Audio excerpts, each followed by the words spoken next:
Hello. I actually have many things I could be drawing. I don't know.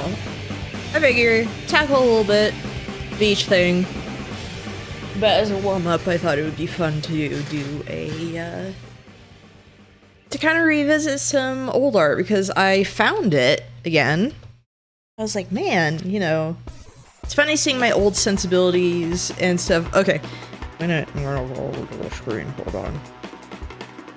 I figure our Cocomelon can be the, videos by, what was their name again? I want to make sure I credit it properly. Speakers Network, all about the history of, like, Final Fantasy 14, 1.0. I thought that would be kind of, like, fun to put on in the background, to listen to. So, history with this. First off, this was back in the day when I used to draw directly with pen. I never did anything with pencil first. I redesigned that character later, like a year later, less than a year later. Not much better. But, you know.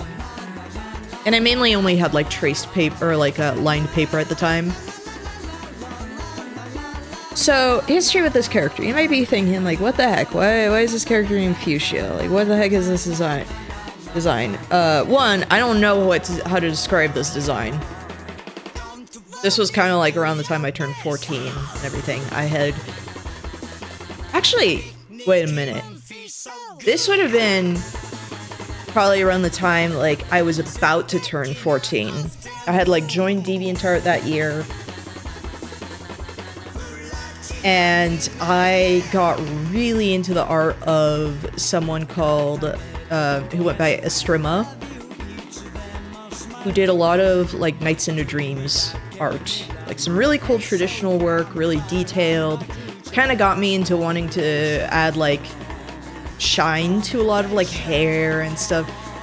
And, she was working on this kind of, like, grand, epic, Nights into Dreams prequel story. In Nights into Dreams, there is this thing called Idea, which is like each color represents an aspect. So it was like red, bravery. Okay, blue was wisdom in Japanese, but it became intelligence. Green was intelligence, became wisdom in, like, when it was translated. I don't freaking know why. Yellow, hope. What was the last one? I'm gonna go look it up. I used to know this stuff off the top of my head.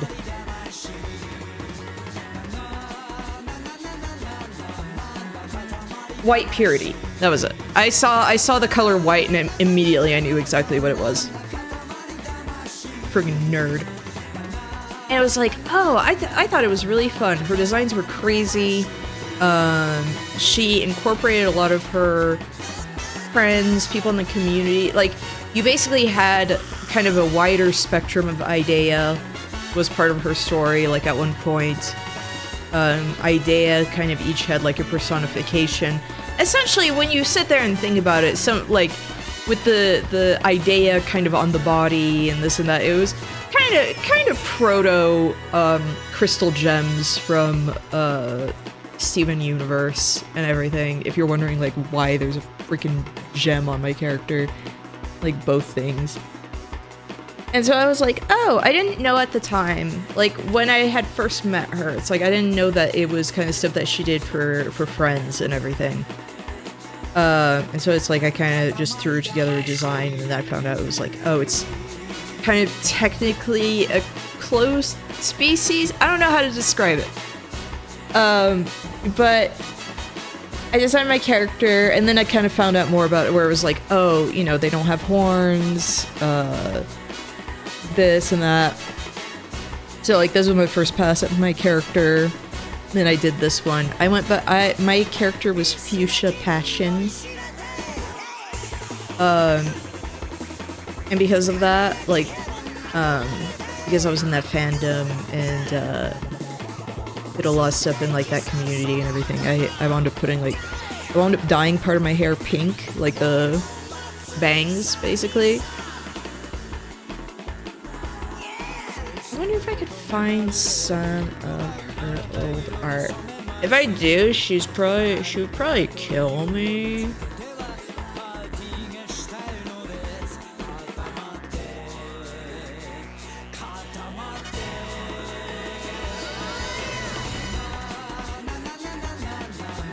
Mainly what you can find now is stuff from, like, her...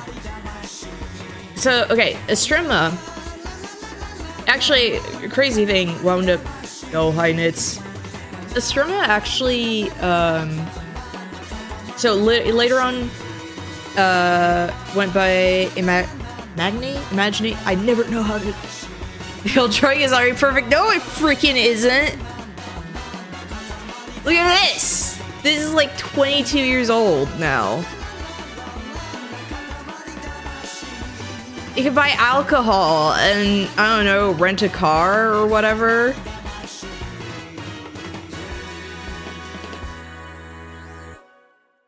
And so I was saying, like, this is stuff that I would draw, like, directly with pen and everything. So, okay, now, this person goes by Imagine, and, she basically kind of sat there and was like, smartly thought, hey, what if I just turn this into, like, an original story instead?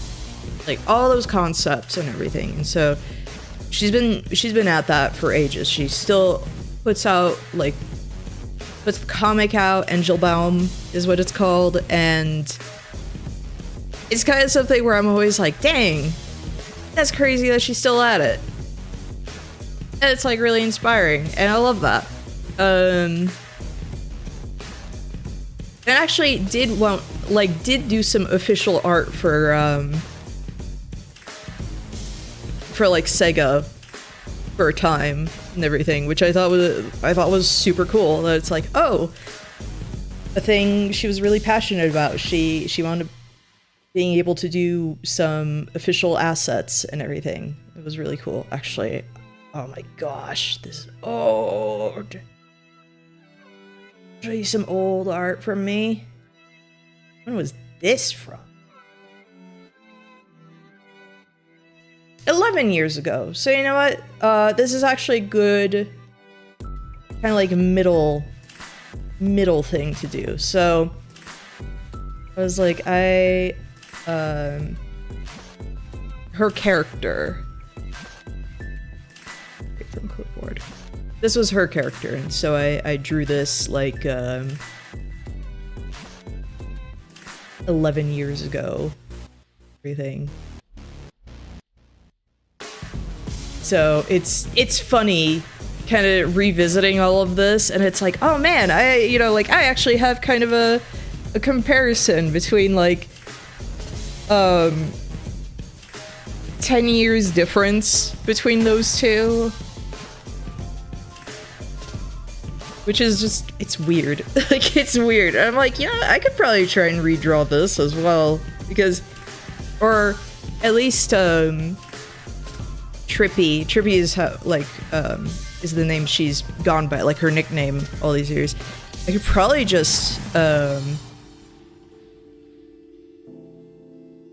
another thing for Trippy, like, of, her main character and everything. She's hot. Yeah, no, I always thought her character was like super pretty. Had some insanely big hair and everything, and I always thought that was very fun. That was, in general, that was actually one of the design elements for gens, was that they had just big hair. That's why my character had hair like that. Or if it was shorter, it had to have like a lot of volume and be like crazy and everything. She actually made a gen for KT Coop, you know, the person who did those how to draw manga books. That was someone in the community, so that was really fun. Being like in retrospect, being like, yo, that's someone I would talk to in like forums and everything. It's like it's just a funny coincidence. Where is my glove? Where did I put my glove?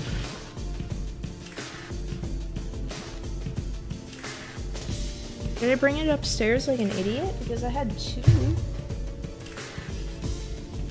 Like...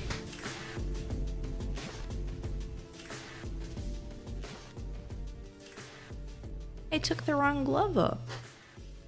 I think I took both of them up. My drawing glove. With the fish. Yeah, I guess I don't need it. Feels weird. I'm like looking seriously where I'm just like, whoa. I thought I was prepared. I was like, yo, I'm so prepared. I have stuff on my screen and everything. Like, I have it ready. And...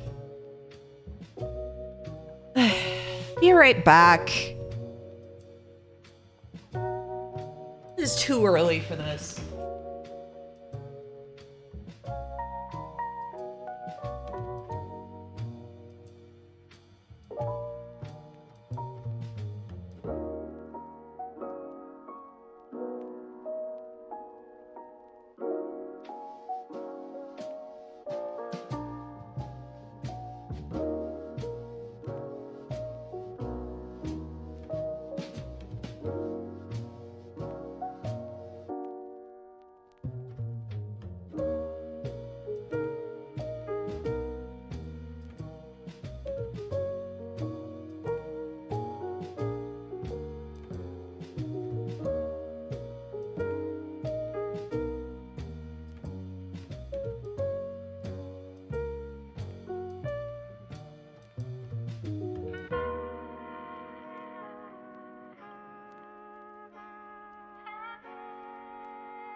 back. I had to go up two flights of stairs. Problem when you're in the basement and all your stuff is like in your room on the second floor.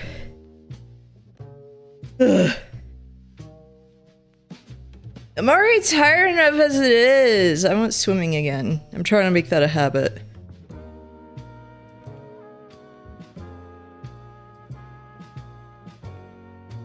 Ugh.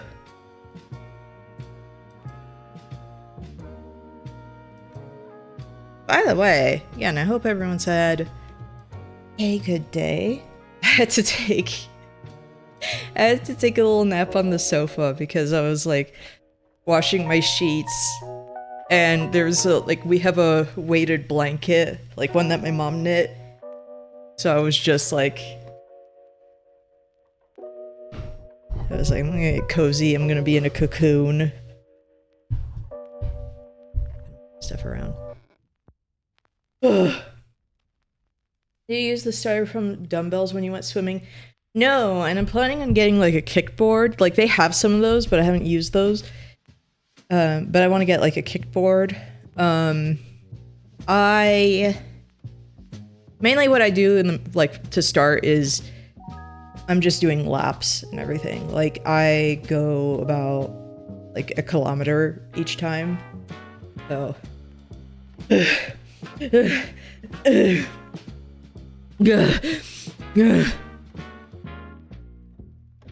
Another thing I actually want to do, so I was invited to play some Monster Hunter, like on Thursday with Vapor. And I've been putting off playing Monster Hunter because I was like, I want to make a little Palico avatar. And I'm torn on what the outfit should be, and I'm like, you know what? That might just be an excuse to do that. I'm low-key considering having the Kezu Palico armor, where it's a little nurse outfit, because look, I'm a fan of the penis monster, okay? That famously has like no music when it plays, just screaming. It looks like a Silent Hill monster. I love it. It's got disgusting like lips and everything. I love it so much. I love that thing.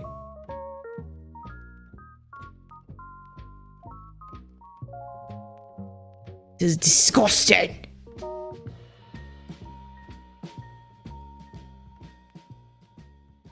The Kangala armor? No, I should ban you for even suggesting that. There's a crime showing you that feral creature. No, I was gonna find out about it sooner or later. Wait, I don't want my... Up in Discord. I don't want that. No. Layout. Okay. I figure I will... just copy paste this. I can do... Cocomelon. A little later. So another thing I want to do, like with redrawing this, is also kind of try to do it with my current sensibilities, because sometimes you kind of look at what you designed as a kid and you're like, what the fish was I thinking with anything? What was I thinking?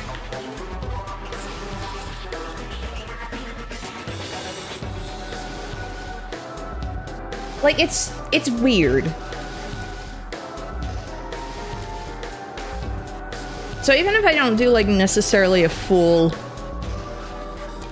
like, finished drawing of this, I think it would just be fun to kind of revisit the design. Ugh. I'm still just like... I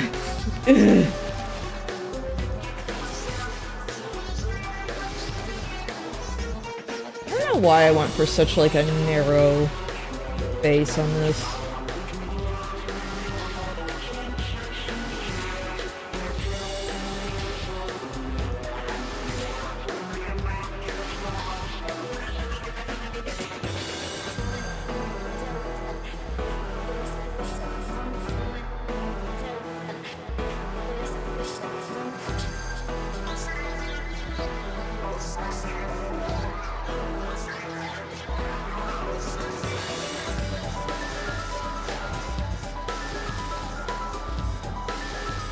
say this every time that Shin Megami Tensei 5 music comes on, but it's like, man, I wish I liked Shin Megami Tensei 5.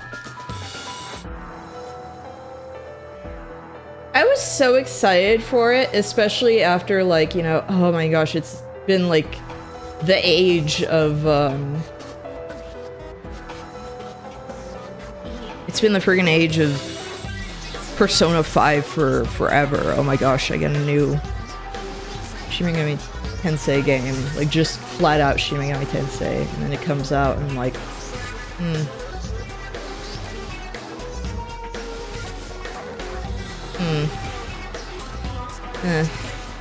okay. It's basically like, alright. Let's see how it is. And I heard that Vengeance actually fixes a lot of the problems, but I'm like, man, here's the thing about Shin Megami Tensei.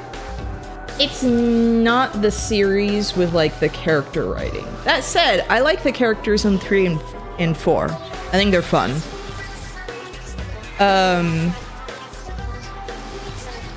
But it's like, man, the characters in 5.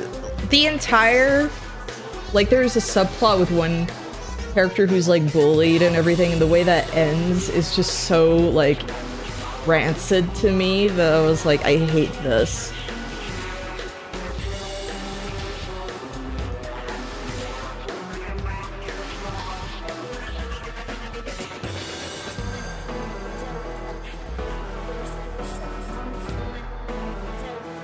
Horrible news for SMT fans, Persona has become mainstream. Yeah, it used to be the side thing, and now it's the main thing.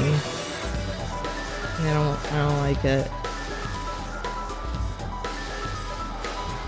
I love when people point out, like, yeah, of course you would draw part of the boobs, and I'm like, yeah, and? You should see my monkey PNG in progress. I was working on it while, waiting for my dad's, like, surgery and everything, and everyone pointed out, like, of course you drew some of the boobs. Of course, of course! I still have the Morgana lanyard thing we got at Anime Expo. Here's the thing that's frustrating. It has been that long of Persona 5. Yeah, like, too long. Alex, you're not the first one who did, is the thing that kills me. The thing that sucks about Morgana, I love his design. And I love that his character is also like, I'm not cute, I'm freaking manly. Shut up. Shut up. I love his design, because I have a Nendo of it, because it's cute. The writing for him is not good. He's a cretin. Yes, I know. I know. It's unfortunate. They wasted that design.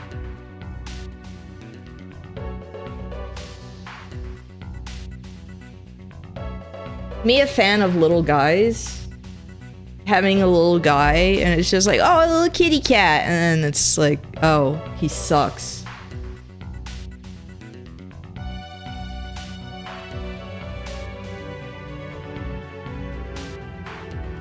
Honestly, the Persona game that, like, kind of... The one that actually interests me is, like...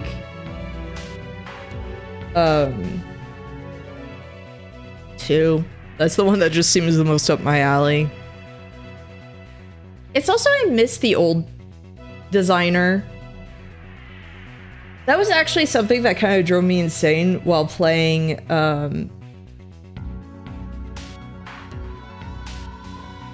5 as well. I've noticed, like, 4 already has a different designer for a lot of the demons and stuff. And they can be hit or miss, but I think the style's interesting. The designer they've had for, like, 5 and, like, some... Like, 5, some of the demons they introduced, I was like, I am not vibing with these designs. Even, like, Artemis's design was too safe. I had like my friend Nick basically say, these look like VTuber designs, and he hit the nail on the head. I was like, they would be fine for anything that isn't Shin Megami Tensei, basically. I also miss how sickly everyone used to look. I forget the name of that designer, though. Here's the thing, you would never, like, Mara shows up in 5, you would never have someone design something like Mara again, I feel like. And that's because of woke. You won't get the penis monster because of woke.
They did keep him as a legacy monster, I suppose. Yeah, that's the thing is, I liked how crazy those designs were. I missed.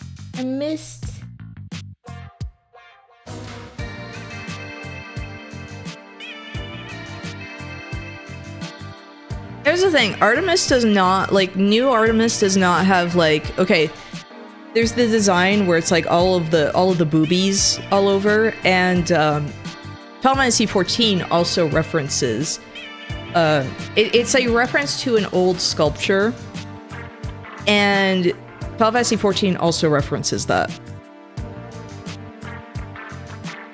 Yeah, Kazuma Kaneko. Did you see his mech and pilot designs for Zone of the Enders 2? No.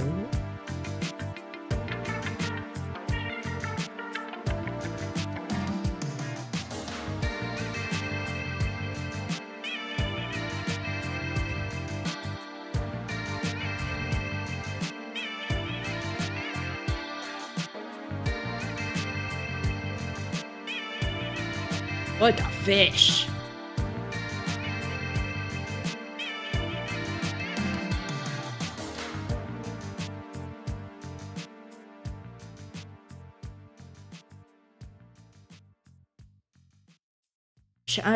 That's cool. I like that.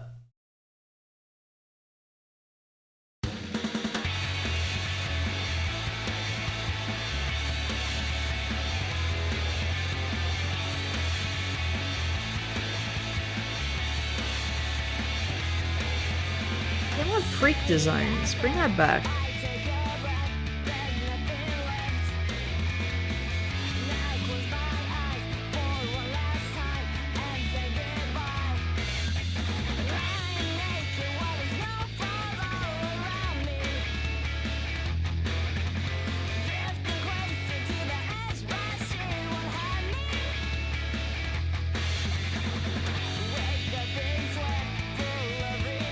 Why did I have my Sona here have like pierced ears? I could never do that.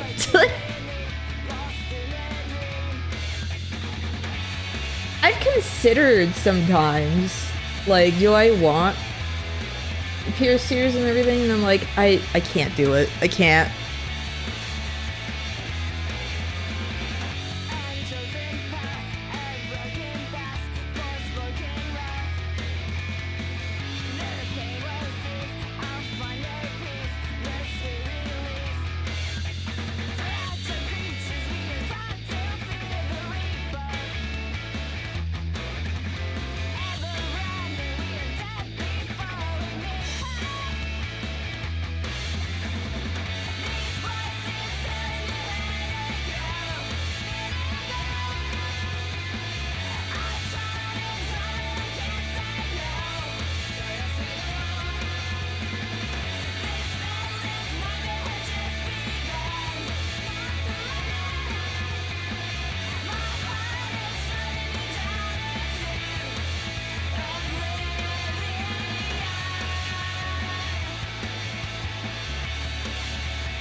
Why did I put so many fishnets on this character?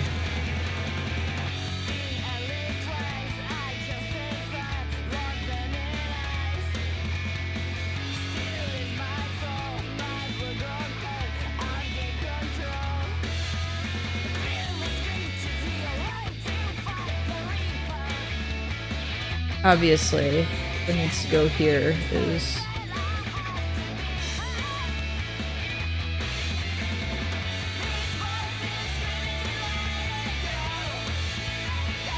Oh, wait. Oh. That has to be that. That's obviously what goes up there, right? The ancient symbols.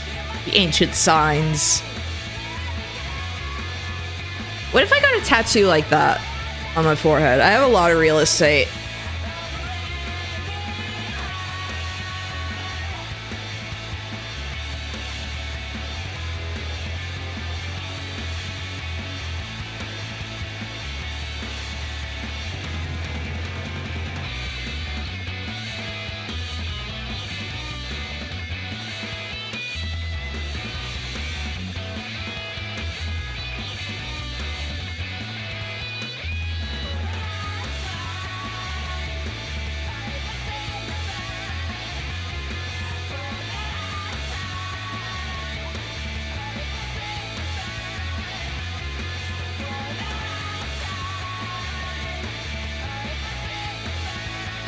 I feel like I'm not particularly, like, amazing at character design. And, like, you know, I have some pretty simple ones and everything. Sometimes I do look at my characters, my old characters, and I'm like, what are those? What is it? What is this? Why the belts? I mean, I know why the belts. This was the era of belts.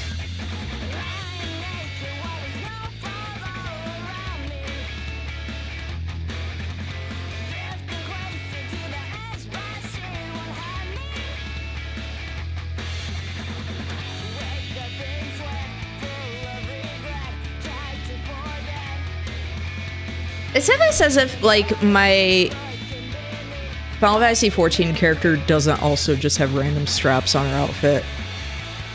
Where it's like, what purpose does this serve?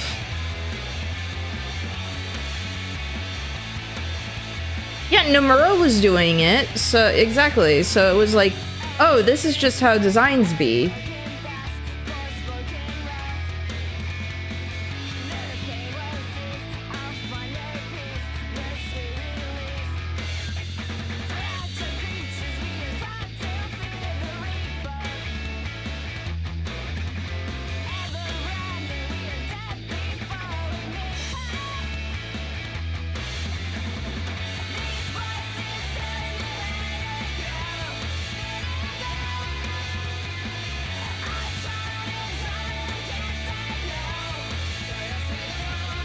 Should be a headband. Stupid tic-tac-toe. That's definitely part of the design, right?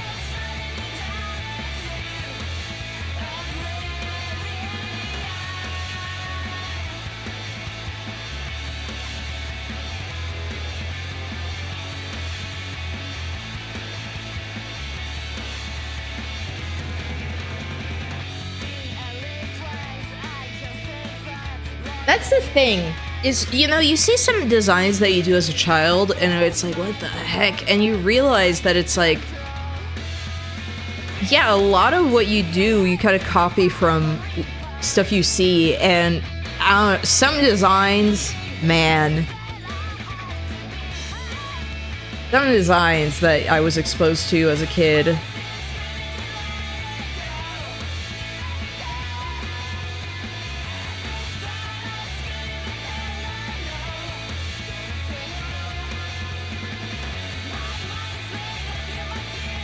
I've talked about this before, that there's a lot of, like, when people talk about stuff where it's like, man, cartoons used to be so much better, like, what the heck is on TV these days? And it's really survivorship bias, like, that's always been the thing. Even video games. I love I have so much nostalgia for the PS2. Like, honestly, my favorite console in general. Had some great games, but the mountain of garbage and shovelware is something that people don't always consider. And I'm just thinking, like, when people talk about, like, the classic animes and everything, like, some people do not remember how hideous some of that stuff looked. Like, the stuff I remember seeing as a kid, the stuff that's, like, forgotten and everything. Oh boy. Oh no. So you turned out pretty dang cool. Well, thank you. Moe blob is a term that exists for a reason. Yeah, exactly. There was like an entire style in like the 2000s that is like freaking hideous. And you know what? It's old enough. What's crazy is it's old enough that like I have nostalgia for it now. Even though when it came out, I was like, ugh, what is this? Get it off my screen.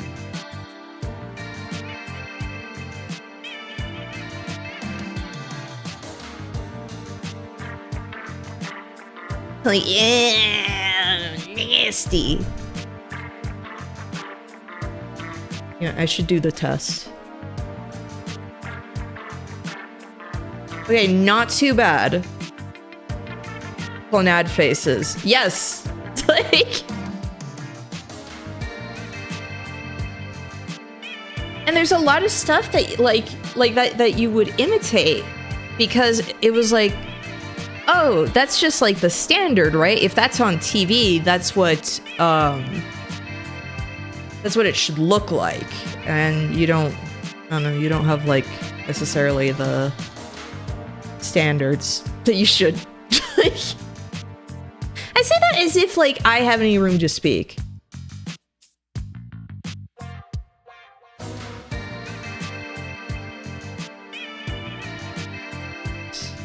I want to do transform, flip horizontal. Yep.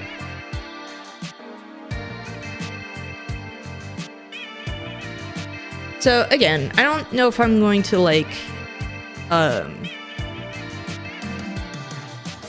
do like a full version of this, but like, you know, do a nice sketch and maybe redraw this one as well. Because I have some ideas on like how to convert some of the outfit.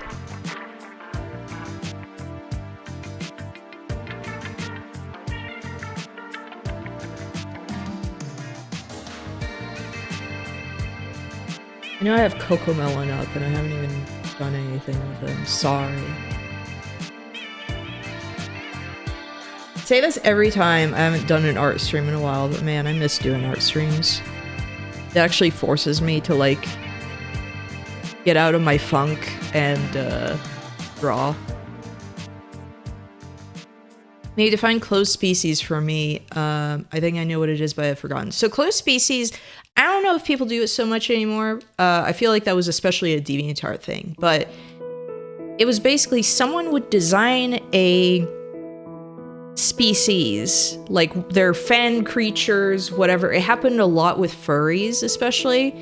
And the idea was no one else could make one of these. Maybe you got permission and everything, but no one else could. Like, don't you dare. This is my thing. Like,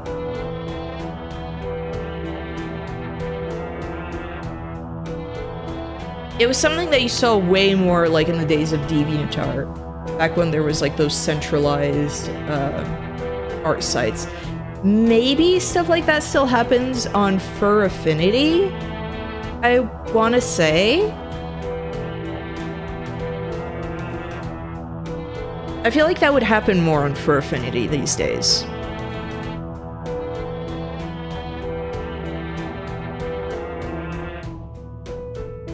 But I don't know.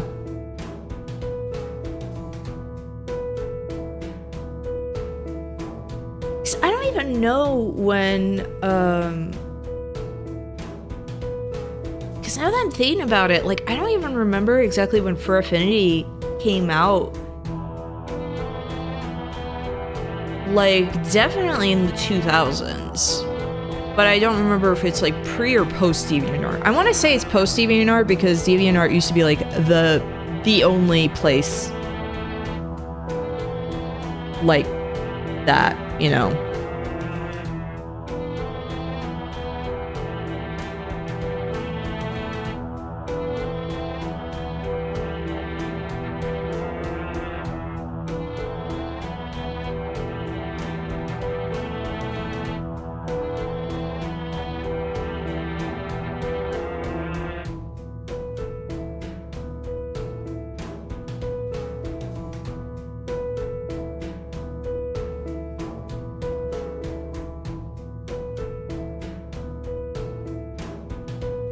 I've been friends with furries for years. I can't tell you the history though. Which actually is funny. My mom knows I want to do some videos on like art history stuff, and she was like, why don't you like literally do some stuff even for that? And I'm like, there are plenty of videos like that already.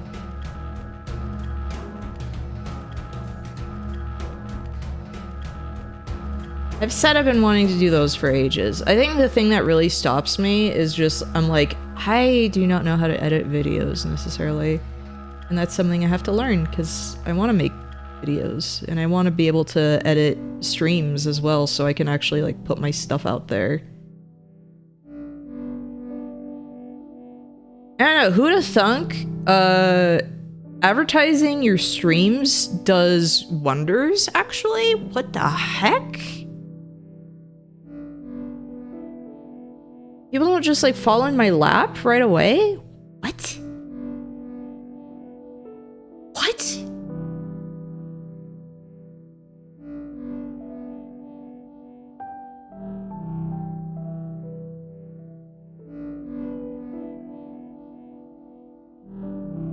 They aren't your videos. True.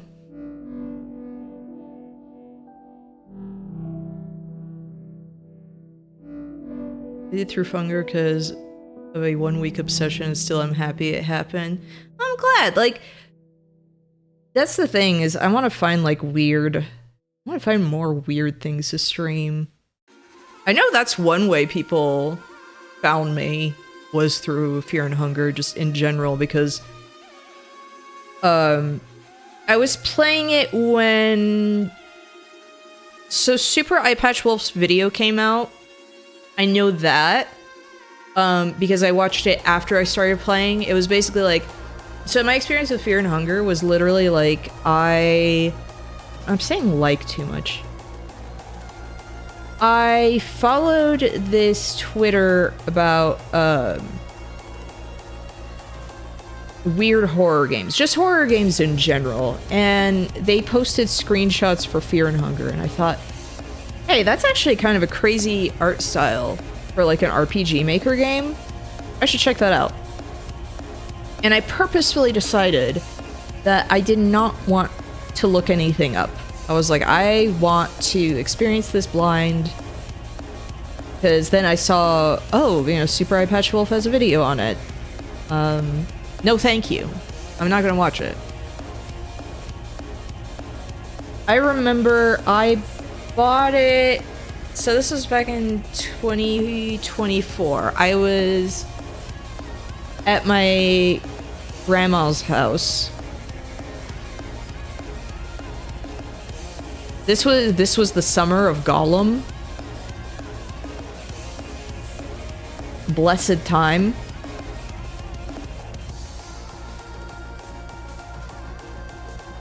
And so I put it on my Steam Deck because I did not have my laptop or anything. And I thought, you know, seems like it works on the Steam Deck. I'll give it a try. Fear and Hunger does not work on a Steam Deck. The entire, like, oh, what's it called?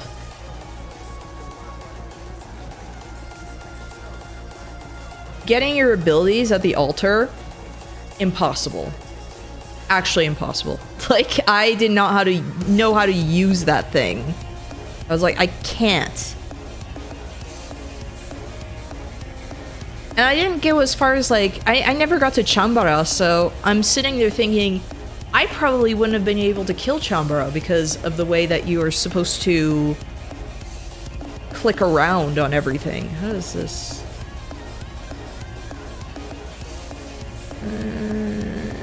It's okay.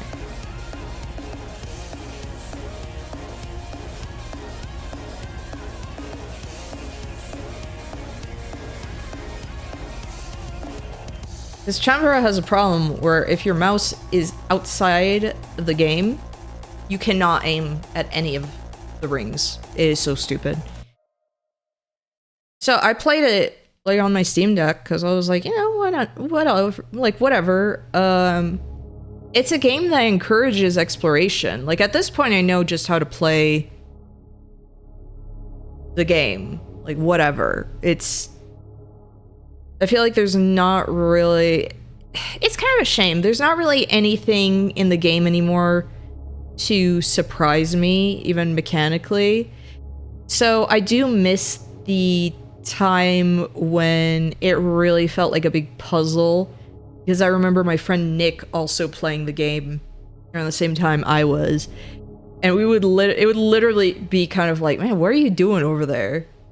What the heck are you doing over there? Like, like, how do you get there? Because I remember him posting, like, I freaking hate these yellow mages. Like, I remember that being an issue, not knowing how to deal with them. And now, like, they're annoying, but it's trivial.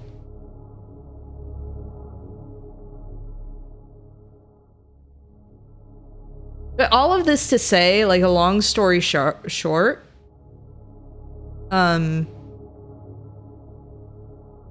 this was back when you didn't really have a lot of stuff. Like, maybe Frapolo was starting to do his videos.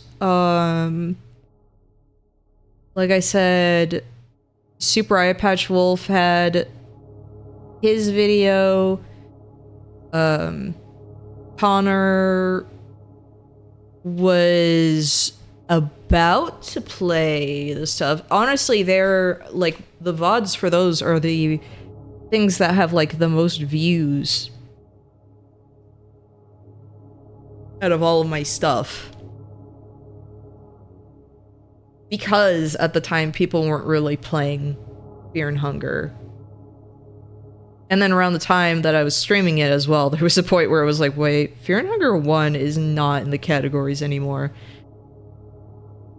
on Twitch. And so I had to look it up to be like, is this one of the banned games? Am I gonna get in trouble if I play this? And no, they didn't even put it in the banned games. It's just that you have to play it under Termina for whatever reason. Like, there was a category and then they got rid of it. I don't know why. And jerks.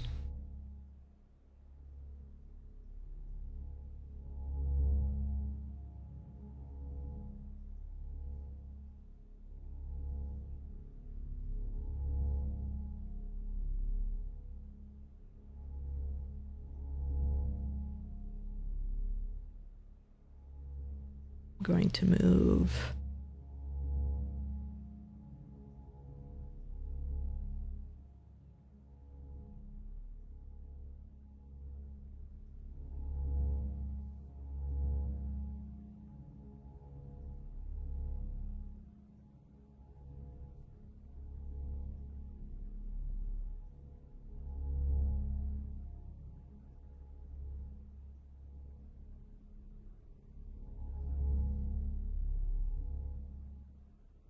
Yeah, sometimes you have to zoom out.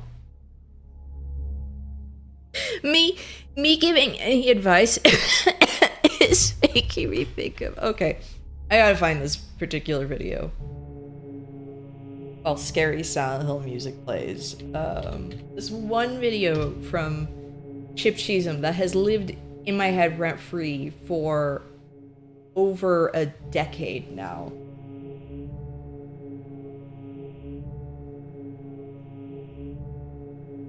That's not how you spell art.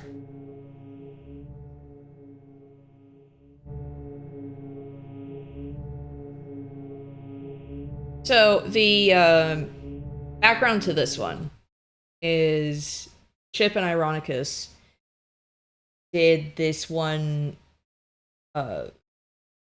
Like, they made fun of this fanime kind of a thing that was very clearly inspired by Sailor Moon, and it was bad. It was bad. Let's just say it was not good.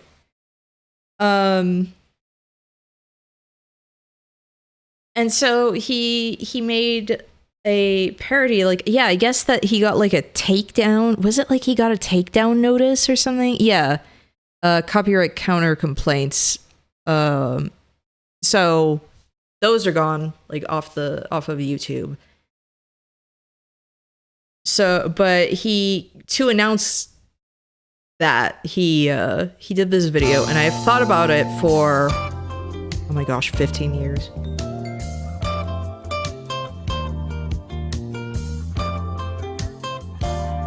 Take a sip.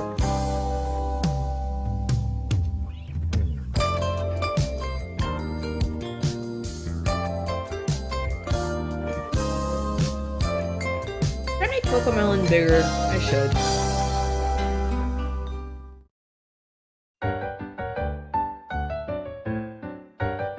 Like that. Hello. Today's episode is going to be on creativity, since I know a lot of people struggle when they first start up a new project, whether it be a new webcomic or an animated series that they're trying to independently do on YouTube or something. I'm bringing this up because when I'm talking about my process, I feel like I'm just thinking of this video. I'm like, I might as well be Chip in this video. It's always really hard to nail down strong concepts at the beginning, and people tend to go doing it the wrong way, in an order that is usually counterproductive. It's always best to, get strong concepts down first, especially when it comes to character design if you're doing a webcomic or an animated series, because if you don't have recognizable characters, then nobody's really going to remember your show, unless it has like really spectacular writing or something. So for this, I figured today's episode would just be showing how you should go about doing character design. Now for this example, we are going to be designing a character, the main character actually, for a hypothetical superhero cartoon.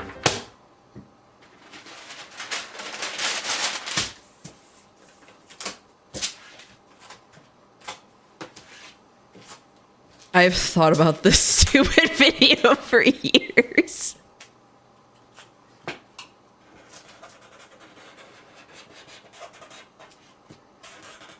Oh, wait! His hair should... fucking want to look like Goku. His hair should be orange. Yeah. Orange, and his hair goes down instead of up. Up. Like a swoosh like that, and he's angry all the time. Most of the time. He's happy right now, sort of. Yeah. Oh shit, I've been drawn with orange. No. Yep. Hank? Yeah. This is another Hank, yes. Not Hank the Chog. Screw it. Colors, his freaking shirt is green.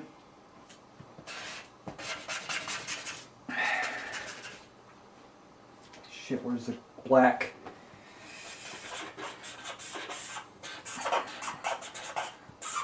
Out.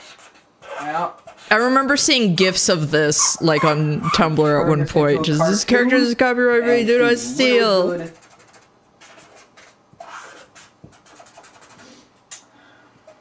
Don't want to forget about his nose. Don't forget, when you're designing your characters, they should always have really good shading. Especially around the face, because if you don't have shading, then you're not going to have any defining facial features. So... What kills me about this video is he does have some good points, remember that but he's doing this. And the markers, the sounds the markers are making where they're dying is killing me every time. Oh, no, I need green for that. That's a shirt. guy's name. It's always important to have a cool name. I think his name is going to be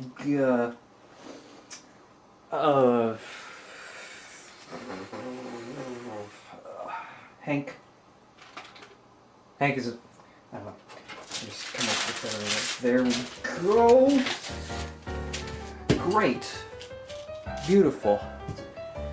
And that is how you design a character.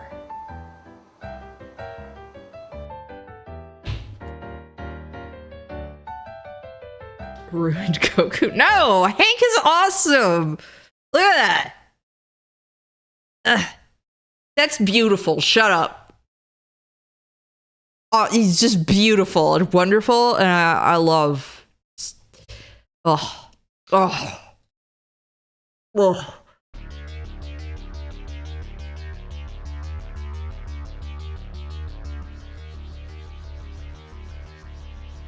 Hank the Chog.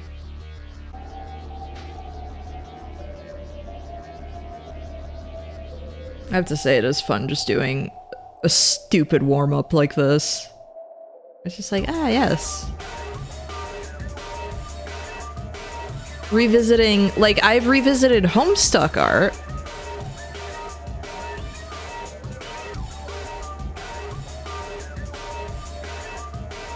But this is even older. Way older.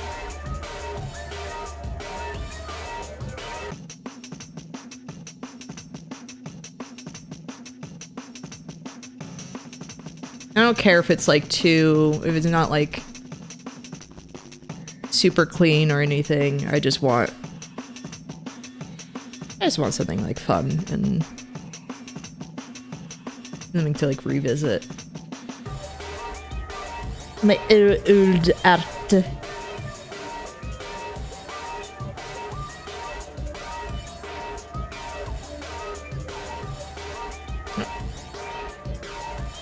See, whenever I say like, nope, when I'm drawing, I just immediately think like, nope, that's his shirt.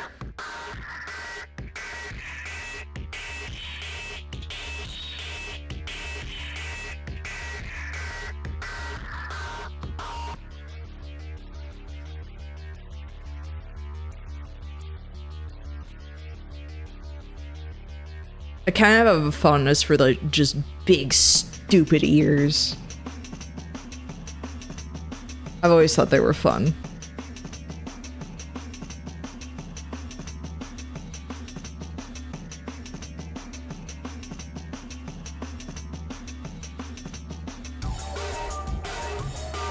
If you add those to like your character design, I smile.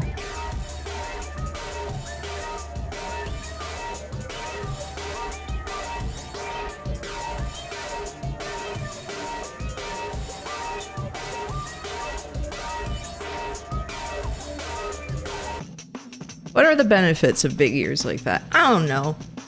They're fun. Anything of a villain early on in an anime who keeps showing up with half-baked evil plans. See, that was my favorite kind of archetype as a kid, which makes, you know, when you look at my tastes as an adult, like the characters I latched onto in Dragon Ball, for example, those were literally the characters I latched onto as a kid when I watched Dragon Ball. Hello. Hello. Like, those are literally the kinds of characters that I like, is just silly anime villain. All the people who are like, man, the villains in like Daima were lame. Like, you don't get it. You don't get it. You don't deserve any of this. You had it too good. I saw people talking about how, like, Dragon Ball would not have lasted as long as it did. It would not have even picked up. It would have, like, ended at the Pilaf Saga if it were out today, because it's a slow start. Yeah. And it's like, it's funny to think that, and I'm just like, yeah, you people wouldn't deserve that. You people don't deserve this. Period. Get out of here. I need the Blu-ray set for Daima. I need it. I need to move you also. Where am I? Oh, there I am. You're off on the side over there. Remember back when I was doing Final Fantasy. I'm gonna show this Blu-ray set. Oh, you're talking about the special Blu-ray set that had like the... Yes. It better have also like the booklet that the Japanese version had. I love it when stuff actually comes with a booklet of like behind the scenes stuff.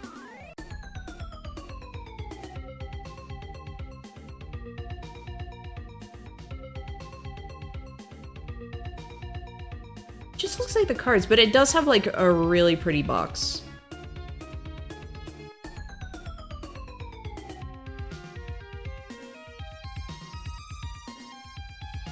Show it. I want it so bad.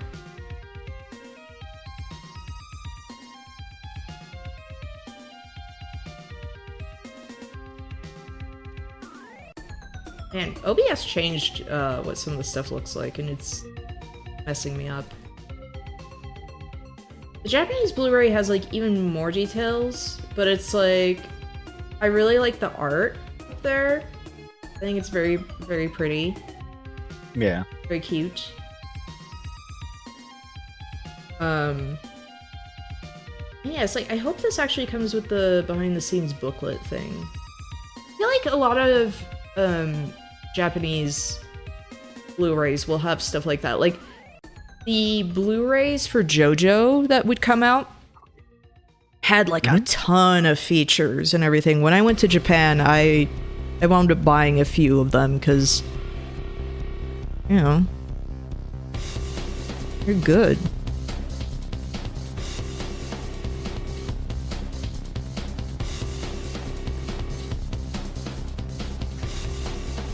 Hey Nits, if you're still here, actually all of this fits together.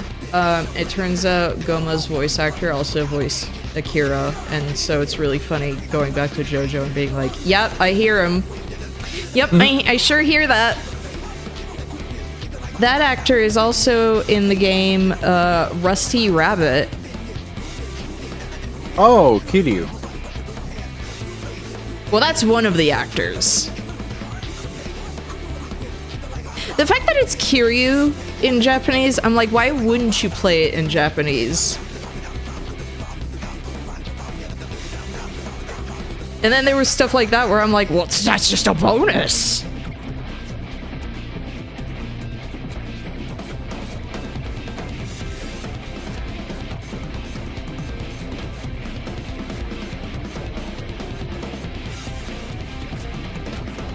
This whole thing is so funny when in roleplay stuff.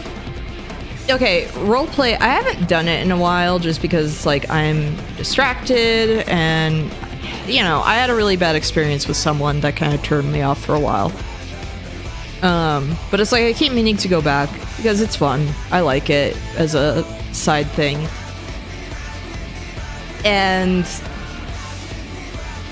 it's so funny the amount of people who come out of the woodwork sometimes just to ship with Basmati.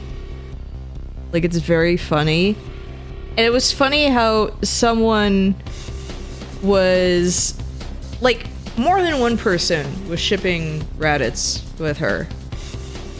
And then they found out it was the same voice actor in Japanese as Pilaf, and they were like, are you freaking kidding me? And it's like, I don't know what to tell you, man. It's like, I don't know what to tell you.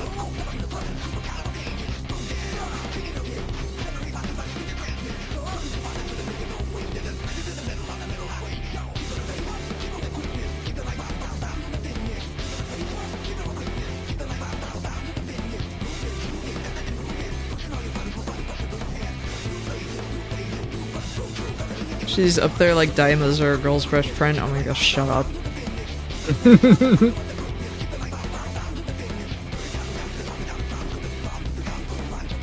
Nits, I need to bother you more. I am also always terrified of bothering people, so that's why I don't really talk to a lot of people on Discord. I always like when people reach out to me. Send me all the good fat cats. Yeah. Fat cat dealer. I want that fat cat bag. So you can play your trading card game.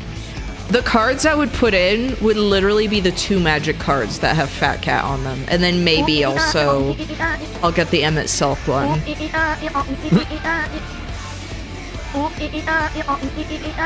I cannot believe that I did become an Emmett Selk girly. I predicted that back like when we were at TwitchCon. Like, am I gonna become that? Because I saw a print I really liked and I bought it. And I was like, am I gonna turn into one of those? Yeah. My friend Skullvolver predicted it as well. He listed like a few characters that he thought. I think... a few characters. I think actually just the 2 that he listed, and he was correct in his predictions, were Golbez and Emmett Selk. And I was like, yep. Yeah. I like Emmett Selk. He sucks. Yeah, he sucks. And he's fun to bully.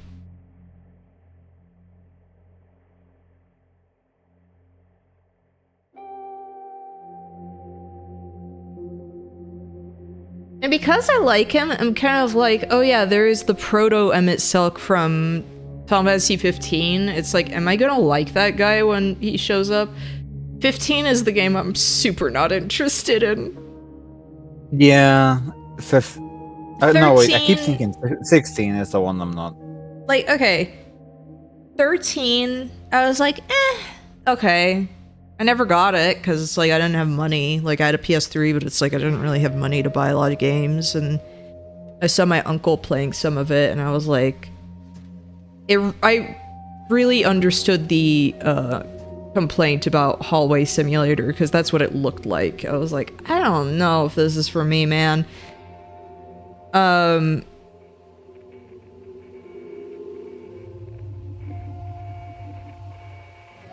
And then 15, 15, I feel like, I keep saying it, I feel like they almost, overcorrected the stuff from 13. And I don't know. Hi! And then 16, like, I'll play it at some point, but I'm not, like, particularly in a hurry to play that one. Also, just because there was one person who was, like, really batting for that game on Twitter, and he was also, like, super batting for, like, Bloober Team with the medium. And it was, like, getting into... Okay, my friend Bob Vids basically might as well have lived in this guy's head rent-free. And I was like, I cannot deal with you, man. I was like, I can't deal with you. If you didn't like the games that he liked, he was, on your butt. It was someone that I followed because of, like, Grasshopper Manufacture stuff, and... There's only so much I could tolerate, okay? Definitely what people say when they see what nonsense I'm into. There's only so much I could tolerate. What do you mean she's obsessed with the little monkey from Donkey Kong Bonanza? This is too much.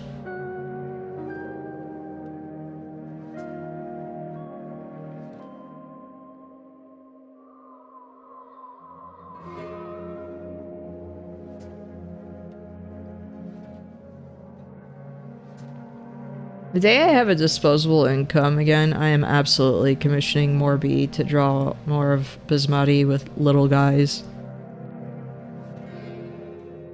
Because they drew something perfect. I haven't drawn the little monkey in a while. I haven't drawn stuff, period.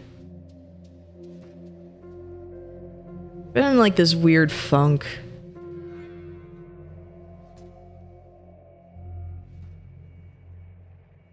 That's why I'm like, I desperately need to do these streams to just get, like, kick myself to do stuff.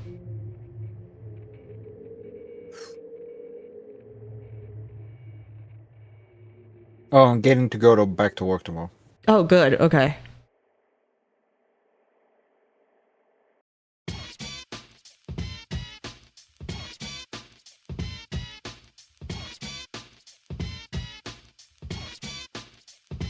I still consider, like, if I want to do Patreon just to as an excuse to draw girls, like, to force myself to draw too.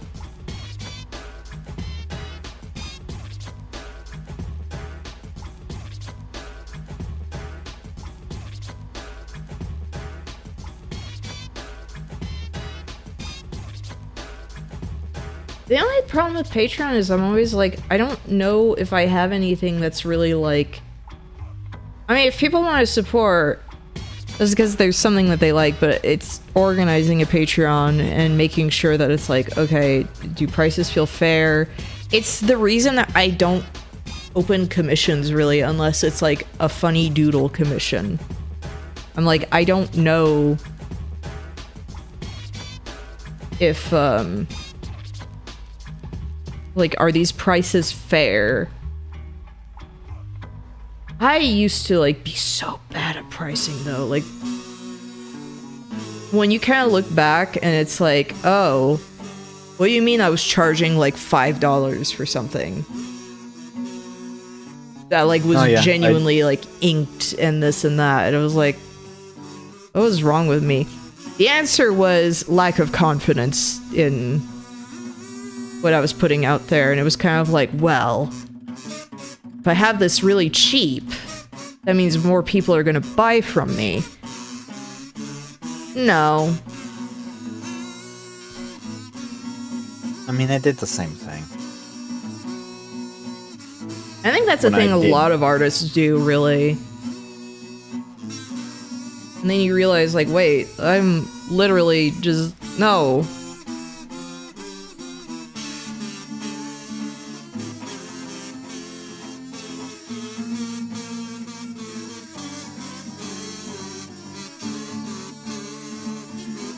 I hope everyone likes this kazoo rendition of the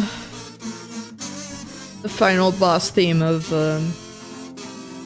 Metal Gear Rising: Revengeance. It's really good. Was that the Cocomelon? No, that's just music I have in the back. I haven't turned on Cocomelon yet, really. The Cocomelon is no Cocomelon.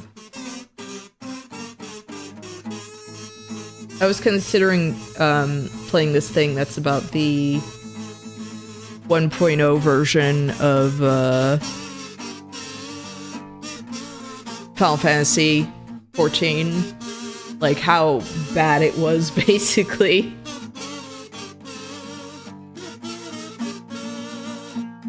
Where it's basically like, there's a lot of mechanics to it where Final Fantasy, like, it works for Final Fantasy 11. They did not know what to do with 1.0 from what I understand. It was just like, eh. It's generic MMO. The fact that you couldn't jump in a game from, like, what, 2010, an MMO like that. No. No. Remember that you couldn't jump in Warframe when it came out? That's crazy to me, since... like, jumping is like one of the most fun things mobility-wise in Warframe.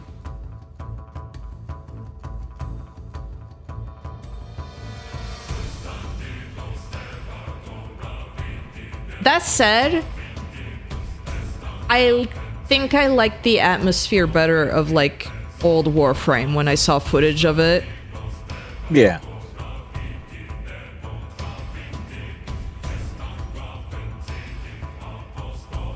Which feel I'm like kind it of was going for a wondering. different vibe. I'm kind of wondering if that means I should just play Dark Sector. If it has more of that kind of atmosphere. Because when I was looking at my Steam library, I was like, oh yeah, I have this. And that's related to Warframe, right? It kinda. It's technically not. But I mean, like, at least it has some elements that were brought over. No, yeah. And so I'm like, that would actually be interesting to go through that. I want to go through Dark Sector at some point.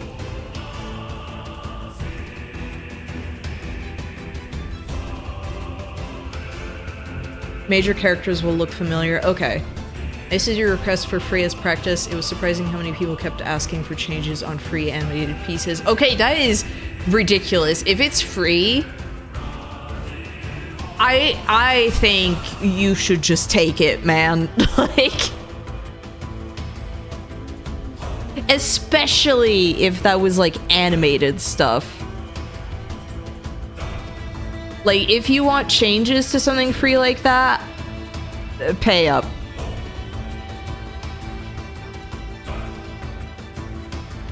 Yeah, I used to do a lot of free stuff as, or I was like, oh, I'm in the mood for requests. And honestly, I should probably do that at some point where it's like, they're not going to be, where I emphasize it's not going to be something like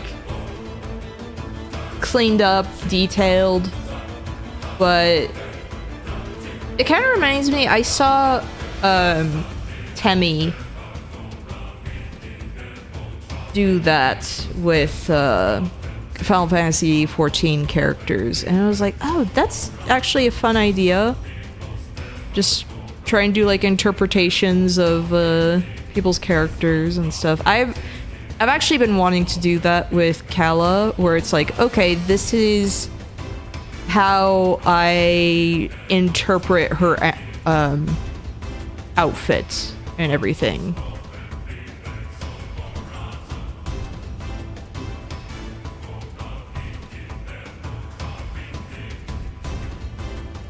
Oh, perfect. A biblically accurate fat cat. But there have been so many biblically accurate fat cats that you've shown me. I put the one in the side chat. Let me go see it. Hold on. I'm gonna go see this biblically accurate fat cat.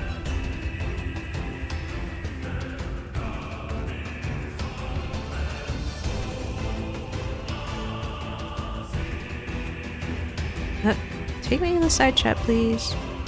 Ew! I've seen that picture before. I hate it. I guess I'll show it. I will also give you Super Saiyan fat cat. Ah, beautiful.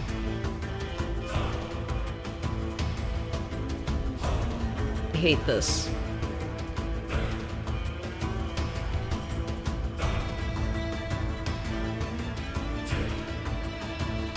I like that the other outfit there is like Baby Lemonson Anchovy.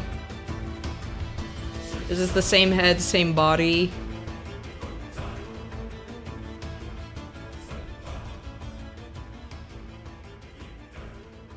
The College Anime Club did an anime caricatures event for one of the student union events, and people got way over specific in their requests apparently.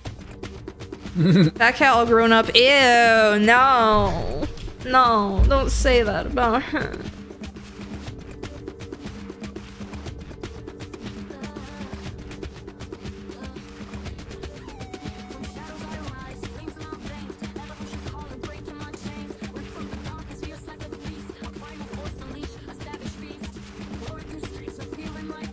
And last I saw, they still haven't released the like Romeo's a Dead Man soundtrack officially, and I hate that.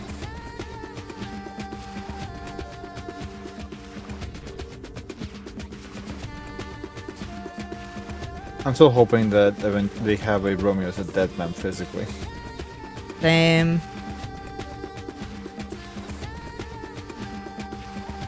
I'm still torn on whether I still want the Grasshopper Manufacturer retrospective, because apparently Paradise Hotel is not involved with it. Like, I had a thing specifying it, but I'm like, at this point, when they say that they've had trouble with, like, rights stuff, I'm kind of like, how many things are going to still be in the book? Something that I was hoping would be, like, a complete retrospective, because I also pre-ordered that back in, like, 2014. I'm still waiting for the one collector's thing that I ordered. What was it called? I'm pulling up Amazon again.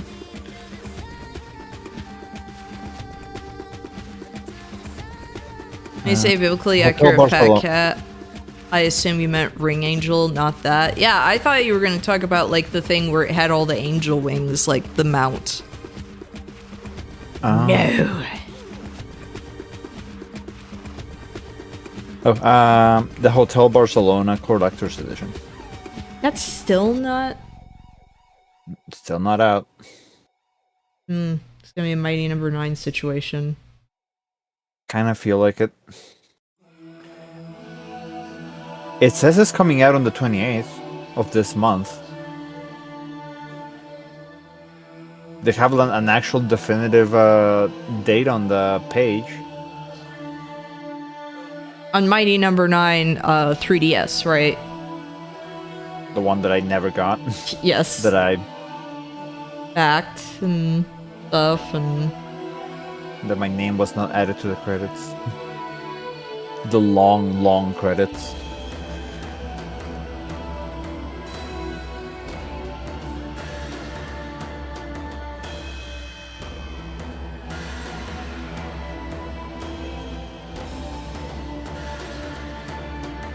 I like that even after all these years, stuff still comes out about Mighty Number 9. That's just like, man, they've dropped the ball.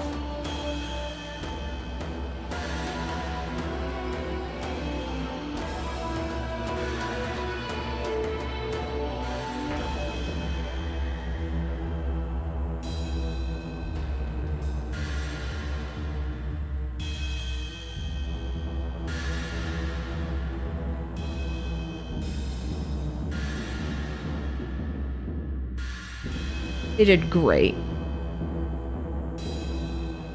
Everyone was absolutely happy with the end result. No complaints. Except for all of those ones that popped up. It's fine. I think some people were just whiners. Wieners. When you think about it.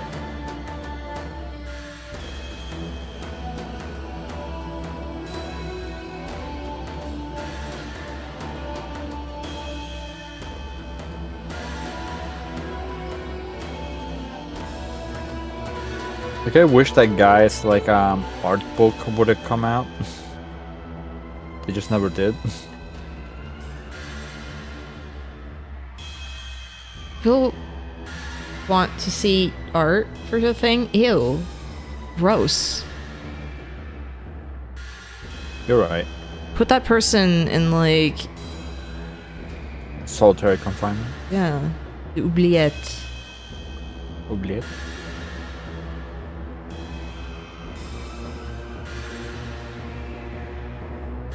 Send that person to the principal's office and have them expelled.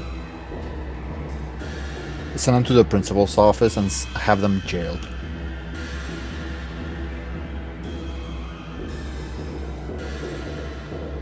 No detention, no expulsion, straight to jail.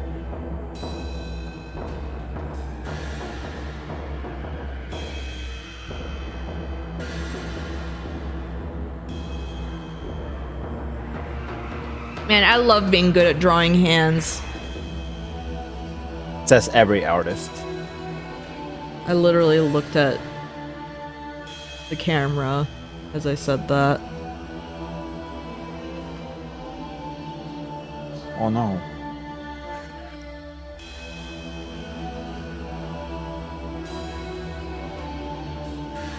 I've known a few people who love drawing hands, and I'm like, man, I wish. Can I take that ability like the aliens in Space Jam did? You don't ask those people, it's like, why are you so good at drawing hands and feet? You don't ask them why. Heck, I would take drawn feet like that, even that. Because that's hard. You get the power of drawing feet, but now you have to draw feet fetish art and you cannot refuse. Okay, but does it pay well? Eh. It pays well, but then the low end. What if I'm into the drawing the feet, and that's actually not punishment?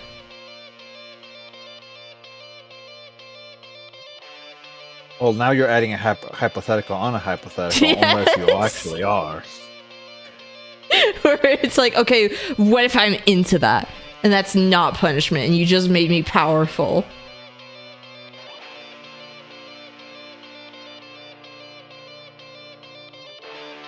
It's like the person who draws adult content. And it's like, yeah, I get off to my own adult content. It's like, freak.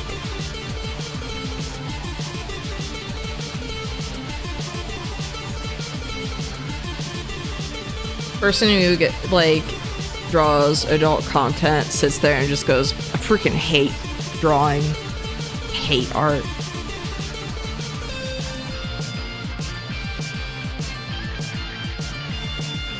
I mean, what was it, like the guy from Ghibli? It's like, anime was a mistake. Isn't that a fake quote? Yeah, but apparently he just had also not. He was like, he's very grumpy about the process.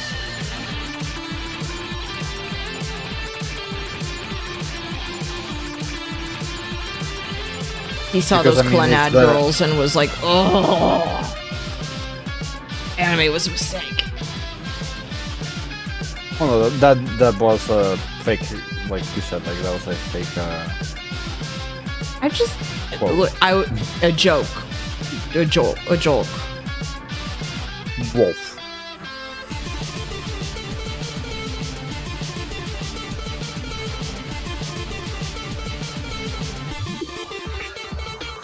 So who this? An old character of mine.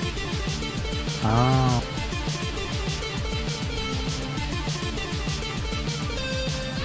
She looks cool.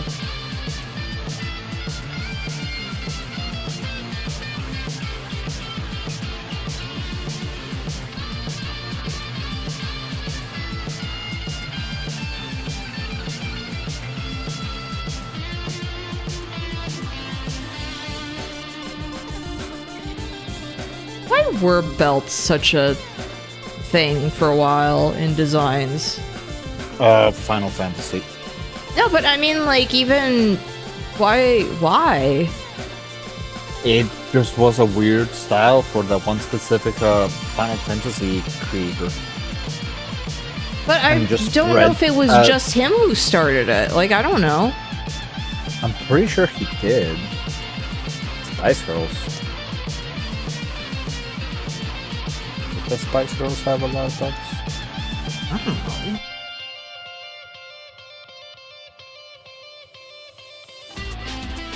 Did Spice Girls have a lot of belts? No, I'm looking at a picture of the Spice Girls. For the most part, is no belts.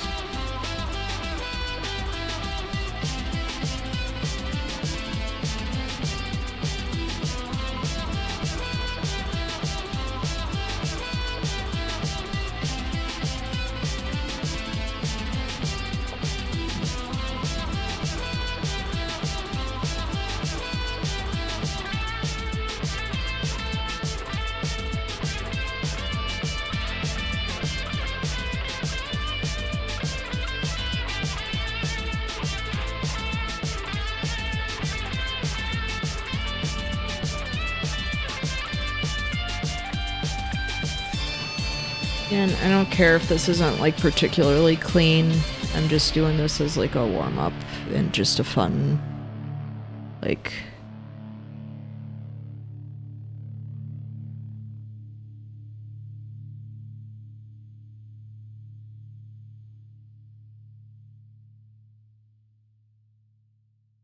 Oof. a thing. Oof.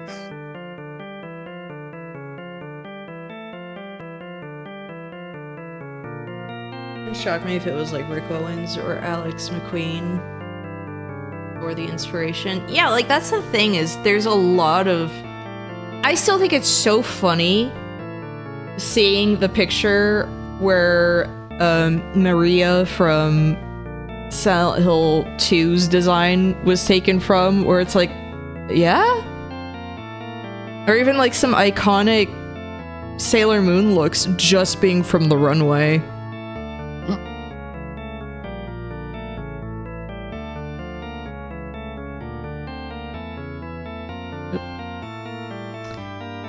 Hard time drawing.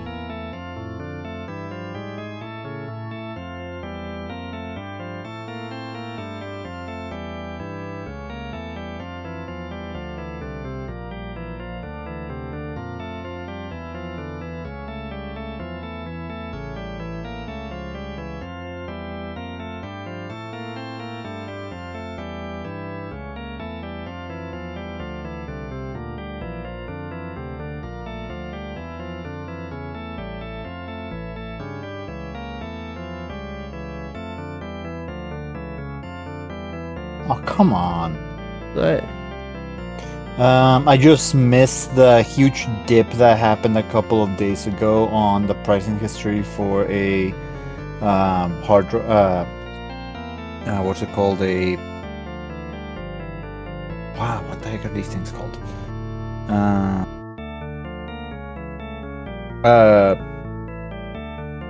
Brain. Stop doing that. Solid state drive. Because it dropped to 900 and now it's back up to 1600. And apparently I missed it by like a day.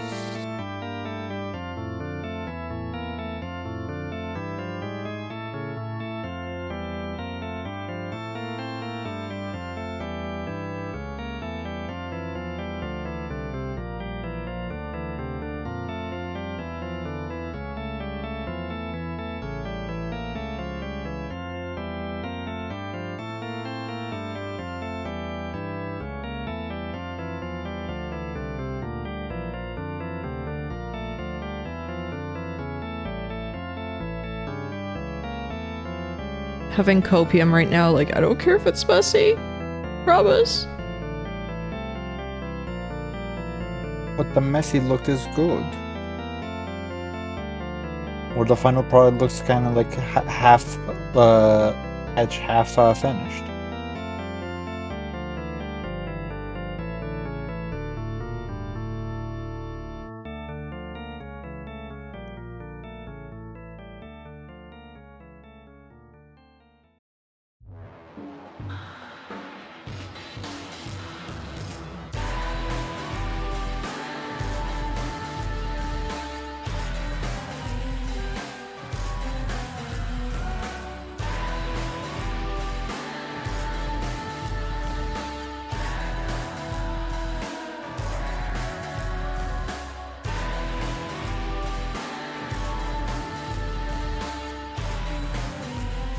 The mattress, I don't care if it isn't perfect, I just want it done. I need to keep that in mind more.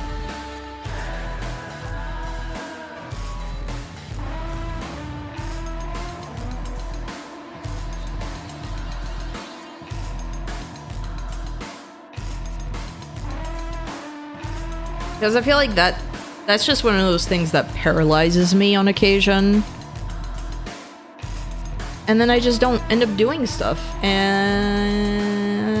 that's bad. And then I end up comparing myself way too much to other people, and that's also bad.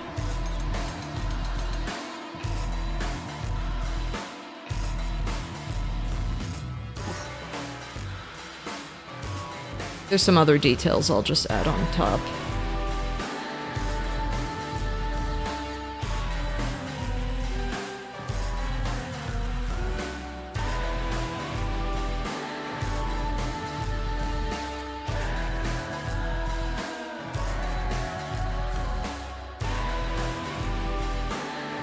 Just making sure we're ready to fill that up.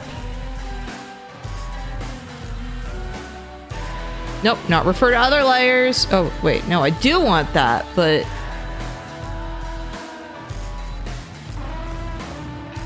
Wait a minute, what is...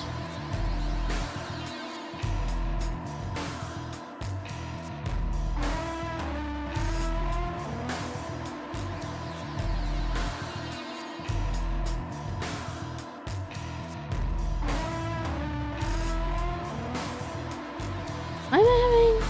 What haven't I...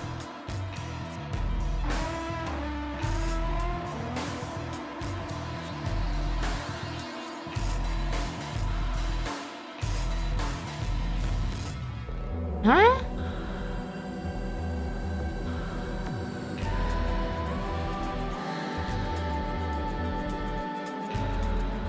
Layers. Annoying.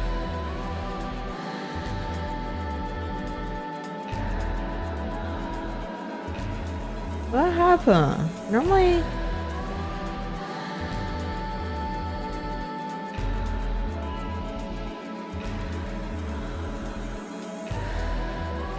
There, okay, the tolerance was too high. What the heck? We need more intolerance.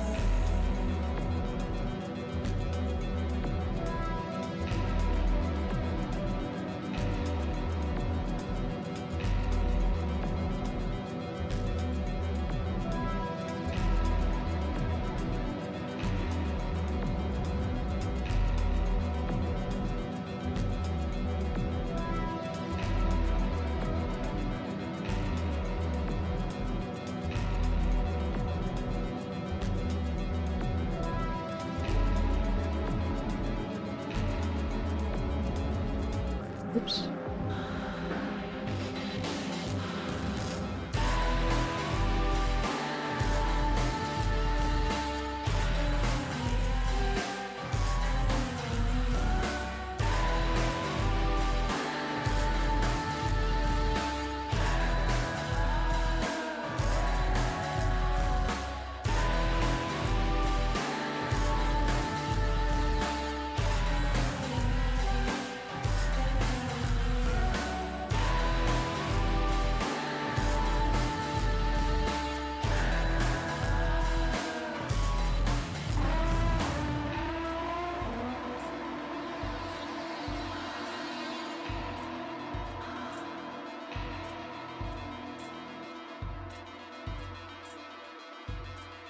I got everything looking better.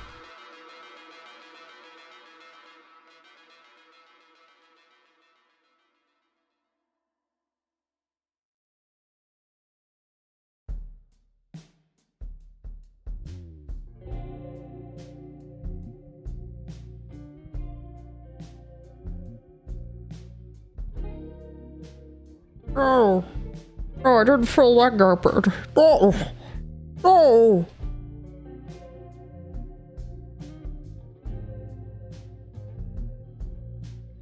Oh, well. Oh. Oh, perfect. Oh no, your character turned evil. How so? Black eyes. Oh, I'm fixing that.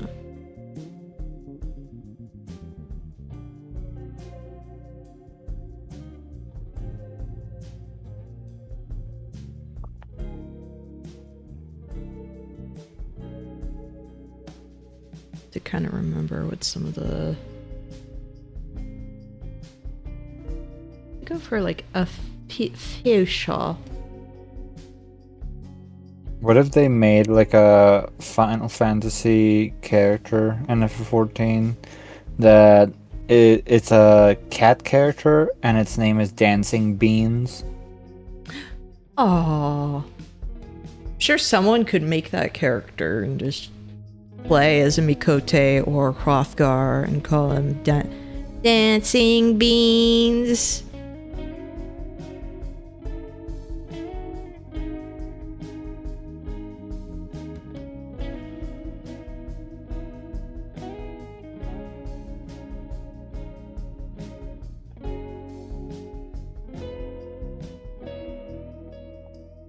I need to make sure I'm getting like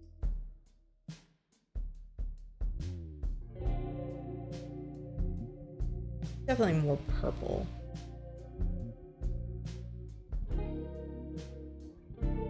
I mean, there are many. Yes.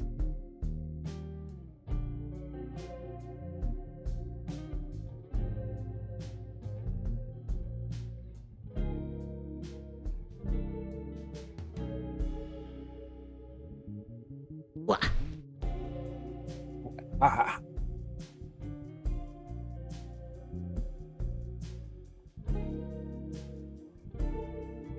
And more levels. I feel like that's too.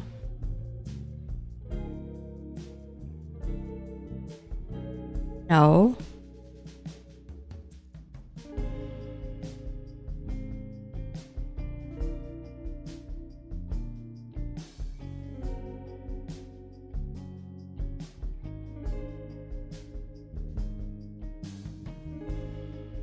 Cat and dancing green glasses. Reminds me of how there's a mod called the Cooler Fat Cat. And it's Fat Cat with sunglasses. And it's like, yeah. That's the coolest fat cat there is. Fat cat. The cooler fat cat.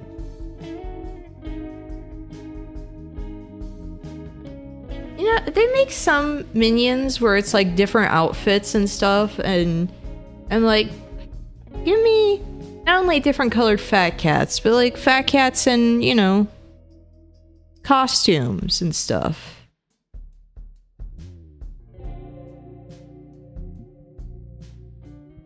I want that.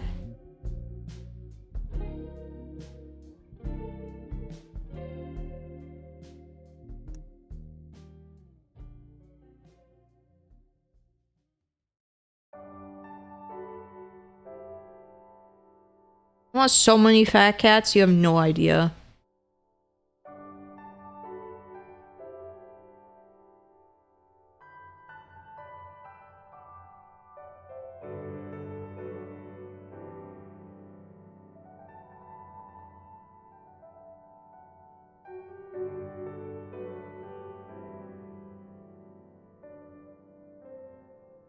So many. Fat cat in an Aunt T's shirt. Yes. Fat cat gotcha breeding in a game. No. I don't like the sound of that.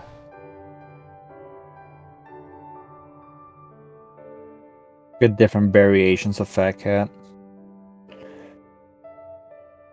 Through the fat cat gacha. By the way, everyone, Yokai Watch event is back. I've been doing that on my alts. And I'm really sad because some of them do not have access to Stormblood yet. Oh no.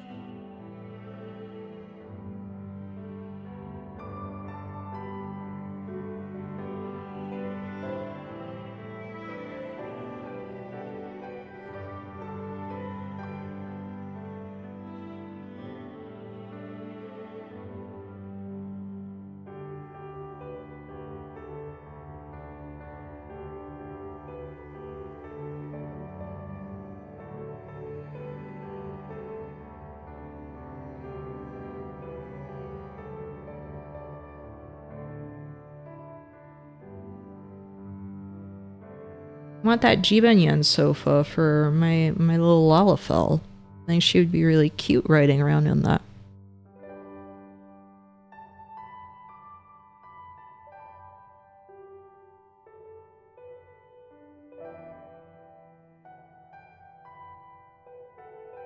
What you're doing right now. I was literally doing a little bit of that Oh, and my Lalafell, where I was like, I might as well get some of them. The event kept its dignity longer than level 5. Yep. Mm-hmm. Yep. Some people were like, why is this even an event still? It's like, Yokai Watch is so irrelevant. It's like, yeah, it is, but I would rather it come back than just have nothing ever again, especially when some people missed out on it. I was, like, sad about that when I started playing, and then it came back, and lo and behold, it's back again, and I'm happy.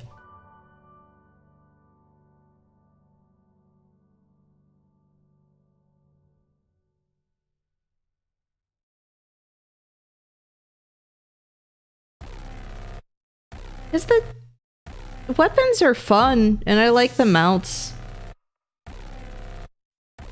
And I miss Yokai Watch. Yeah. I miss the characters, I miss my little freaks.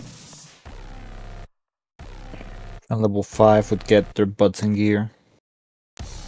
Level 5's never touching it again. The games are done! Just add English to them and just port them to the... No, that's too much work.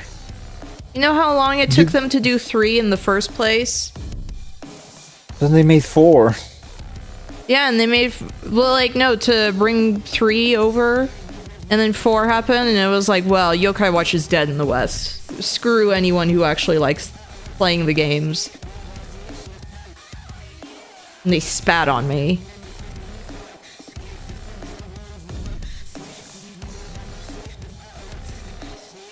The Yokai Watch stores in Japan are just have been closed for years, and it's sad. I'm happy I managed to visit those.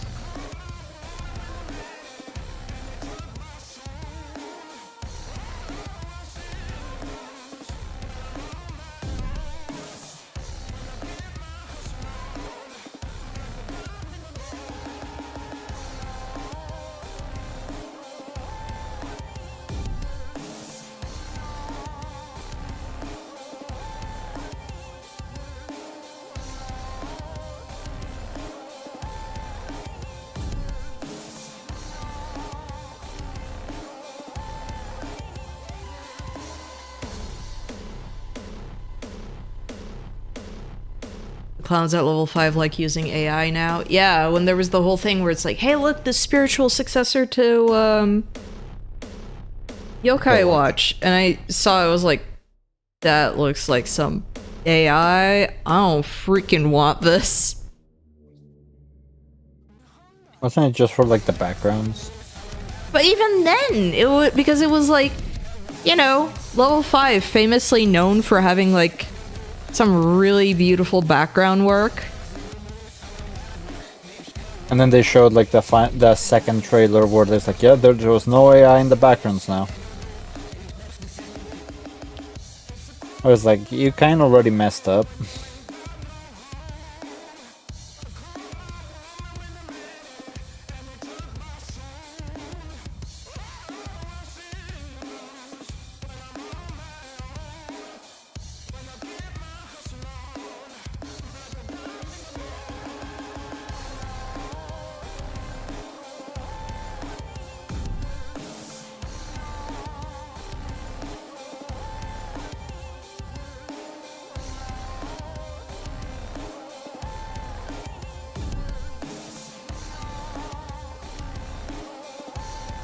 Oops.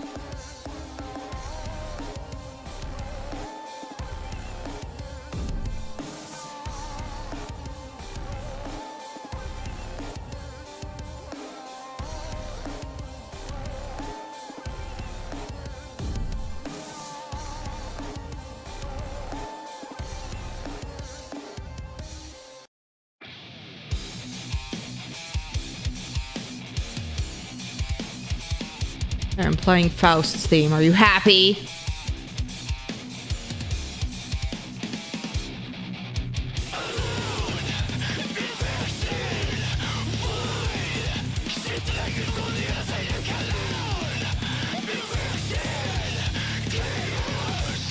A, B, C, D, E, F, go. Oh, Faust. Yeah, I said Faust theme.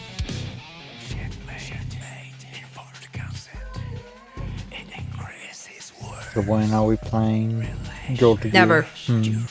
Wow. Have fun at uni, Jess.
I'm still sad that they gave ABBA long hair.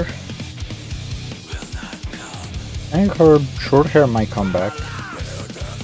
Right, since they're doing skins. Yeah. In the meantime, you basically have to do a mod to get her short hair back.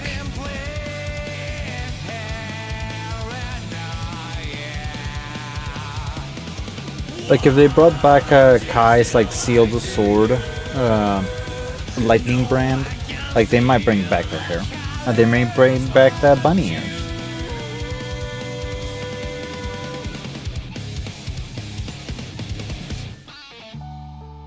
Because you like those bunny ears. Yeah. No, I think technically that outfit was like completely destroyed. That's why there's no bunny ears. Yeah, but that doesn't stop her from having bunny ears on her current design.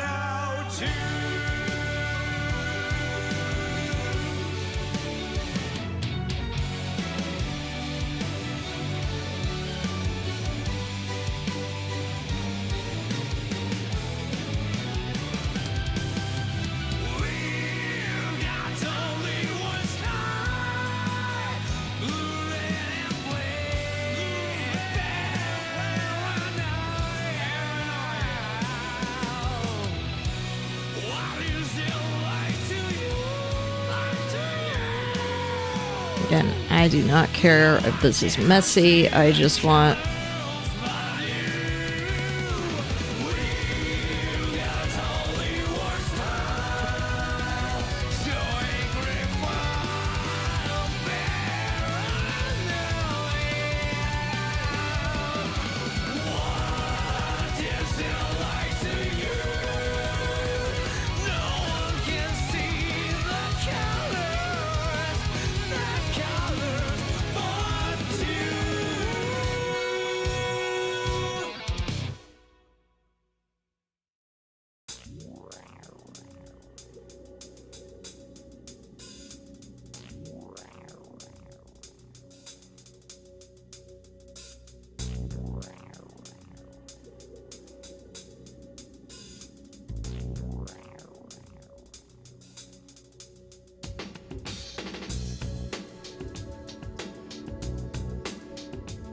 What did you miss? Not much.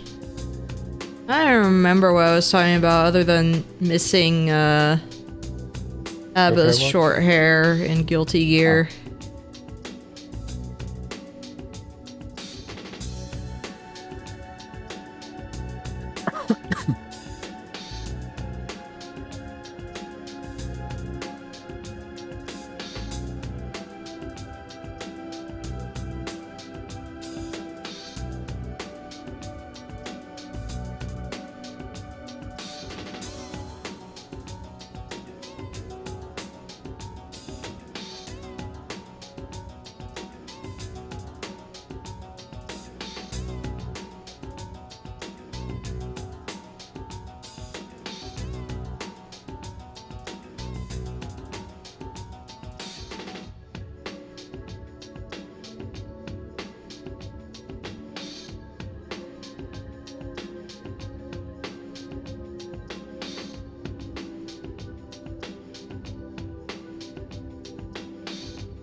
Sorry, I'm just so quiet now. I'm just like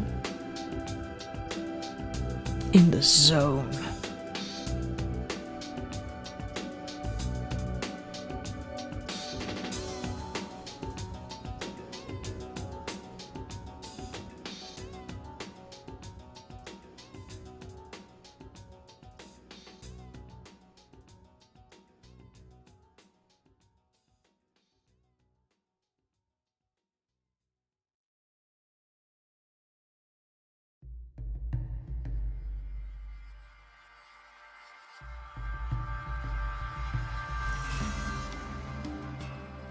Oh man, I need to play Nier Automata on stream.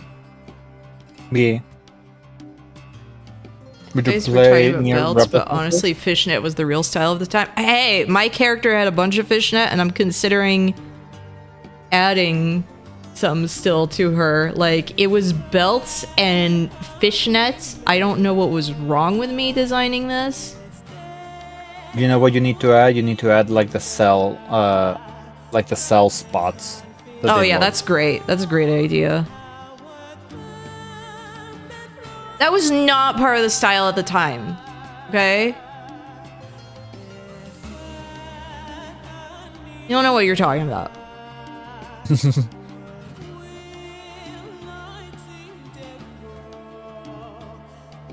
You know, to me, when I look at has-been hotel designs, they are all the cell spot in my head. Where it's just like, yeah, great idea for you to draw this, now animate it. Sometimes where I'm like, this does not look fun to animate.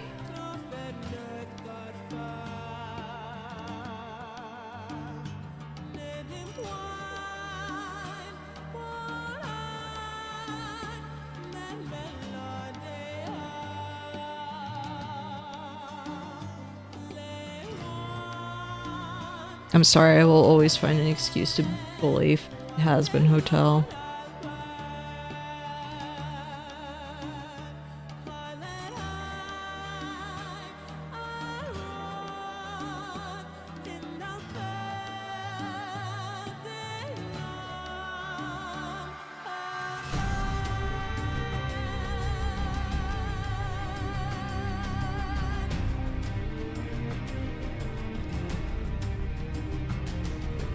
What do you feel about those videos about like somebody trying to feed a kitten a milk bottle, but the kitten's just fighting it? No, I don't want it. Don't want it until they actually get the milk bottle, and it's like, Oh, delicious.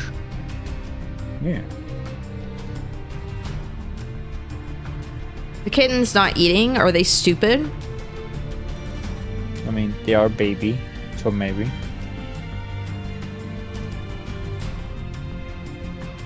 You remember the video of the meme video of like Hehe Cat? Where they edited this kitten to like smile evilly.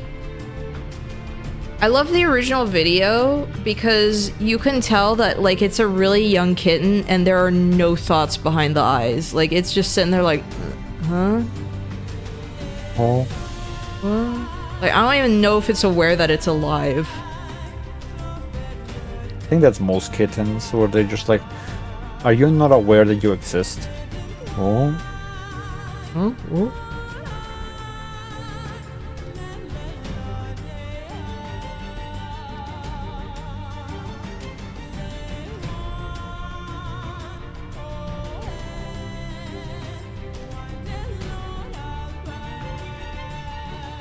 People that get the vision I had with this outfit as a kid. Even now, where I'm just like...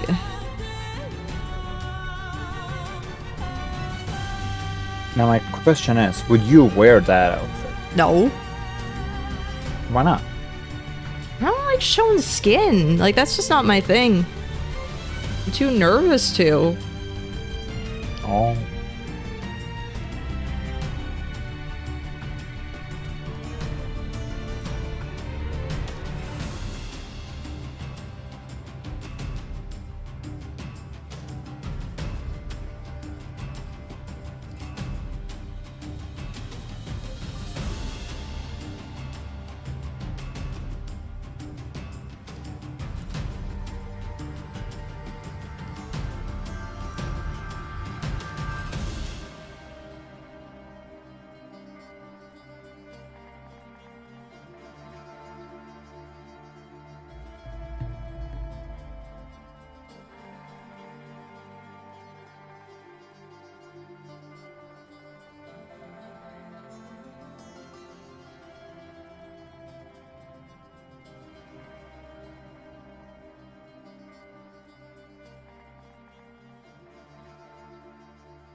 Did you know that Deadpool's Japanese voice actor is Dio? I did not.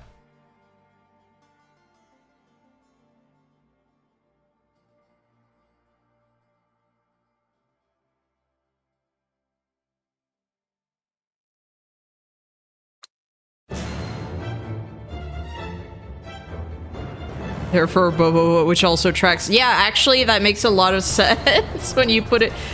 I wonder if that's why they cast him.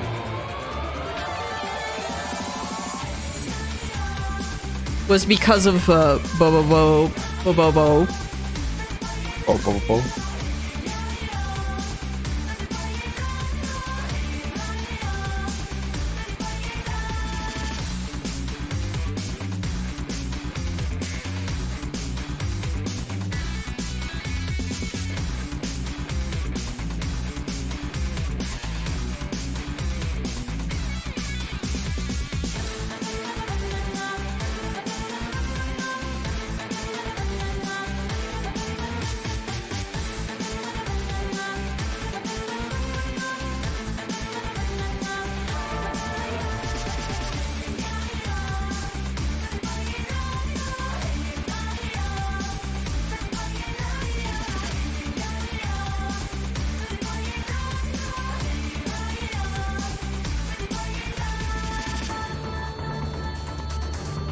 I should make the skirt also a similar material.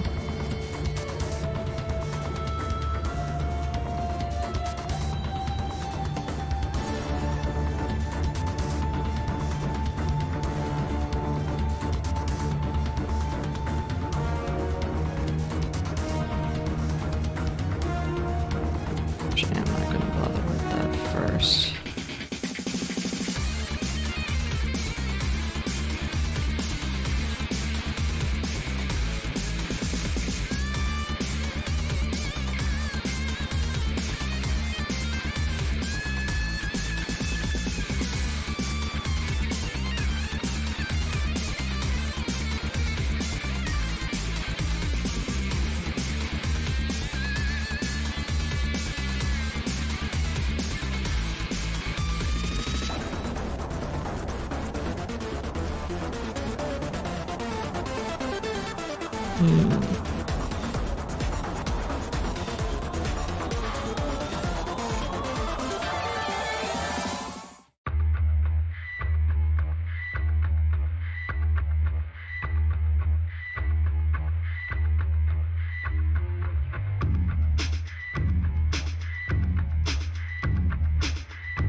Making expressions as if like any of you could see it, like if I had my live 2D model on.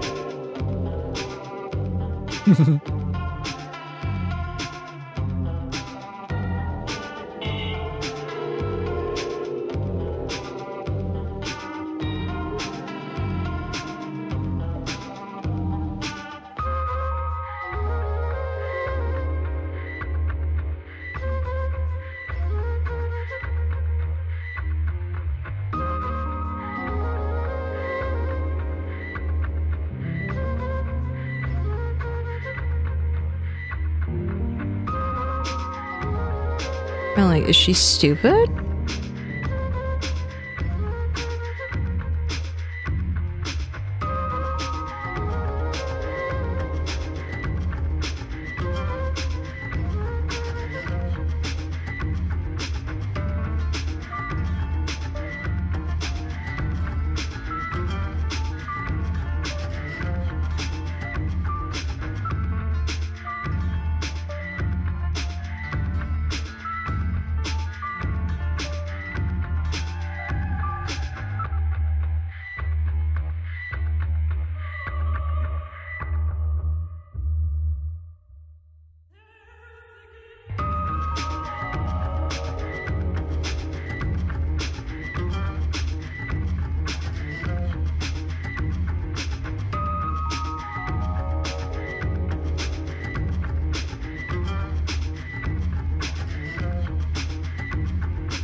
And sorry, I'm like so quiet.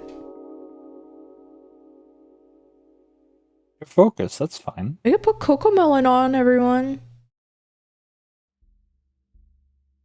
What if your Cocomelon is just putting up a video of your previous stream? You know?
And sometimes like I've been wanting to do streams where I just redraw old character designs.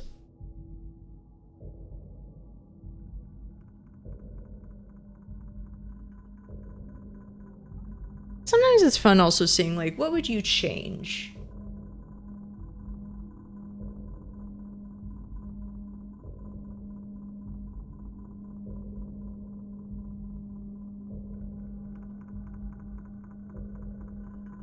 Where's her horns? I'm gonna add them after. Oh. There's a few details, even like the gem on her chest. I can see a lot of inspiration from that character to your current character.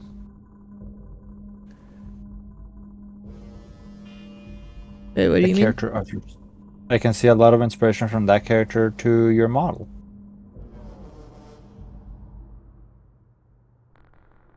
I never would have associated the two.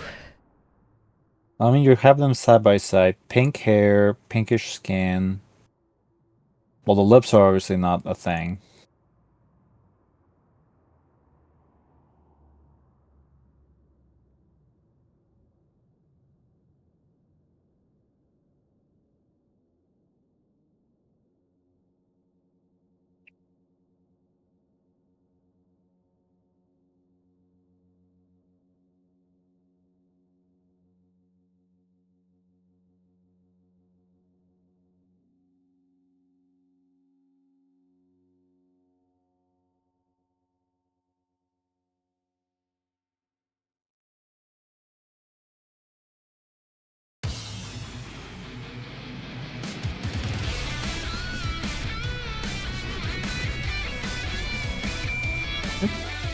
That's too small a brush.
Just like a good old days. Yes.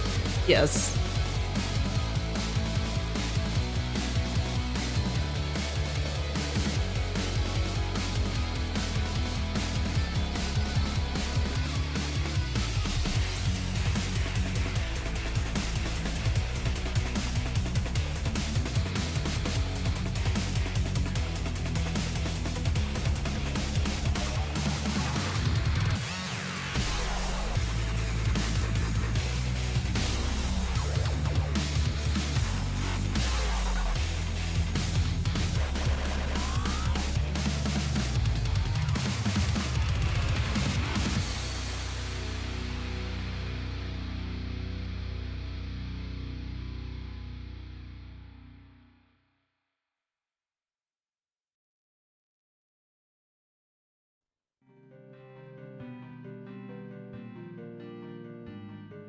I like the stupid variety of music I have on my playlist. Like, Familiar Rising. Kingsfield 4.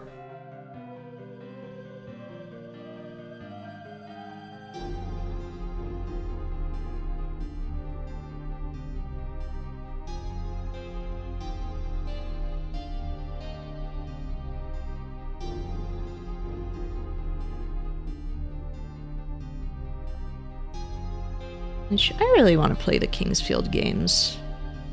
Yeah. Now, would it be fun if they re-released the Kingsfield games as a collection? I freaking wish.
Definitely spending longer on this than I expected.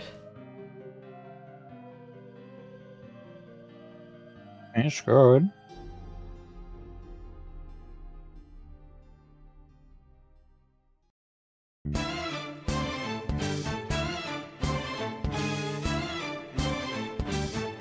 And Persona 5. Inescapable. You're in my playlist.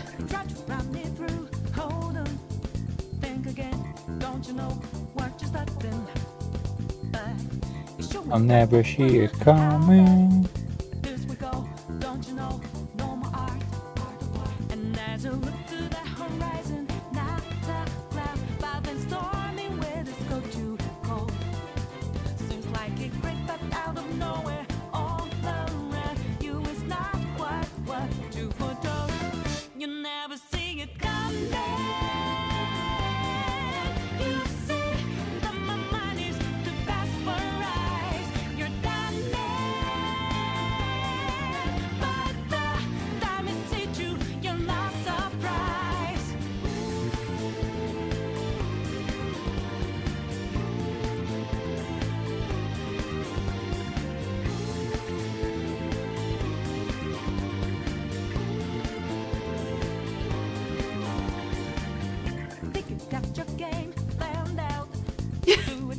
The oversaturation of Persona 5 makes me wish the main character was incarcerated in max security and never got a persona.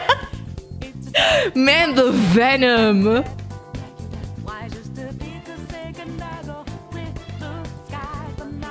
Wow.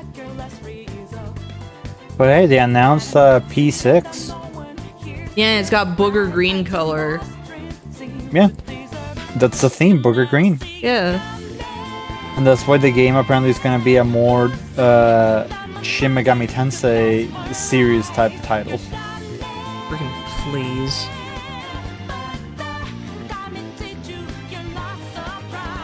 The thing that makes me upset is that they have been moving more of the Persona games to be more digital instead of actual physical releases.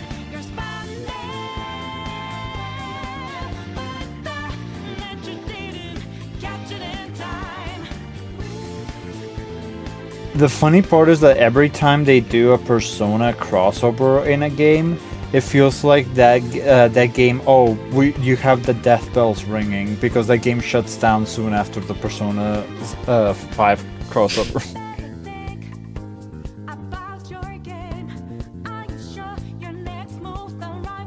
Should have waited for the Persona 6 announcement and had that. Are they stupid?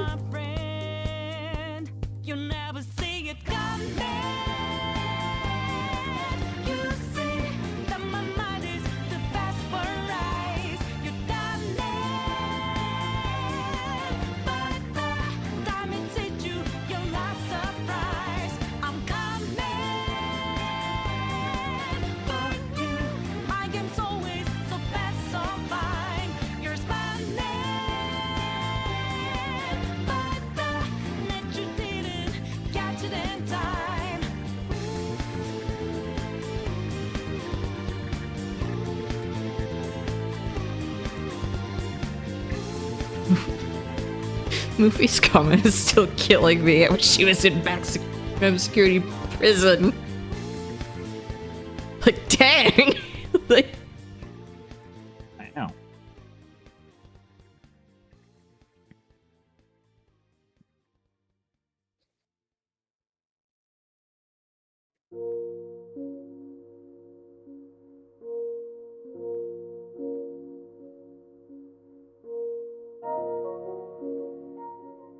I want P6 to be just kids going out for Halloween candy and fighting bullies. I think I'd play that.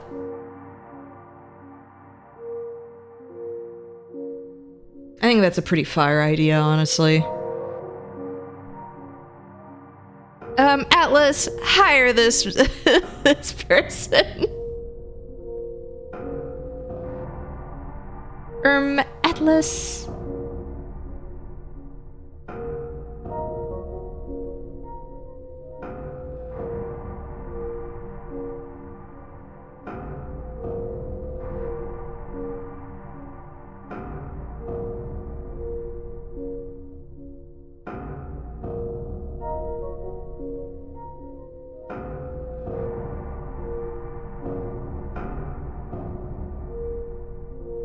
Back to Persona if they made the character college age at least. That's a funny joke.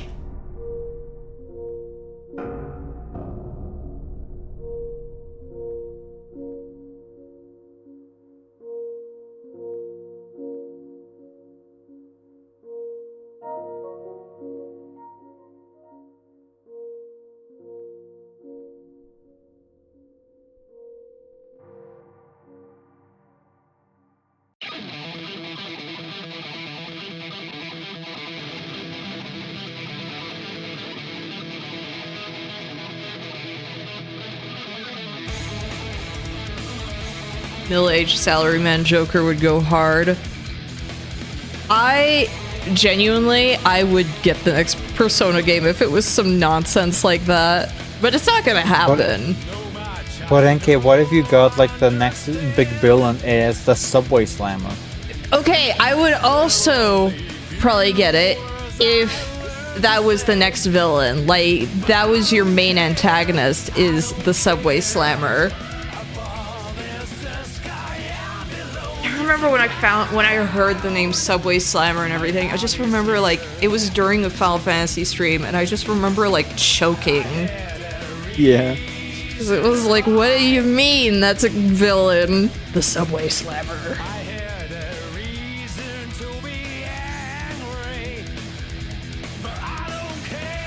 Got a guy who was a baseball player and got angry that somebody actually hit the ball out of the park. And it made him a joke, and he got angry at women because of it. So he just slammed into them in the subway.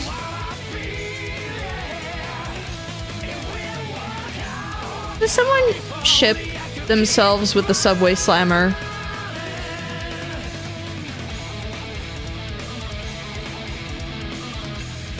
I'm just thinking because there's like so many options out there that people have. It feels like there's always someone, like a weird option out there for someone to like.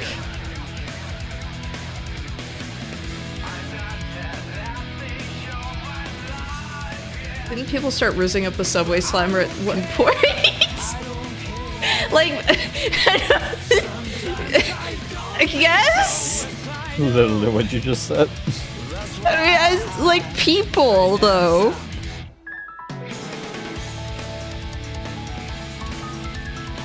I was talking just one singular maniac. Yeah, the Subway Slammer.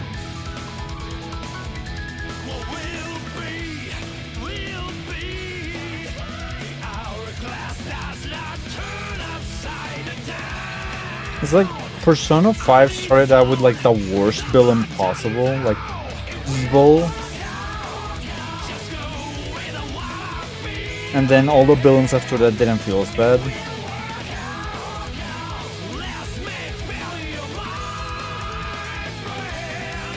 And I do not know what to tell you with that. You gotta play the Persona games. Well, no, I played the start of 5. Even their designs, like their boss designs, I remember just not being as crazy as the first one. And I was like, oh. Persona 1? No, Persona 5. Oh.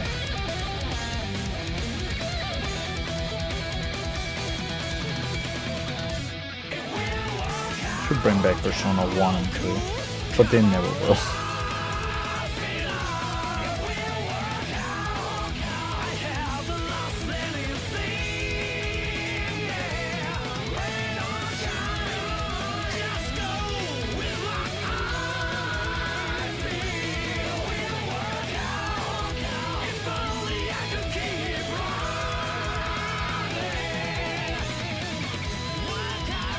Oh, unrelated, but earlier last month, I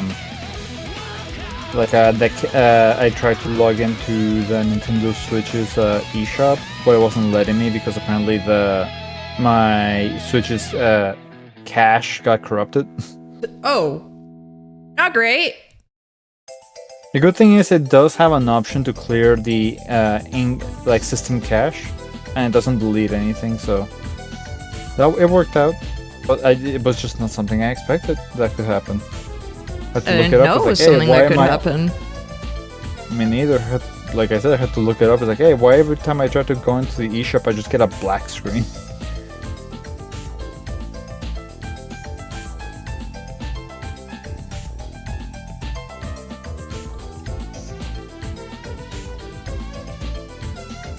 Ooh. Ooh.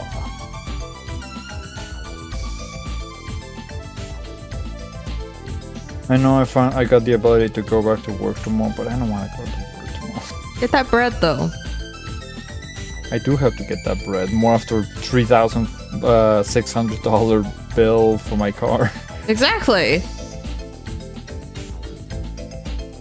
Oh snap! I forgot to call. Ah, dang it.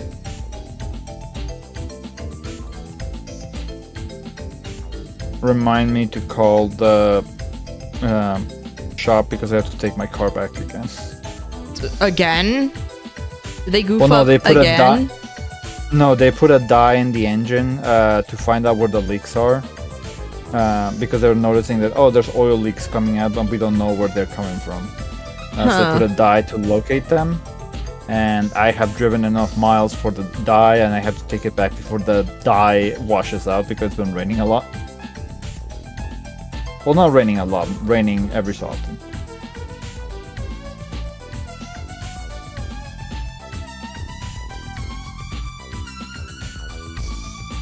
Yeah, so remind me to call the place so I can tell them, hey, can you check where the holes in the engine are and plug them? Put some Laffy Taffy in there.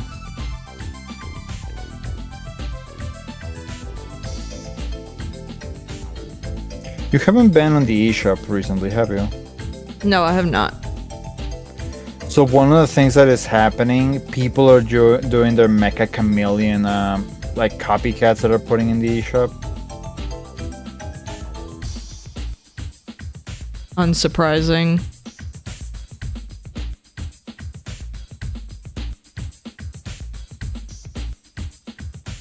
I'm just like looking at that pop up, and it's like, I could play the actual game. Don't you want to play the ripoff? Or the other ripoff. Or the other ripoff. Or the other one? Yeah, there's so many options. Why would you want to play Mecha? You know, that one. Just. How about you play all those hentai games that are in the eShop for some reason? Do I want to play Pocopia? Do I want to play a hentai game? You know what's extra evil with the weird hentai games that pop up in the eShop? They're like AI and it's not even... Exactly. It's like I'm realizing like the look of it is like, oh, that's AI. Just a quick cash grab. You want people to put effort into their games? Yuck. Yeah, I do. Disgusting. Just... Get out of here. I feel like if I download one of those horrible games, I'm just gonna get somehow some like malware on my Switch. Why don't you try it out? No. No. Don't want that garbage. I already have a lot of garbage on my Switch. Need not like Battle Cats. That is awful. Why? Who would ever play Battle Cats? Just the person that enjoyed looking at all the weirdo cats.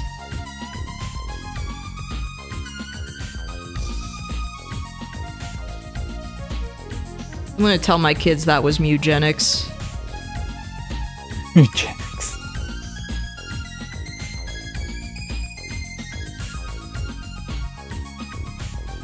Did you know that the main character in Eugenics is Isaac's mom that has been her corpse that has been reanimated? No. Yeah.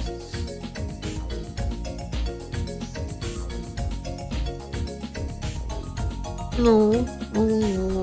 No. Oh no. Oh, Paw Patrol, but definitely what I wanted. Shrugs my fat cat shoulders. Ooh. Is Fat Cat shrugging its shoulders, or is it just like lifting up its back fat? Wow. Okay. Oh, alright. What? I'm talking about Fat Cat. Oh, okay. Okay. It has its name says. Its the whole name is about it. She can't have a single moment without you talking about how fat she is. Okay, okay. It's literally her name. I'm disgusted. Wow, I'm not fat shaming Fat Cat. There you are again. That's you're doing it again. Call her Fat Cat? Wow. Chat. Wow. I'm just always gonna be the bad guy. Or she. Dang. Like, chat. Can you believe this? You think you know people? I really thought I knew you, but you know. Her name is Chubbs. Yeah, get it right.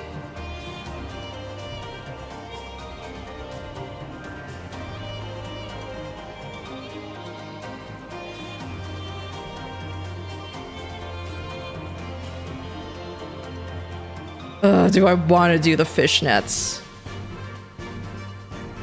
I mean...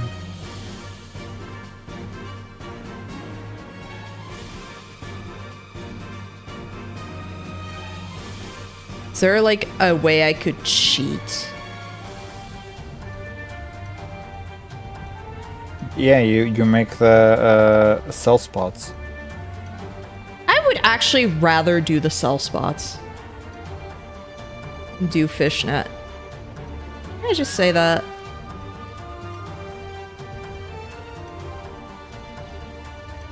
What the? I lost my... What? Huh? What? Oh? Oh. Oh. That is not the pencil I'm... There we go.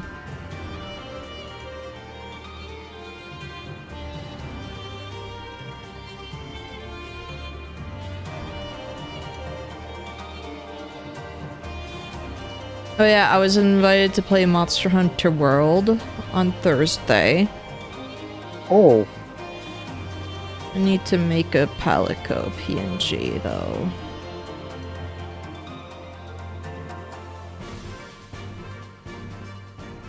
Maybe you can join us for some stuff. Oh. I love Monster Hunter.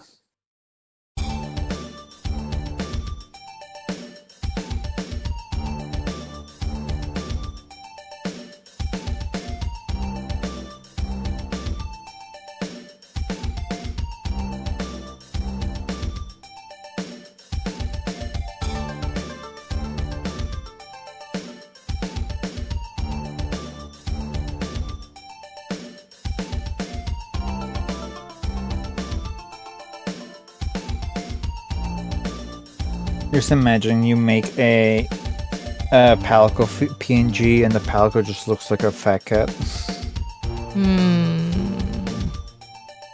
I could. Or I could make myself into a Palico with the Kezu outfit. Isn't that just like the maid, the nurse outfit? Yeah. Or I wear a Kezu suit. Like a Kesu hoodie. Yeah. Wait, wouldn't that just be like a Palico, like, that looks like it's wearing a foreskin? Yeah. That'd be pretty cool. Oh. That's what people like.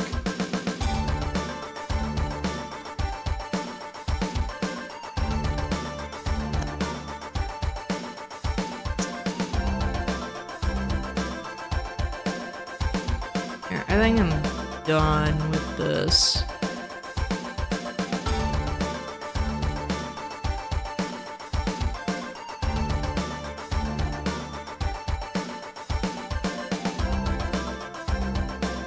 I said this was going to be a quick thing, and I mean it was, but not as quick as I wanted.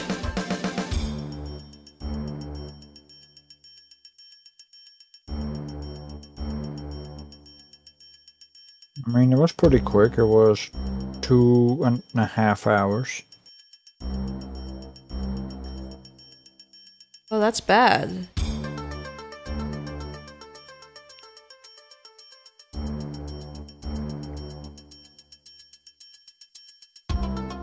New art style, old art style.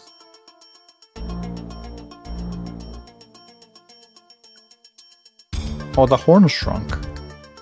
Yeah. And?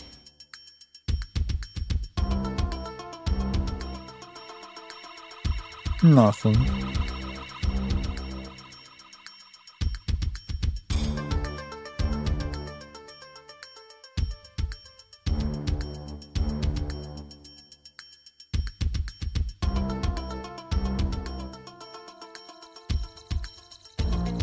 I kind of want to make a joke, but I feel like you would get really angry at me. So don't do it. I won't.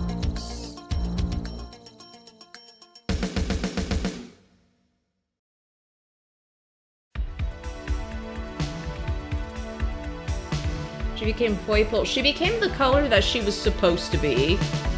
But I didn't have the pencils for it. Actual color fuchsia. Yeah.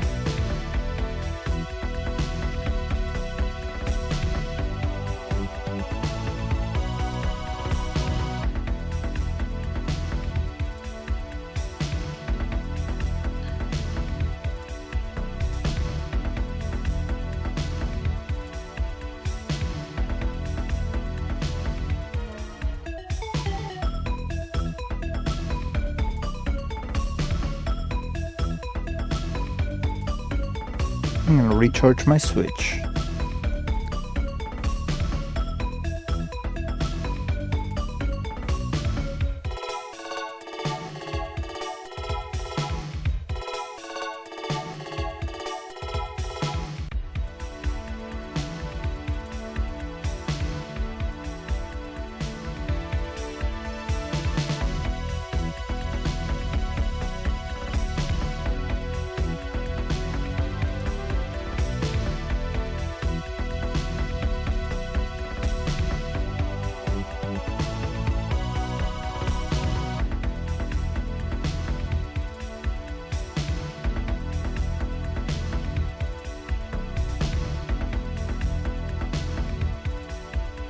should write the text there too.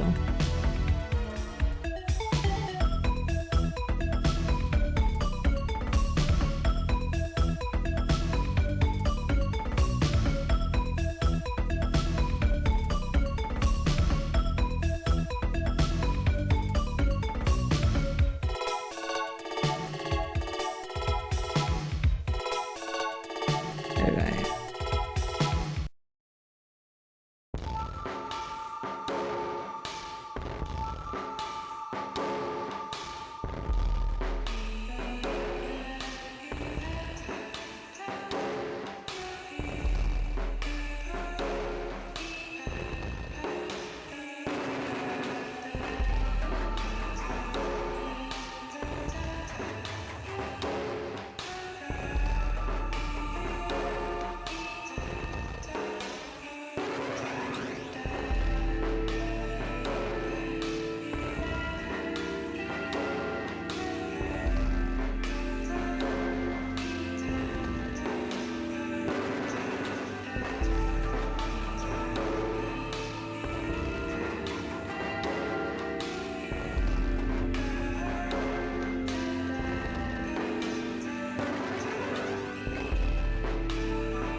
So I might as well just try and recreate the font I was doing.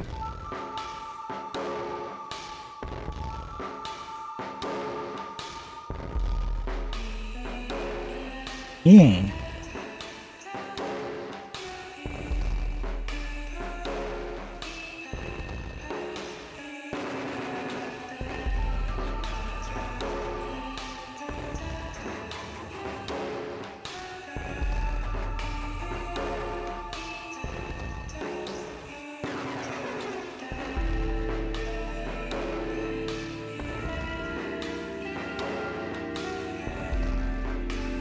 Did you change the name too? No. I just spelled it correctly. Oh, I thought like you spelled it incorrectly on purpose. Nope. I That's didn't what know I how did to with one spell of- it as a kid. Because that's what I did with one of my characters.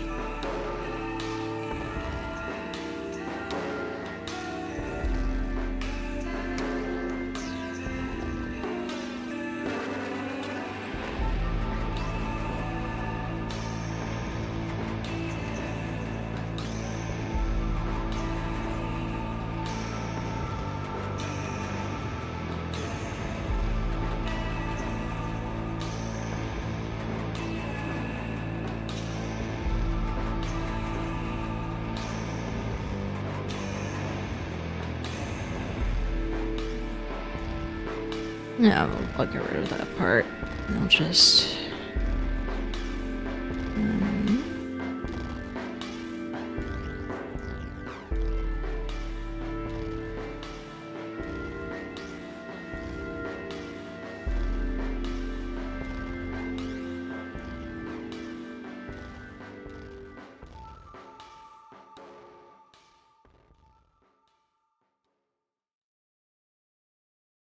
Millennial mom naming trope.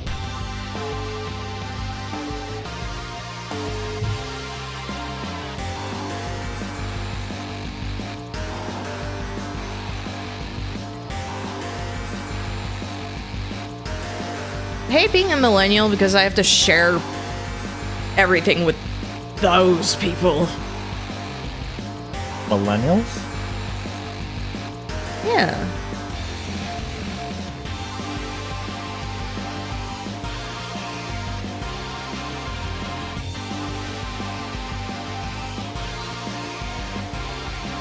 Didn't realize that the 90s were millennials. We're old. We're withering husks. Oh, tiny. Should go post right now. We are heckin' doggoing with the rest of us, unfortunately. Every time I fight any of the dogs in Souls games, I'm just like, oh my gosh, the heckin' popper! Out of like absolute spite.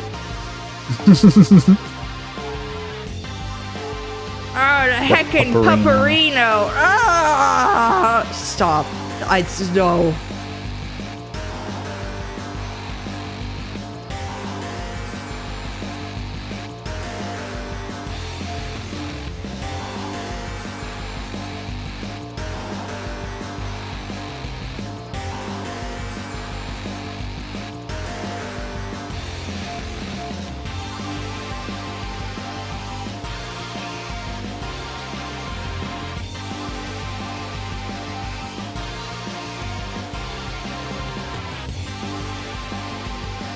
Hey, did I not save it?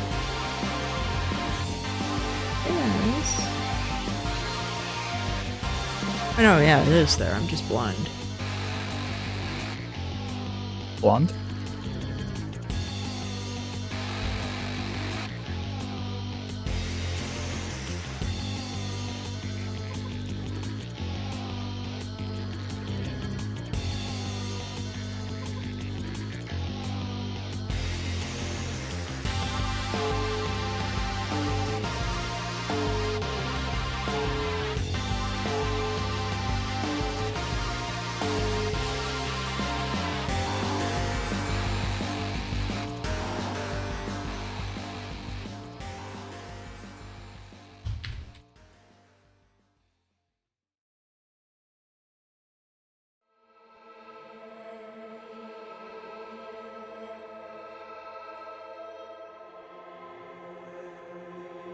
I'm staying it.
I agree if it's weird looking at all that.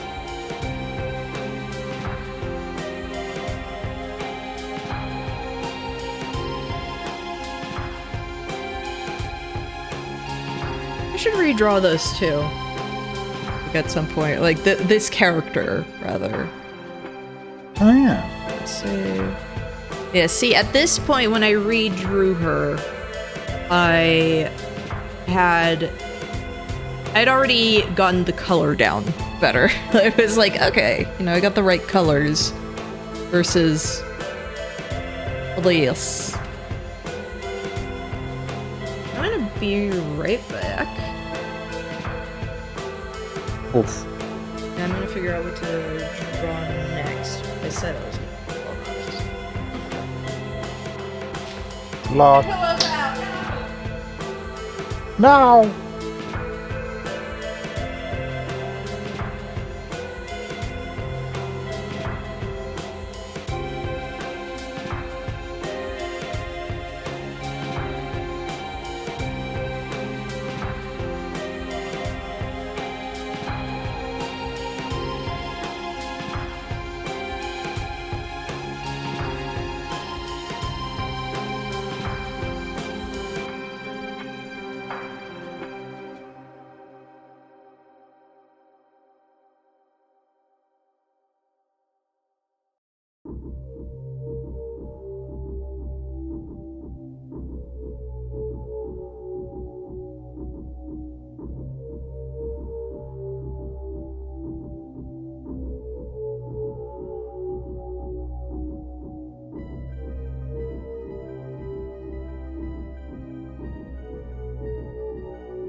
hold on.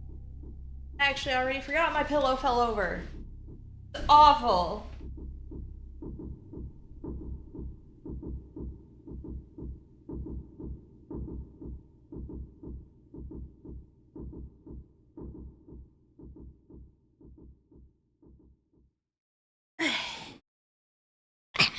I also go in. I overheated my burrito. I'm low-key kind of tempted, like, as I start the Cocomelon thing.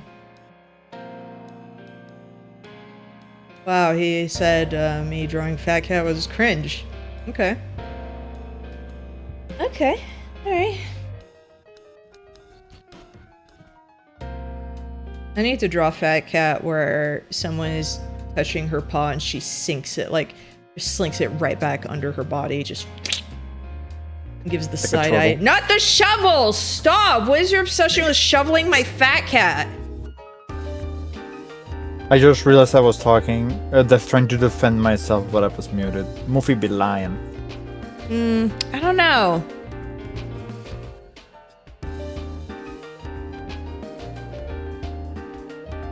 Touch Fat Cat's paw, retracts into its body like a turtle neck. Yeah, where it's just...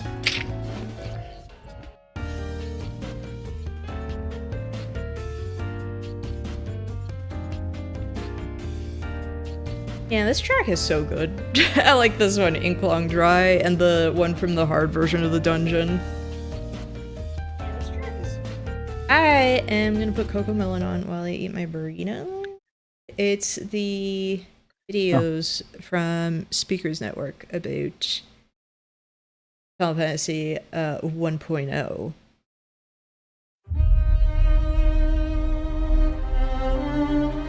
Whoa. Yeah, the tempo shifts in that track are really good. I'm gonna turn this down a bit.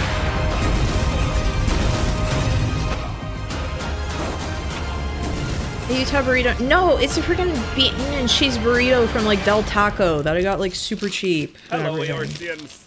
Welcome. Did I tell you that I got a chimichanga, 2 chimichangas ordered today? No, that sounds good. They were really good. I actually meant to order enchiladas, but for some reason I was looking at the wrong part of the menu, so I ordered chimichangas. And even the person was shocked because like, I want 2 chimichangas. It's like, I was like, guys, okay, I'll eat them here in the store. And they handed me like 2 giant things. It's like, I ordered enchiladas. No, you said chimichangas. Like, oh, that's why you asked me that.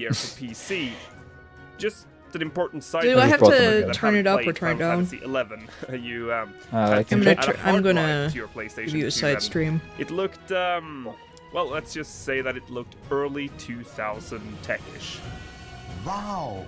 The game was a big hit in Japan, where it didn't really have a lot of competition, with the exception of games like Anarchy Online, Dark Age of Camelot, and RuneScape. Maybe just a tiny bit on Steam, on stream. PC, it picked up speed, and in 2006, the game reported that it has somewhere around 200 to 300,000 active players logging in every day. The game was praised for its graphics and battle system. I really want to play 11. The two things Square Enix, or Squaresoft at the time, would pride themselves with on pretty much every Final Fantasy game. Fast forward. Someone play 11 with me. No latest is now we'll do that. Enix, and the company is eager to create a successor to Final Fantasy. I want to do it when the trial, like the updated trial happens. To make it a direct sequel to Final Fantasy XI, a Final Fantasy XI-2. This had worked before with Final Fantasy X, but it was unclear how this would work in practice. Okay, you won't be able to get into Phoenix. Oh, Final okay, fine. Fine. I'll go elsewhere. I'll take my business elsewhere. Of Promathia, and the active player numbers were still rising. However, it was eventually decided it would become a main title. But what if you play Warframe? And work on the game started sometime that year. Codename Rapture. The developers were still worried that making it a main series title would the be Crystarium. Risky, as the features they were planning to implement were considered too radical internally. Also, just to clarify, the too radical part means that they were trying to make it a little different from Final Fantasy XI. Little bit. The Management staff Grimoire hired was a for Sony choice. Rapture was Had you producer never Hiromichi seen it Tamaki, before? the head honcho and original producer of Final Fantasy XI. That's the reason I used the director was Komajiro Nobuaki one. Komoto, who himself was the director of Final Fantasy XI. The game's writer, Yaoko Sato, had been the main scenario writer for, you guessed it, Final Fantasy XI. Are you noticing a pattern here? Because I am. The thing that kills me is, So like, let's go I would over the like battle to experience at least... The game was to be built around a main Story story from complemented 1.0. by side stories. Also, leaves. Guild leaves were supposed to be the future of MMOs, according to Square Enix. We should make, The like, gods actual damned leave videos plates and were stuff that plastered go on over pretty it, like, much official. every promotional Komajiro's material cute, for though. the Yeah, game. that's why, like, I But use that as my glam, we'll is the get to that Komajiro later. book. Unfortunately for Sato, the incredibly inefficient work environment and lack of communication between departments, the setting and gameplay had already been decided before she was brought on board as the main scenario writer, which meant that she had to consult the rest of the team every time she wished to use any of Eorzea's main locations in a certain way. The story of Final Fantasy XIV was supposed to focus on the conflict between the 5 main races of Eorzea and the troublesome beast tribes and their stupid primals. Looking at you, Titan. Wait, you didn't even make it to 1.0, did you? We'll get back to you later as well. Anyway, the story would also feature Titan a is third dumb. conflict with the mighty Garlean Empire, serving as the title's iconic bad guys. Speaking of iconic, the game's logo was to once again be designed by the extremely talented Yoshitaka Amano. Seriously, this is the guy behind pretty much every single Final Fantasy logo, so take a look at his previous work. It is absolutely amazing! All of it!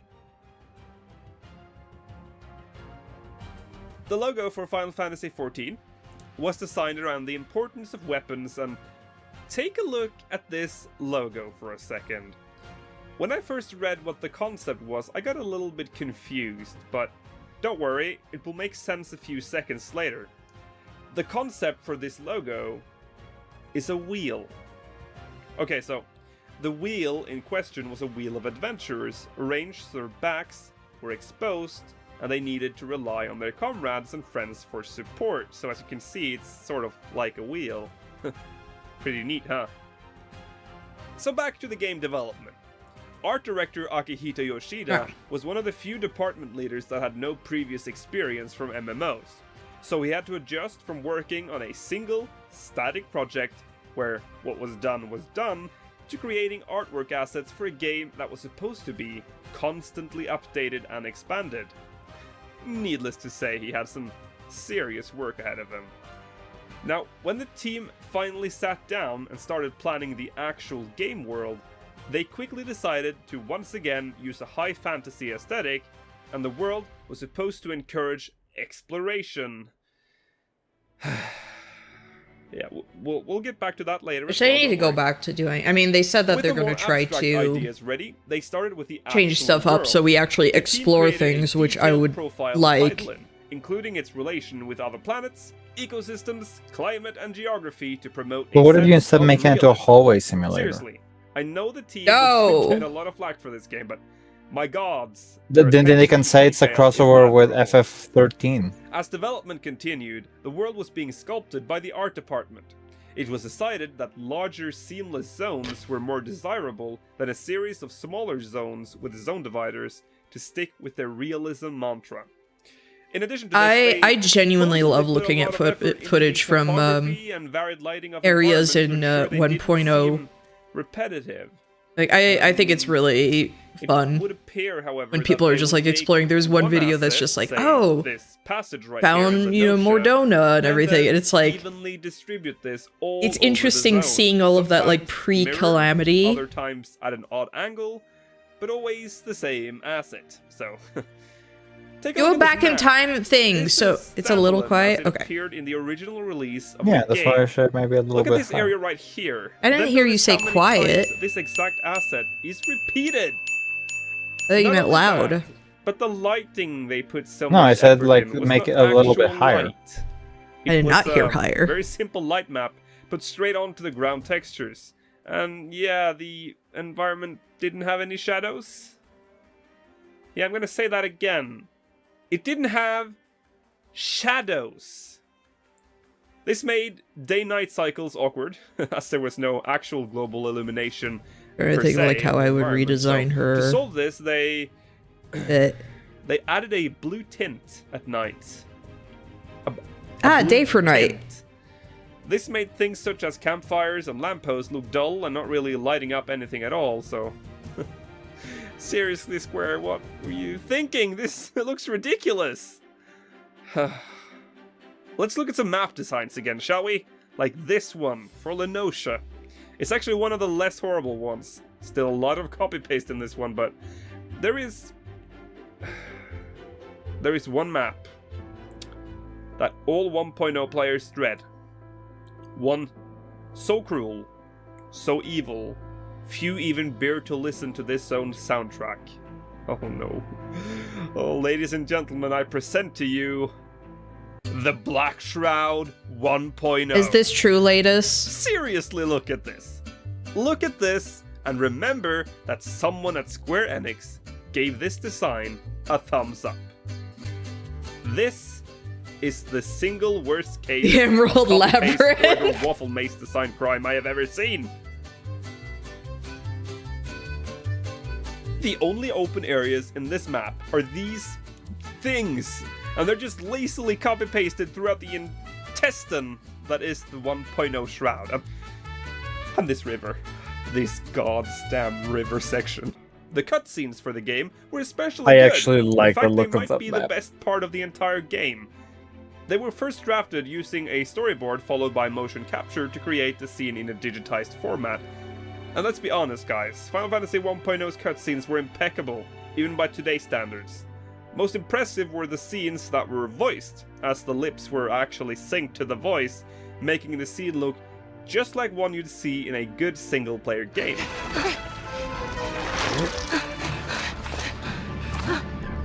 I can explore! The outsiders! I wish that they gave Final Fantasy However, XIV the budget to do anything The devs' like almost this. obsessive attention to graphical fidelity was one of the many reasons why this game was destined to fail. Take the opening cutscene for Limsa Lominsa, for example.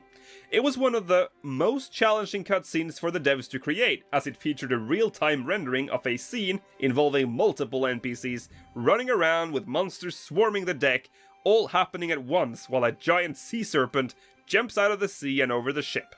The cherry on top with this scene is that each of the giant sea serpent's fins were individually animated. Causing Why? most computers at the time to either struggle past 10 FPS or flat out crashing to desktop due to the strain on the system. The engine responsible for this mess was Square Enix's own middleware engine, Crystal Tools, originally used in Final Fantasy XIII. The engine was customized to better fit Final Fantasy XIV, but as you've just seen countless examples of, it proved unsuitable to the needs of the game, rendering its internal structure broken. This is all in hindsight, of course, as back in 2009, when the game was about to be revealed, Square Enix had already approved the designs and was ready to announce I keep the thinking game. for Kala, But nothing. because I'm like, if I Nothing interpreted would this make Final Fantasy XIV players shiver more than this thing. on my own, I'm like, I want this to be like a little hat with pom-poms, kind of like It was everywhere. the in alternative outfit with the This cat hood. monstrosity is known by many names, but the most common name used for it is flower pot. Seriously, flower pots. But that's all the time we have in this video. In the next episode, we will look closer at the flower pots and the rest of the world design. So, thank you so much for watching. I hope I didn't bore you to death. If you're still alive, make sure to thumbs up this video if you liked it, and crave for the continuation. And leave a comment with your best or worst memory of 1.0. Or just let me know what you think of the video, that works too. And hey, subscribe as well to get notified when the next part is out. I'll be back in part 2 of the Fallen Rise of Final Fantasy That's how you XIV. draw May you feet, ever walk right? in the light of the crystal. She does not collect fat cat pelts! What is wrong with you? Hello Eorzeans! Welcome back to the Fall and Rise of Final Fantasy XIV Episode 2. In the previous episode, we talked about the planning and the initial design of Final Fantasy XIV. In this episode, we'll take a look at the actual product, leading into the alpha, beta, and the launch. The dev team was obsessed with the look and feel of the game, completely ignoring optimization in the process. They added these flower pots right here, or I guess it's technically a barrel. And one of these flower barrels had approximately 1,000 XP you polygons gain per day, the and less you 150 made, until lines of eventually shader you code. couldn't even And that gain is the XP same until amount logged of off. polygons and shaders It's as what the a rest of the character EXP bonus model. was turned into come Chuck 8 of these in 2.0 a do not dungeon and punish get a full you, party with a slash fair became amount the of lag EXP on the bonus. side. That makes But one of the what? game's greatest assets was its music. Once again, Good game. composed by famed Final Fantasy composer Nobuo Uematsu. It was the first time in a long time Uematsu This guy's was my hired to do a enemy game's for entire writing soundtrack, machinations. And the first track he composed was the theme. If for I the ever Solo meet him, Mesa. like it's on Uematsu site. composed around 70 to 80 tracks for the game, all of which was composed following clear guidelines provided by the dev team. The theme song, Answers, was also composed by Uematsu, and he picked Susan Calloway as the singer after watching her perform during a Distant Worlds concert in America 2 years prior to the game's release. The song would later I really become wanna hauntingly see the foreshadowing Distant Worlds for the events that concert would thing. end the 1.x era a couple of years Maybe later. the older theme, not the one we have now. I need to listen to like the 1.0 stuff. The game's 5 playable races, Hyur, Lalafell, Elyzon, Miqo'te, and Rogadin, were directly based on the 5 initial races from Final Fantasy XI: Hume, Taru Do I have a link Taru, to this video? Elva, Yes. Mithra, and Galka, with a few design adjustments to reflect the new setting. In addition to the main Right, races, the this developers this also should created also 2 have different the clans opposed to the playlist. single clan setup in Final Fantasy XI. However, just like in 11, some of the races were gender-locked. Specifically the Miqo'te being female only, and Rogadin being I male wish only, Lalafell had like which is darker odd, noses. seeing as They have the wanted thing where it's realism, like yet the failed to update introduce is going to both let you do genders that and get or rid of like the races. darker nose on Shortly before the game was announced, there were on still some of the Viera, and I'm like, development what teams is that were wrong with worried. you? These are some of their Tanaka and charm Komoto points. had a rather Like absurd vision for the game. the war They paint wanted it to on resemble 11, the but Miqo'te. bigger and better, No, I want more. I want them to realistic. have like They wanted more of the what worked in furry face from the 2002 Mithra. than what was currently standard during development. I wish They Miqo'te wanted had less UI tails. work, less information in mean game, Viera. and a convoluted battle system. Yeah, that.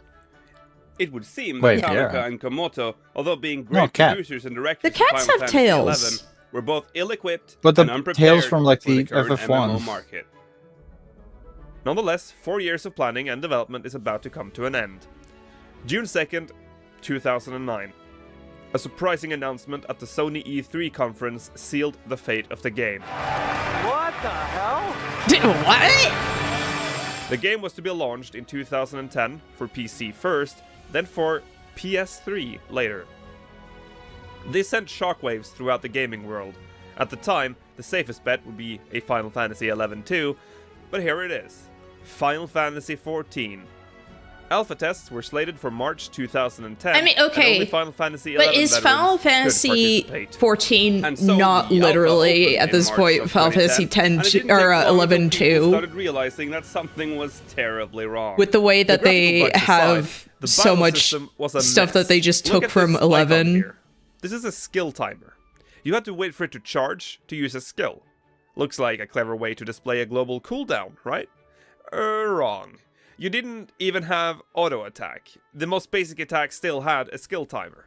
In addition to this, the massive bar at the bottom there was the TP bar.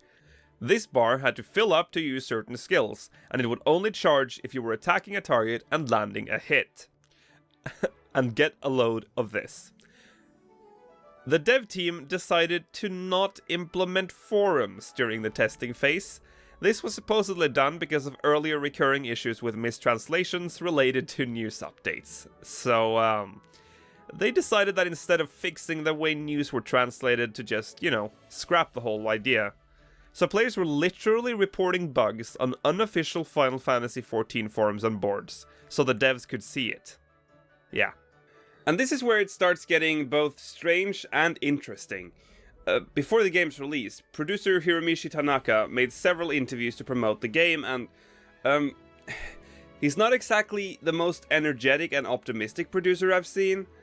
seriously, I've watched. I want this guy out on stage for FanFest. Amateurish and boring, but the way I want Tanaka this is guy. acting and He responding looks to questions excited. makes it feel like he either don't care or is completely oblivious to what the game he's producing is actually about. Look at this bit right here. This is an E3 2010 interview, right before the beta. The interviewer is asking Tanaka why Final Fantasy XIV doesn't have a jump feature. A rather basic feature in most games at the time. Oh yeah, I forgot to mention that. Final Fantasy XIV 1.0 didn't have a jump feature. Pressing the spacebar activated the chat. So the interviewer asks Tanaka why this feature has been omitted from Final Fantasy XIV, and the translator doesn't even understand the question. So the interviewer elaborates, and 性がないからっていうところが一番大きいです。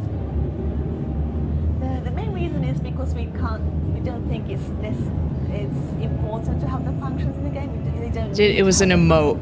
Great! Awesome! Cool! Belitas, I'm happy having you like here because at least you do have experience with 1.0. You and my friend Otto both were like 1.0 players. Jumping. Oh. Tanaka made several claims during the interview, like the fact that he didn't want a minimap on the screen at all to make exploring more fun. Yeah, because what could be more fun than running around in a copy-pasted zone with no way of knowing where to go or where you are? I would Seriously. scream. But maybe the reason Tanaka acted the way he did was because he felt the way most of the staff at Square Enix felt at the time. Final Fantasy is a cash cow, and the fans will line up for the milking. This was sadly somewhat true, but Square Enix was in for a rude awakening. The beta test period was getting close, but Square Enix kept pushing the date back from its original August 2010 target date, due to all the massive issues that were reported during the alpha test.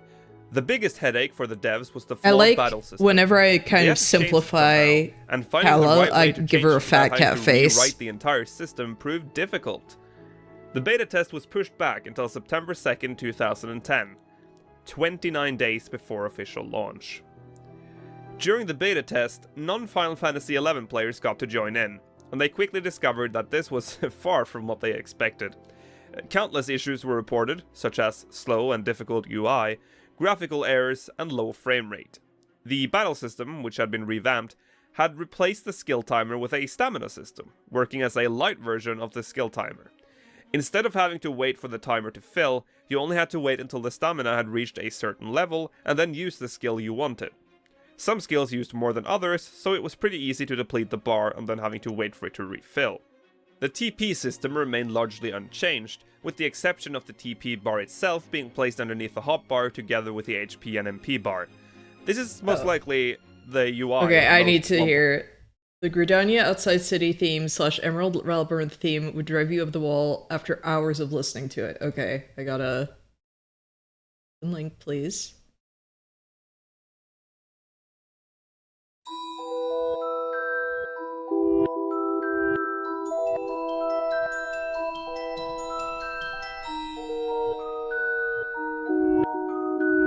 They had this as Palace of the Dead music, too? That music doesn't feel Final Fantasy. No. What is Feels like this? It feels like Mystical Forest generic MMO music. What are some Or of these RPG? instruments? Just bells? No, the whoop whoop whoop sound. It's like I'm being called on like Skype or something.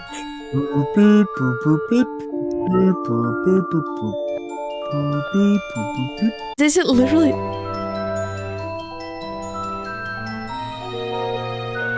I'm making a very specific face. Yeah, the Sephiroth Genova.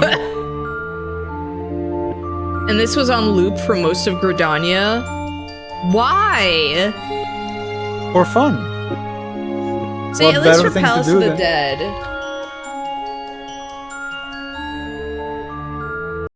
They improved. This. Thank you. Ice cream core. Yes.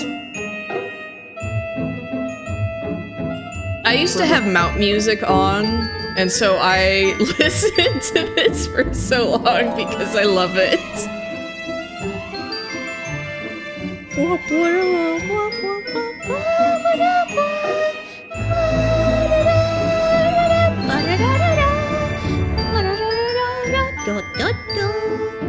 Like, I know this is mount music that they have for a lot of cash shop things, but I associate this with Fatter Cat. This is Ice Cream Core Fat Cat music.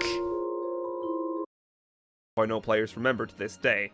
They also introduced skill I feel like I finders have to with send that skills and abilities, Gridania music making to it more strategic Alex, and akin to since most they do modern MMOs music, at and the it's time. just like, hey, However, listen to this, most this of these skills sucks. could often not be used unless you had built up the sufficient amount of TP or MP. Do note, though, that there was no actual global cooldown, with the exception of the regeneration of the stamina bar. Players voiced their concerns to the devs, but the game was getting so Okay, there's close to something release, I they noticed had with no time to make any 1.0 that major I actually adjustments. really like. There A few bug is fix patches an were element released, of like but these were weight to minor the and did not characters, impact even the when they battle system move. or the UI. It was Like, later turn stated and from sources everything. inside Square Enix that That's more something time that I should have been made to really fix all the like bugs in that the were game, reported during and the beta that's period, but that's Square Enix did upsetting not that listen it to was devs' in the plea, game and it's the game gone. was shoved into release for PC on September 30th, 2010. I like this footage of stabbing The a game's release poor was little successful in creature Japan, over and ranking number over. 2 in the PC games charts in Japan, Because only I get beaten things by like that's one of the things that I Civilization said 5 that and ahead I of like StarCraft how 2 things Wings of feel like Liberty. there's weight In and the head UK, to it it. debuted number 10 behind games like F1 2010, Halo Reach, Civilization 5, and Prince of Persia: The Forgotten Sands. By November 2010, the game had sold 603,000 copies worldwide. But Square Enix had just made one of their biggest mistakes to date. Final Fantasy XIV was not ready for release, and it was starting to show. With no official forums to ask for help, confused new players straight up abandoned the game after getting past the opening cinematic. If they stuck around long enough to actually get through the main story, they would soon find that the main story was shallow and difficult to follow, as quest NPCs did not show up on the world map, and the maps had no icon descriptions of any kind. Fun! That And it maze gets is even better. killing me. The map could not be resized. Love it it. had to cover the entire No, screen. it's And the only way bad. to move the map. Actually, if Why? you haven't played Final Fantasy XIV It's 1.0 ugly. before, just think to yourself, You're what talking would to be the person who easiest likes way dungeon to move crawlers. around a full screen map? Yeah, but for an If you MMO, thought click and drag, Yes, well, you're that would wrong. be awesome. It's the logical buttons I, J, K, and L, of course. But wait, there's more. Let's take a look at our gear. How do we get to our gear screen? It must be a hotkey, right? Nope.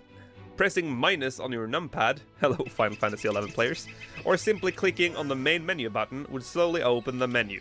From there, click Gear, and behold the work of art. I'm gonna Everything had slap to be you. accessed via the main menu. Want to check your inventory? Menu screen. Belts for an actual Wanna check your visual link shelves? item. Okay, Menu I would screen. actually like it sometimes comes if there were to the things that reach you could add A lot of you have on already like that. mentioned I know this we're in the going to be able to comment section of my remove previous things. The but- fatigue system. I can barely explain this without sounding like I'm making it up. But here goes. Dark Souls stamina. The whole system was designed to prevent hardcore players from leveling faster than casual players. That's how you know it's a good system. The system consisted of 8 thresholds, each threshold consisting of 1 hour of combat EXP. As you gained experience, you would slowly fill these thresholds, getting 100% experience until you reached the 8th threshold, after which you would start to get less and less experience until you finally reached the hard limit and no longer earn EXP. If you stopped doing combat or stopped playing altogether, the threshold would slowly start decreasing, and you could start getting EXP again. And the So thresholds were stupid. reset every week.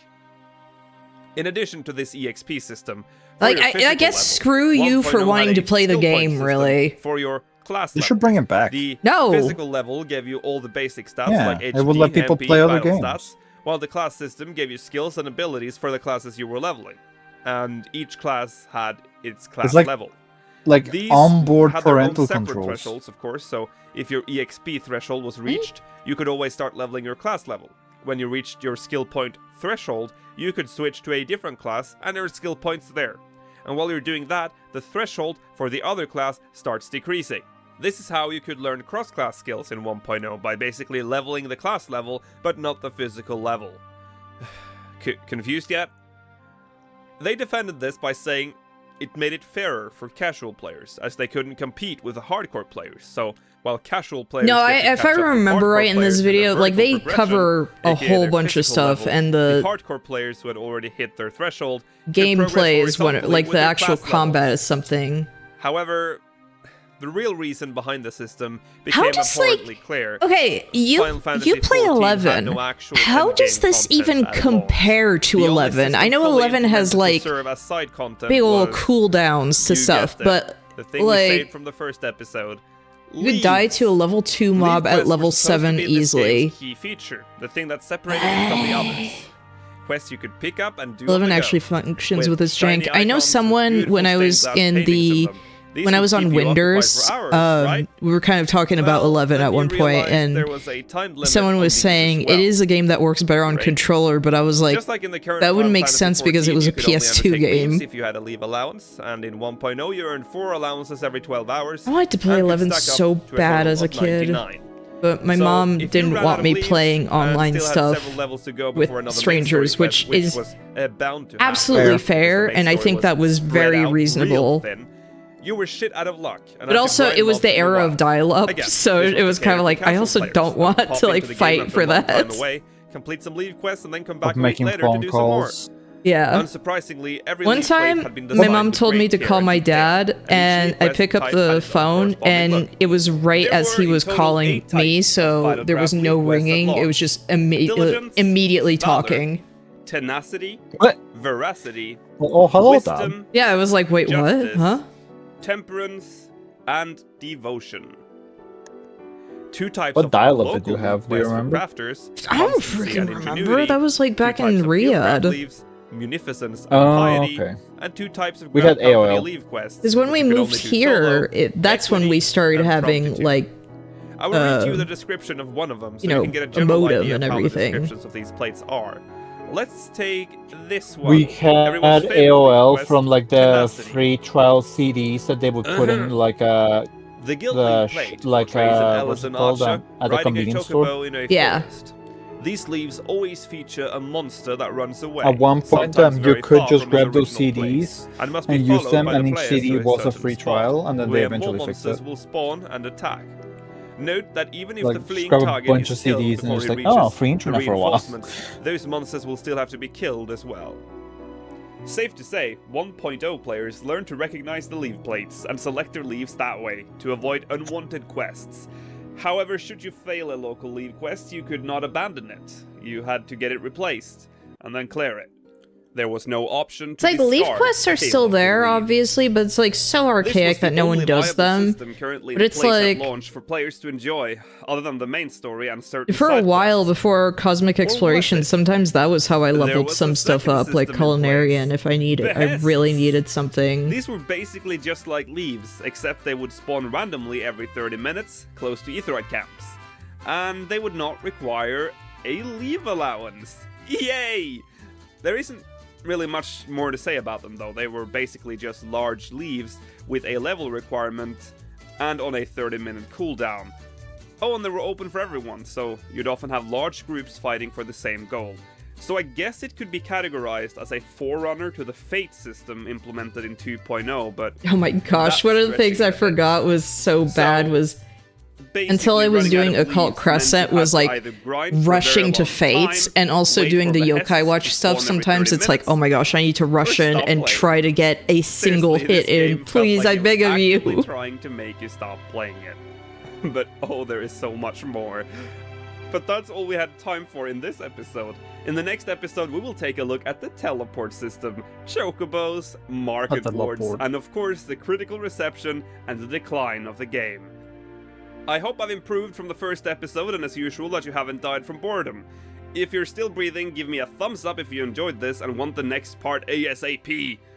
Leave a comment telling me what you think of this Was this a video good choice and your for best and worst Cocomelon, 1.0 by the memory. way? The best and worst 1.0 memories from my previous video is now being shown Everyone. on screen. I got no and comment. subscribe for more amazing Final Fantasy XIV content and the continuation of this series. I'll be back in the fall and rise of Final Fantasy XIV Episode 3. Final Fantasy VIII is my favorite Final Fantasy game. May you ever walk in the light Witch of and the crystal. Conjurer were not like they are now. Conjurer was traditional black mage Thaumaturge was this debuff for what? Huh? What do you mean? Hello, Eorzeans! Welcome back to the fall and rise of Final Fantasy XIV. And I have to make 2 corrections from my previous video. Okay, One guess minor what? and one What? major. New Yu-Gi-Oh So let's cards? get the minor one out of the way first. How did you there know? were forums during the Because alpha when you beta say test, guess what, but it's not at launch. absolutely This new was just a Yu-Gi-Oh silly error that cards. I didn't catch while condensing Oh. my script. So yeah, forums during testing. New no Blois forums at dragon launch. dropped. Now then, Blois ultimate big dragon, the correction is the gods one about surpassing leaves. servant. I mistakenly said that you had a limit of 99 leaves that recharged Research 4 focused every on 12 gravity, hours. dia, Well, it poison, was while actually conjure was worse at elemental launch. spells. I mean, I guess Only 8 leaves were available every I guess that's where 36 stone hours. for This was simply conjure wiped from comes my memory, from. and I apologize for this error. I will do better in this episode, I promise. Also, massive shout out to everyone keeping me in line. It's important that this series is accurate, and you're all a big help. Now then, where were we? Oh yeah, the game trying to make you stop playing. So let's say you are in need of some gear, because gods you would be, seeing as gear drops were ridiculously rare due to the lacking content. Well, you'd have to go visit your local market ward. The most popular one at the time being Ul'dah due to its close proximity to the Aetheryte Crystal and other amenities. Back in 1.0, Limsa was the least popular city-state because of its outspread layout, and where you would now find the Aetheryte Plaza in A Realm Reborn, there used to be nothing, except for this statue, which ironically looks like one of the A Realm Reborn Aetheryte crystals that would soon replace it. So we're going into the market wards. You now have to choose from a list Having where you want it to Limsa go. be the There were unpopular different city wards is for like different crazy. things, I feel but with like names now. Tinkerer's Row and Upper Tailor's Row, you really had to learn where you wanted to go. I feel like I Each see ward more had its own people around the specialty, Aetheryte and so as in the Gridania case than I of do Upper Tailor's Ul'dah. Row, you would mostly find gear ranging from level 41 and up. Thus Luffy the, says, Emperor, did you see that upper, I Uniqlo guess. is selling a Toon Once World inside, you Yu-Gi-Oh were shirt? presented with this. These are retainers. Retainers would be placed here with whatever their owner I don't told even them know to what sell. Uniqlo is. And no, It's a there clothing was store. no search system, so you had to browse them manually and hope that one of them had something you needed, and pray they've priced them sensibly. Often people didn't. because Yeah, they knew people people would pricing want to things search for an item sensibly all day in and Final compare Fantasy prices, 14. and you had no choice but to buy it. To make it all Oh, that's better, a- that's because a of the funny limitations on joke. how many characters you could see at any one time, Funny you had to joke. move around to ensure you could load up all the retainers. So you can probably just imagine how fun that was. My darling, Oh, but there Erica was more in Chan. store for unsuspecting Like, there's players. so many The names game's there. fast travel system, the Aetherites. Generally, when people that didn't play 1.0 look at a 1.0 map, they usually exclaim that there are a lot of Aetherites around. Well, maybe the Aetherite density is slightly higher than in A Realm Reborn, but boy, the devs had a treat for us. Anima. And no, I'm not talking about the Heavensward Anima relic. I'm talking about the real OG Anima, the 1.0 teleport currency. Oh yes, in 1.0 you didn't pay gil to fast travel, you had to use a, you guessed it, rechargeable currency. And you're thinking to yourself, well, it can't be that bad. Girl, please. You could only carry a maximum of 100 anima at any given time. Teleporting within your current region cost 4 anima, while teleporting to another region cost about 6 anima. Fair enough, you think, but how fast does the anima recharge? Well, hold on tight. You'd get 1 anima every 4 hours. That's too much. I can't even comment on that. Well, Lukiel, you say, why didn't you just use your chocobo to get around? Yes, sure, there were chocobos around. You could see them in every city-state, and sure, they had saddles and the whole setup there, but hey, who needs to actually ride them, right? Right? Yeah, that's right. In Final Fantasy XIV 1.0, you couldn't ride chocobos. They were just unfinished decorations in the city-states with no actual functionality whatsoever. So that meant you had to actually walk through the Black Shroud on foot, physically moving from this point to this point on foot. bring that Why? back.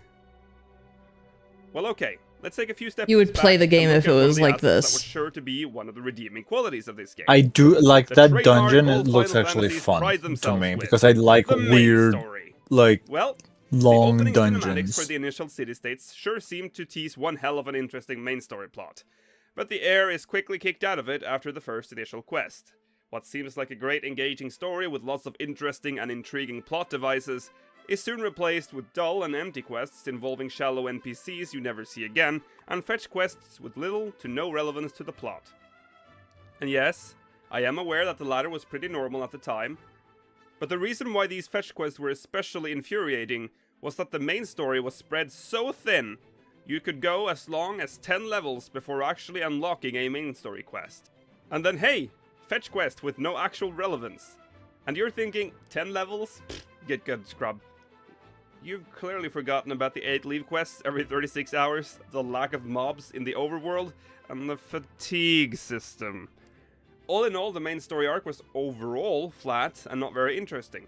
Sure, there were some instances where the main story was intriguing, but all in all, it felt rushed and thin. To 1.0's Wow, the credit, though, slutty the first part of the main Rogan, what story the is heck? actually split into 3 different versions, depending on what Okay, city-state you man. choose to start in.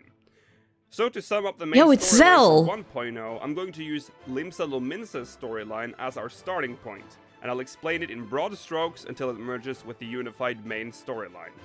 I'm actually considering making a 1.0 story summary video in the future. Let me know in the Woof. comments if you're interested. For now, I'll just go through the key plot points in the 1.0 Limsa storyline. Okay, here we go. You, the adventurer, wakes up in a ship, hearing a soft singing voice.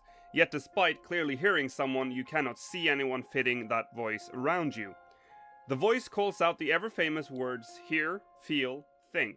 Fish. You start exploring the ship, and eventually you walk out on deck. And hey, foreshadowing meteor shower. Then the ship gets attacked by jellyfish. You meet Y'shtola and Stallman, and together you fight the jellyfish. But hey, sea serpent! You finally arrive in Limsa Lominsa, and everything is great! Some stupid Lalafell in the Fisherman's Guild asks you to escort another stupid Lalafell to Ocean's Torch. But when you know it, there are dead bodies everywhere, and 2 shady blokes standing around. Apparently one of the guys wants to make an agreement with the Sahagins, but then they spot you, and they leave. You head back into town, and it becomes clear that the Sahagin have been attacking a lot lately, especially around Ocean's Torch, so it sure was nice of that Lalafell to send a new adventurer to that very dangerous place with another helpless Lalafell, huh? Anyway, you meet Badron and he starts telling you about a place called Seal Rock, a mysterious island that is famous amongst the Lominsans for hiding away some massive treasure. Anyway, you meet up with Y'shtola again, and she tells you she's looking for a shadowless man that apparently stands accused for murdering Sahagins and basically being the reason why the Sahagins Isn't the are so shadowless enraged. man like an Badron Ashian? tells us that the I Lalafell we escorted earlier, heard Sisyphus, something wants to about talk to you. that. Sisyphus, Yeah, being okay, the fish was- herself, That reveals so the that very Ellison secret we saw fishing Limsa hole talking and there was asks to our meet there. When you finally meet Revanche. up there, hey, wouldn't you know it? Stallman, the first squadron commodore you met on deck in the beginning cutscene, is here. Stallman tells us who he thinks is the perpetrator behind the Sahagin killings, a guy called Emmerich.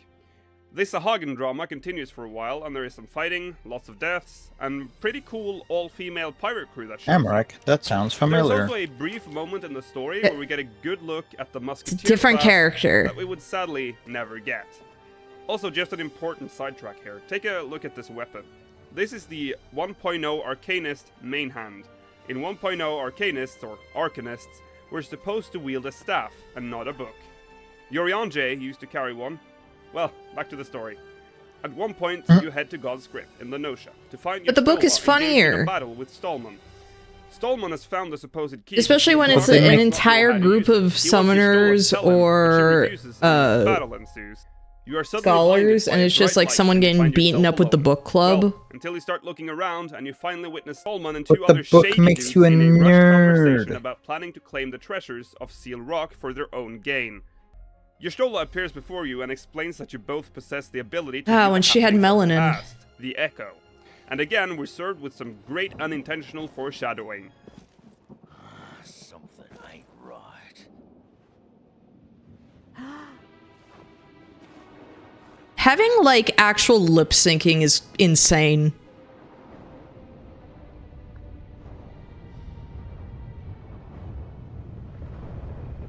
Oh, the big fart. Someone did a spelling mistake, I see. Oh no, was this the major spelling mistake? Yeah, not the A meteor minor shower one. suddenly erupts from the skies, raining light down upon you and the others. Shortly after, the Shadowless Man appears and steals the key from Stallman. Y'shtola tries to stop him, but he disappears. Shit happens, you wake up in Limsa Lominsa again, and hey, Badron is there. You remember Y'shtola mentioning the Echo. Discussing this with Badron, Final days he spelling tells you that a man mistake. called Blackburn left a message telling you to visit the Path of the 12, located in the Merchant's Ward in Ul'dah. And this is where the main story merges with the other city-state storylines and becomes one unified story.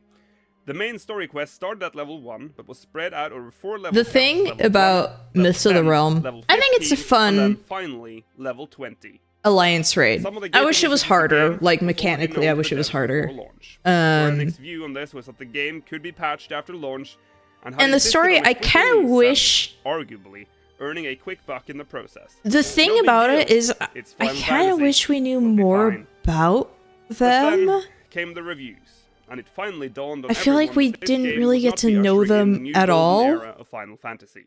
And also, The reviews were mostly negative, scoring 14 and at really 50% feels game like, rankings, goodbye, but you didn't 49 really out of do 100 on anything. Metacritic. Like, UK video game magazine Computer and Video Games said, Eorzea is a beautiful world with huge potential for it's vast more, adventures, like, but it's my just a issue is shame more, that it's the like, first voyage you guys into seem it like is such a misstep. bums. Except Oshan, IGN he's stated cool. that much of the promise with the combat system and depth of the crafting mechanics are drowned, unfortunately. But Morby had a good under point. It sea is of really good interface and that, performance issues that hinder the experience Benfina's at nearly like, every oh, step. thank you Further everyone, stating that while you patches gave might me a improve the doggy I experience, love. It stated at the time of the review made it Doggy? not a world worth visiting. Problem with Myths of the Realm GameSpot, was in all our addition to lore warning players was away from the game, for said the that Final 12 was Fantasy Elpis 14 side quest. is That's a the thing, notable is entry to the I genre, wanted only the its lore white in lack. the thing One of the most itself. devastating Like, reviews, I didn't however, want to came go from PC Gamer, hunting calling for the game stuff. a shallow, slow, grind-heavy MMO crippled by a horrible interface and nonsensical limitations. Critics agreed that the game's graphics were good, and the game's score by Nobuo Uematsu was enjoyable and great.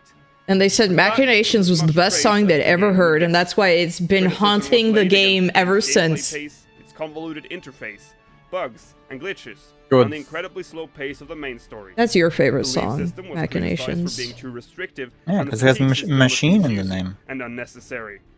It was generally seen as a great disappointment, both as an MMORPG and a mainline entry in the Final Fantasy series. Final Fantasy XIV is now in serious trouble. The release of the game sparked immediate player backlash in addition to its negative critical reception, throwing Square Enix into damage control. The initial 30-day free trial was extended twice, while the game received heavy patches to rectify the worst bugs and glitches. But the ship was sinking. Fast. Player numbers were declining at an incredible rate, and the bad reviews just kept coming in. The dev team is overwhelmed. With one problem solved, another one shows up. The game's servers are unable to keep up, and players already struggling with frame rate drops now face massive lag as well. And we're talking game-breaking lag, as in mobs actually being 2 skills ahead of you while battling. This would probably not surprise you if you knew that the game was designed in such a way that every interaction was registered server-side and not client-side. That's Man, one right, thing I still think is really fun, so if the servers now that start like I'm lagging, caught well, up you with have to Final wait Fantasy 3 14, minutes is to doing load. roulettes. I still If keep thinking you even about had time to do that, how server crashes. there was a new player who had to fight In October Nabrialis, and that was 2010, what came up servers on would now the constantly crash, roulette. and maintenance would often take And they were hours. just like, yo, this is so cool, November and everything. And I'm 2010. like, I'm sitting Tanaka there just appeared in thinking like, interviews oh, apologizing I'm for so the excited for this person. Whatever Like, happened I'm behind so the excited. scenes, Square If they Enix enjoy used difficult this, to I'm know, like, Square was usually extremely oh, they're going to, they're gonna love the rest of the game. And like, I don't know, The game was in that this makes me surreal happy. limbo where Someone no one really enjoying, knew what was going on. like, being Here's what had hyped to be over observed stuff even in a from Realm Lodestone. Reborn, It where was it's like, business as aw. usual, with patch notes and messages from the devs about trivial things like crafting and gathering tips. Then, in December of 2010, As someone who doesn't really Square Enix care for a announced Realm the Reborn and PS3 everything, version it's was just, to be it's neat indefinitely when you delayed see from people its who are original March excited 2011 release date, about the game. with Square Enix even back saying then. that it would not release the game for that platform until it fully Back met the then, quality I mean, standards suitable for the Final When they're at Fantasy that series. point. Oh yeah, I barely mentioned I mean, them. I don't care They for the planned game, this but I really this enjoy game when you're excited to be about stuff. on the PS3. Seriously. Following this announcement, subscriptions for the Windows version were also suspended indefinitely. Finally, Tanaka speaks up. He takes full responsibility for the disaster's launch, and shortly after, Square Enix Then you call them a announced scrub that and Tanaka Panda. What? and Komoto What? had both been removed from their positions as Wow. producer No. and director, respectively. Square Enix Okay, is quick evil to find a moment? new dev team leader. One man would now fill the shoes of the two men before him. A man that had little to no experience with Final Fantasy titles in the past was put in charge of Square Enix's latest Final Fantasy title to save it from impending doom. Naoki Yoshida. Who the heck is that stage, guy? I've never seen him and before. Eorzea is about to be forever changed. But hey, Whatever. we're gonna have to save that for episode 4.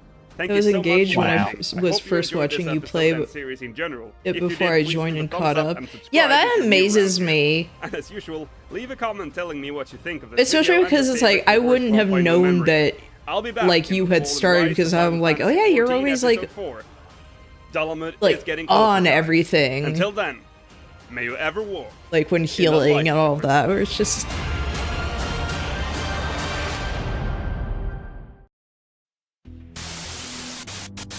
Let's get right down to it. Unless you've got the patience of Job or some kind of masochist, you shouldn't play Final Fantasy XIV. Maybe in the months and years to come, Square Enix will issue enough patches to clean up the interface and iron out its technical issues, but as of right now, this is not a world worth visiting.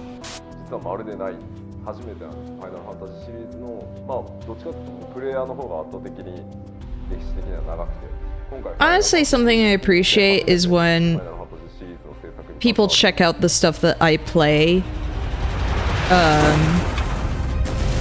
If they're like interested enough in what I do, you know, like, oh hey, this is cool. I've had people like Meowtroid talk about how they got into Fear and Hunger just watching. And I think that's neat. I like that a lot. Hello, Eorzeans! Welcome to the fall and rise of Final Fantasy Like that. XIV, I like Episode 4. they're having Thanks again kinda for the thicker amazing little feedback on my eyebrows previous like video. that. It is appreciated as always. Now let's get into the episode. The Final Fantasy XIV dev Yeah, this team is really being just me restructured. drawing While Hiromichi Kella Tanaka is as removed I as would see producer, her Nobuaki Komoto was moved over from director to lead game if I designer, like and thus designed continues the to serve outfit and game. everything. It's late. I have a Massive shift in 5:30 the a.m. overall meeting. Have structure fun of with the dev rest of team the occurred, stream. leaving Oh, few okay. remaining of the original Good dev luck with team. your meeting. Naoki Yoshida Yeah, was good to luck lead with the your new dev meeting. team into battle. He knew the game had issues, but once he was made aware of the technical aspects of the game, it became clear that he was dealt a losing hand. Just looking at the crafting and gathering system shows you how complicated the problems were. Let's first look at crafting. I can't Final believe Fantasy I got XIV so was into supposed to be crafting a and strong, gathering. player-driven economy, and thus gear did not drop from enemies. You had to buy gear What from the if marketplace, you had to do like and the gear like was to be the crafted by the game's crafters, like mini with games for materials gathering provided by they used to have? gatherers. Too bad then that the crafting No. system was more complicated than a Rubik's Cube. Any 2.x, 3.x crafters I watching like right doing now, that at the grab a gold Pro Stack, saucer for because fun, shit's but I would about to never get do that for 1.0. gathering. In order to start crafting, you had to first equip a Why crafting not? main hand tool. Bad. Once this was done, you became the class associated with that tool. A menu item now pops up in the main menu called Synthesize. Wait for a few seconds while the action loads. While it loads. Okay. This tiny menu in the upper left appears. They got The an top anime section on my shows the side. materials Kid you came wish out to as use, trans. and the lower Yo, section is where you like, select whether you wish to use your main That's hand crazy. or offhand for crafting. There was no recipe list in 1.0, so you'd have to know beforehand what materials you needed for the item you were going to make. So you good for place the her. required Yeah, items in I hope slots she and still then has select the like tool got you an wish to use anime for on the her side. synthesis. A recipe confirmation window shows up. Click confirm, and Or away has we go. she denounced all of that?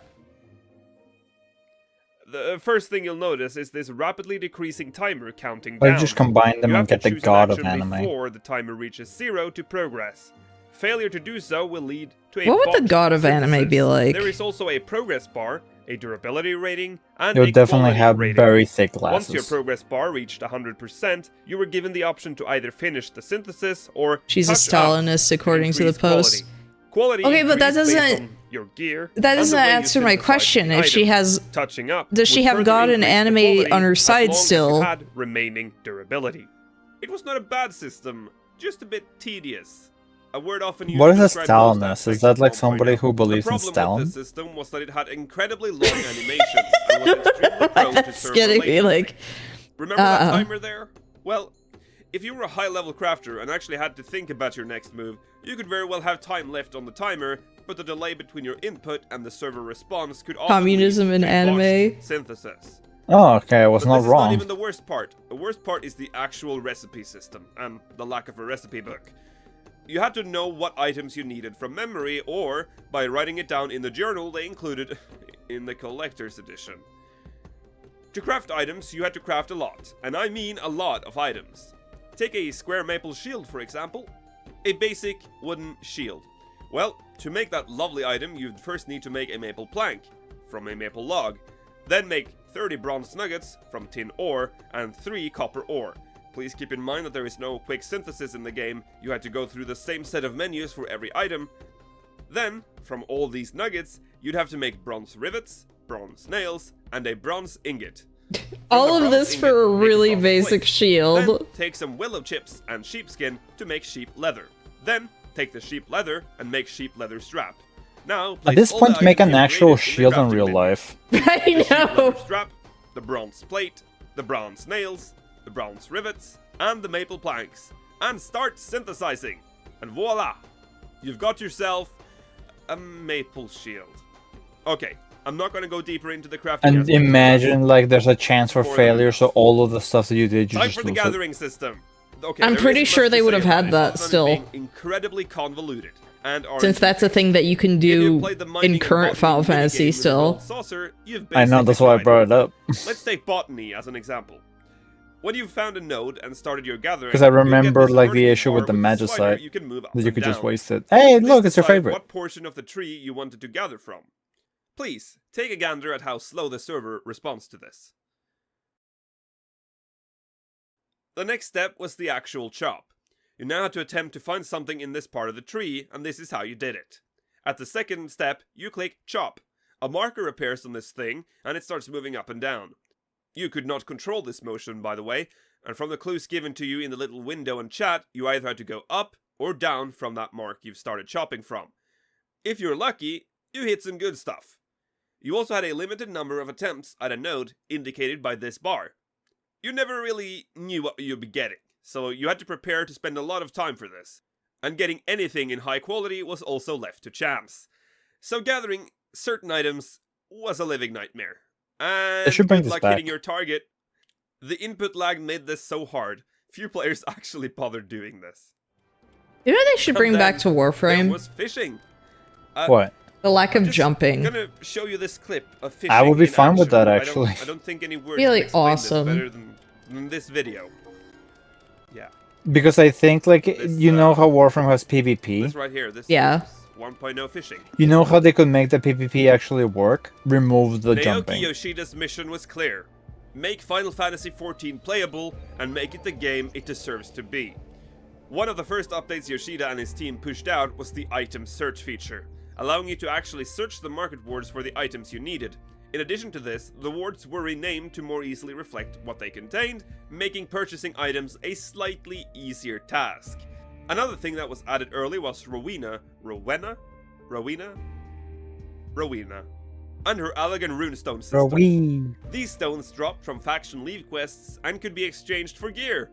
Finally, an alternate way of obtaining this. The 3 different types of treasure chests were also introduced: the bronze, silver, and I gold like whenever I chests. keep getting like Yoshida's elegant team's first major tombstones, path and I'm was just like, can I path just 15A, like, I'm good. I'm which good, saw the man. introduction of Like, I 99 don't need stacks any more of crafter items these. And the options to hide headgear. Massive quality of life changes such as mouse scroll speed adjustments being added to settings, minimap reflecting passive or active mode, and finally graphical adjustments to cope with the frame rate drops. Yoshida also decided that it was about time the game got an official forum, where the dev team could stay in touch with the community and receive feedback directly from the players. The fact that And it took thus, that the long Final for an Fantasy official 14 forum is forums were crazy. born. The next major update, patch 1.16, finally introduced proper side quests. and crafters rejoiced as the option to continue crafting the same item immediately after crafting an item was added. Enemies were adjusted in size, as well as getting icons reflecting whether they are hostile or not. While Yoshi P and his team is working on fixing the game, there is a desperate battle being fought internally in Square Enix. The company is bleeding financially, and it becomes clear that Hiromichi Tanaka What do kids is not like the these only one to days? blame for Final Minecraft? Fantasy XIV's poor status. Square Enix themselves are to blame for pushing Terraria. the 1.0 dev team to release Final Fantasy I keep thinking about 14 playing more before it was ready. Terraria. CEO of I wanna Square play more Enix, Terraria. Yoichi Wada, tries to calm their investors, but he needs a miracle in order to turn this around. Square Enix is literally pouring money into an endless sink. Final Fantasy XIV is having a massive impact on Square Enix's finances, and if the game doesn't turn around soon, they might be in serious trouble. Meanwhile, patch 1.17 rolls out on April 14th, 2011, introducing a new maximum party size. In 1.0, you could form a party with up to 15 other players. What? This was reduced in 1.17 to the setup that is still present in the current incarnation of Final Fantasy XIV, 8 players. This patch in particular patched a lot of the major issues with the game and made it more stable.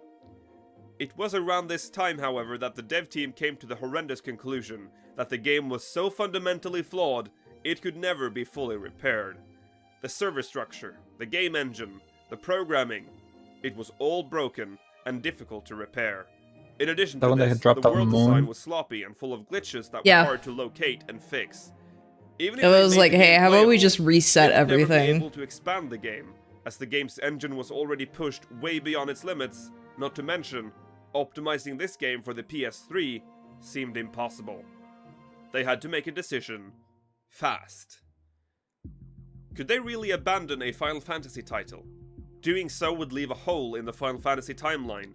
A game that was so bad it had to be shut down in less than a year. It would enrage the fans and permanently damage the Final Fantasy brand. But Yoshida and his crew had a different idea. One so wild, it had never been done on such a scale in an MMO before. They wanted to rebuild the game, from scratch, while the original game was still running and getting patched. They then wanted the 1.x game to end entirely, being replaced by 2.0. It was not easy to convince Square Enix to accept the idea, but their hands were more or less tied. If they didn't do anything, they might lose the entire Final Fantasy franchise. In June of 2011, patch 1.18 was released, and adjustment to the main scenario was finally made. Level caps for the story quests were lowered to make the quests easier to obtain and giving less dead time between the quests. And finally, the Grand Companies opened their doors for civilians, as well as massive changes to leave quests, introducing Grand Company leave quests, which awarded the new currency Grand Company seals. And ladies and gentleros, as of patch 1.18, Eorzeans could finally enjoy Instance Dungeons.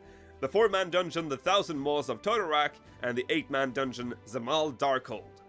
In addition to all this, An the map is 8-man now dungeon populated by feels small insane. settlements to add menders, vendors, and quest NPCs to the overworld. Warframe And used to God be have like praised, 8-player auto attack missions. was finally implemented That's as well. weird. Actually, 1.18 was probably the point where the game started Apparently, to they become were so playable, nightmare as it that provided so some nightmarish that much-needed adjustments to all the devs classes in the removed it game. because they In fact, kept this patch trying is to so fix it, but I massive, I kept can't even breaking list other them stuff here. in Warframe. So it's like, So, okay, link to this they're patch done. in We're the done with description them. We can't fix them. if you're We can interested. actually literally give After up. the release of this patch, a sense of relief was slowly making its way through the frail and small Final Fantasy XIV community. The game was surely on the rise again. I still have the 2 game still rewards had no that you get for subscription doing model, those so that the are game just saw a kind of slight gone from the increase in game since they player base removed as a them. result. But the game was still not doing anywhere near as good as expected. Square Enix greenlights Yoshida's plan to rebuild A the game. stinky rock shoulder Yoshida soon decoration stuck with the and main scenario a... team. For 1.0, Yoshida had envisioned an end. I don't remember what the other one was. I think it was. A one of Heidelin's moon floating Dalamud, was originally circle intended to be piece of used as a metal future thing content floating patch decoration. for expansion. But Naoki Yoshida asked the scenario team if it was okay to bring the moon down to end 1.0, and he got the thumbs up to do so. As patch 1.19 was released, on the game's 1-year anniversary, Dalamud, which had previously been a tiny white speck in the sky, finally changed color to a weak red. The plan is now officially in motion. In addition to this, hey! Personal chocobos were finally introduced. Finally. During TGS in 2011, Square Enix CEO Yoichi Wada publicly apologized for the state of the game and said that the Final Fantasy brand had been greatly damaged. He continued by saying, "We'll continue with our They put him reform through a work, which pain stick basically amounts to fully ritual. redoing the game, and hope to revive the Final Fantasy As 14 punishment. that should have been released." What's a At the pain time, stick? It was assumed that fully redoing Sticks the that game, give you just with pain. heavy patching, Just like in Star Oh, no. Wars, they know, the and Klingons the order was have. edging ever closer to the game-ending calamity. What? Star 2 Wars weeks later, No, Klingons? Star Wars, Scott Star posted Trek. Final I'm Fantasy 14 stupid. page. He explains Whatever. I in don't the care. update, It's all for but that nerds much and still idiots. There, I said Then he it. drops the bomb. Friggin' Wow. nerds and Wow. idiots. I say as someone who does enjoy Star Not Trek. explaining how or what it I entails, like Star but Trek. the subscriptions were reinstated to help I finance don't the like relaunch. Star Wars. Meanwhile, I the have game would nostalgia receive for Star continuous Wars. updates. Version The 2.0 end. did not get a definite launch date. I will not go see a Star Wars movie in theaters. Concept art for the relaunch Same. and updates I leading saw- up to it was released. And I saw slowly, like hype was once again starting to build. Last In Jedi, December of and I was just 2011, kind of like, patch 120 was released. eh. Dalamud is now I think I'm visibly good, bigger in man. the sky. I was like, I don't One think major this series change that knows where occurred it's with this going. patch was the abolishment of 2 independent leveling systems. Yeah, Now being they need one to like. unified level system, one class The had to series go. needs to like highlight Sentinel. characters like Babu An Frick. obscure class I in know- Final Fantasy well, 14, the Sentinel great was news basically about The only used as a Mandalorian. necessary subclass for Gladiator, as the Sentinel used shields to attack. Sentinel skills became Gladiator abilities, and the rest is history. Rest in peace.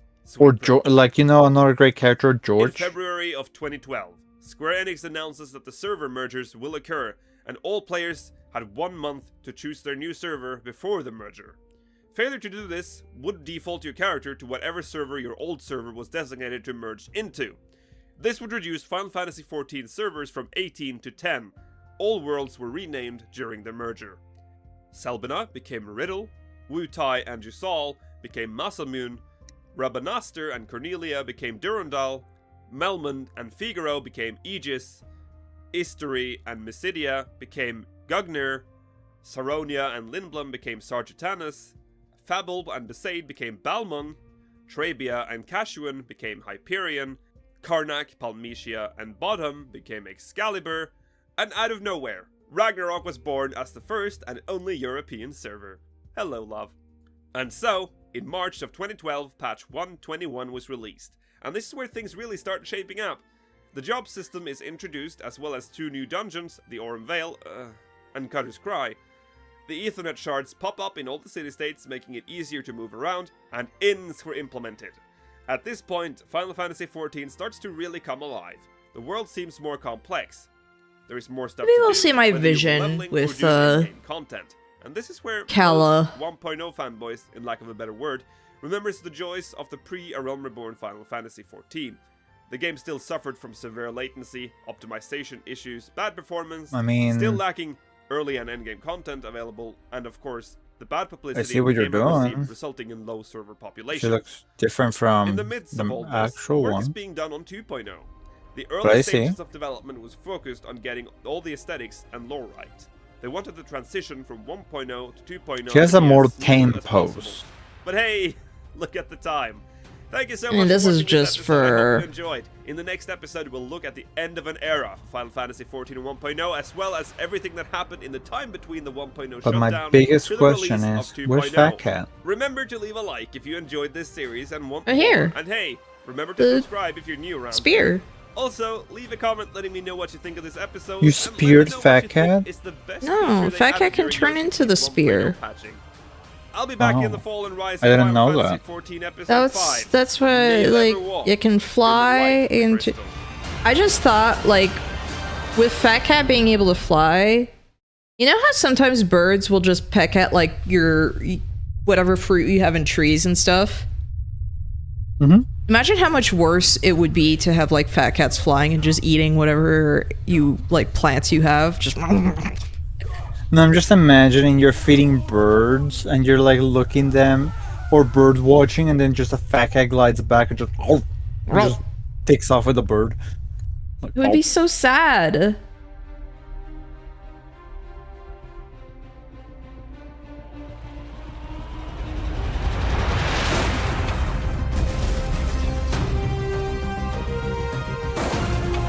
Since you can get fat cat from fishing, You can fish up a fat cat.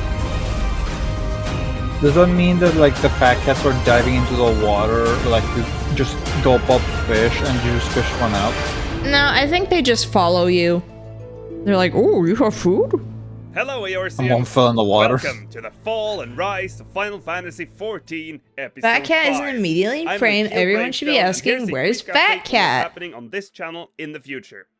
This series will go into a short break after this episode before we tackle the 2.x era, but fear Is not, Fat Cat just a in the ditto? meantime, I'll start working on 2 new projects. Maybe. First off will be Remnants of a Realm, a series dedicated to showcasing the remnants of 1.0 still very much visible and accessible in the current game. Following that series, we'll have Chronicles of a Realm, which will show the 1.0 main story for all 3 city-states leading up to the unified main story. And when that is done, Fall and Rise of Final Fantasy XIV will return. See, I wish And lastly, Square thank you all for your Enix would feedback on the actually do previous video. videos like that about like the story of 1.0 Enough without of- having Let's get into the episode. people Final like on Fantasy XIV is YouTube do preparing for stuff. Massive changes. It's And like, in I would like April to know- 2012, Square Enix announced that Final Fantasy XIV would implement a About legacy stuff? status for anyone subscribed for 90 days from January 2012 till beta testing for 2.0 starts. This would give you, in addition to bragging rights, a cheaper monthly subscription fee, your name in the game's credits, and a Legacy Chocobo exclusive to Legacy players. Gaming news outlets reports on Final Fantasy XIV's progress with careful optimism, still only viewing 2.0 as a content patch to be released around October of 2012. Meanwhile, Dalamud creeps ever closer. Patch 1.22 is released on April the 25th, 2012, and at this point, Dalamud was now so visible in the sky, there was no longer any doubt that Eorzea was about to face its darkest day soon. In addition to Dalamud getting closer, Garuda was introduced to the game, and she was actually not supposed to be there. Titan was slated to be released before Garuda, but due to the 2011 earthquake in Japan, the dev team decided that introducing an earthquake primal to the game this early on could be offensive. So despite having completed the arena and had the actual primal model in the game, they gave way to Garuda instead. Sorry Titan, you just have to wait. And with this update, Hamlet Defense was introduced. And hamlets were big events taking place in, well, hamlets. These were basically settlements located around Eorzea. However, when it was first implemented in patch 1.22, Hurstmill was the only hamlet defense I always available. feel it's The goal fascinating of to hamlet me defense seeing was, as the the name suggests, UI as to defend well. the hamlet from beast tribes trying to attack and pillage it. The hamlet defense was divided into 2 phases.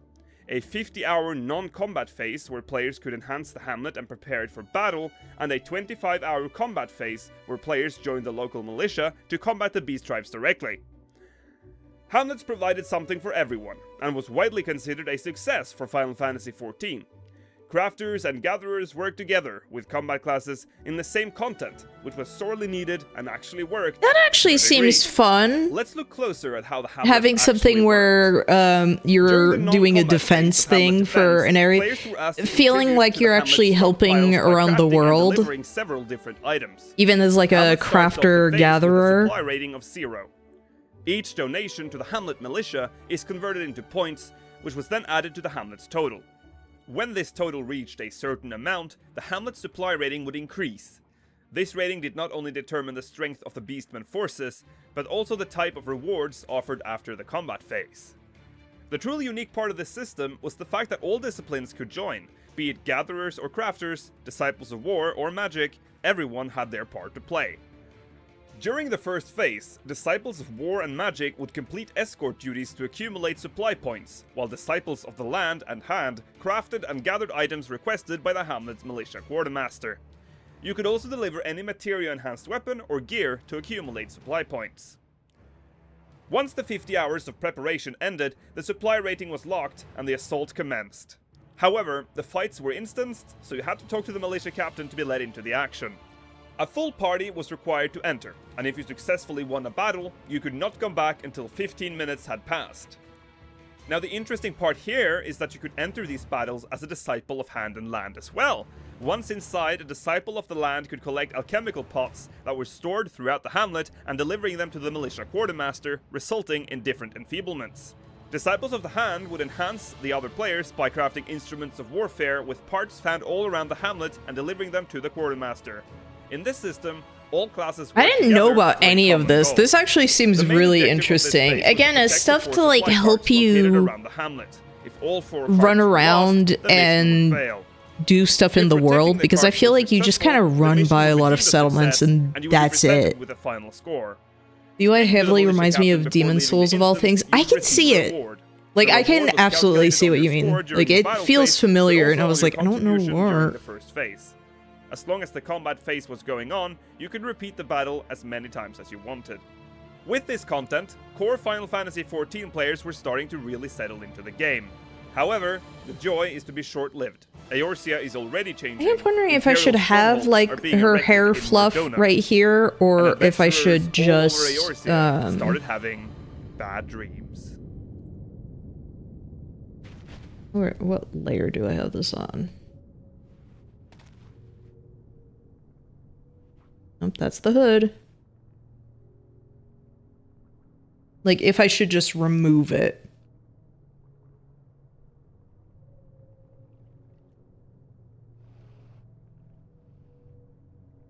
And just have, like, yeah, all of her hair is under the hood. Under the hat. Like the hair sticking out a little bit underneath, or all completely concealed. Yeah, or all completely concealed.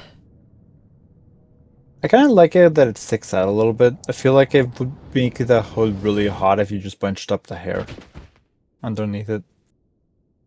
But I guess it's not more like look-wise, it's more regarding comfort-wise.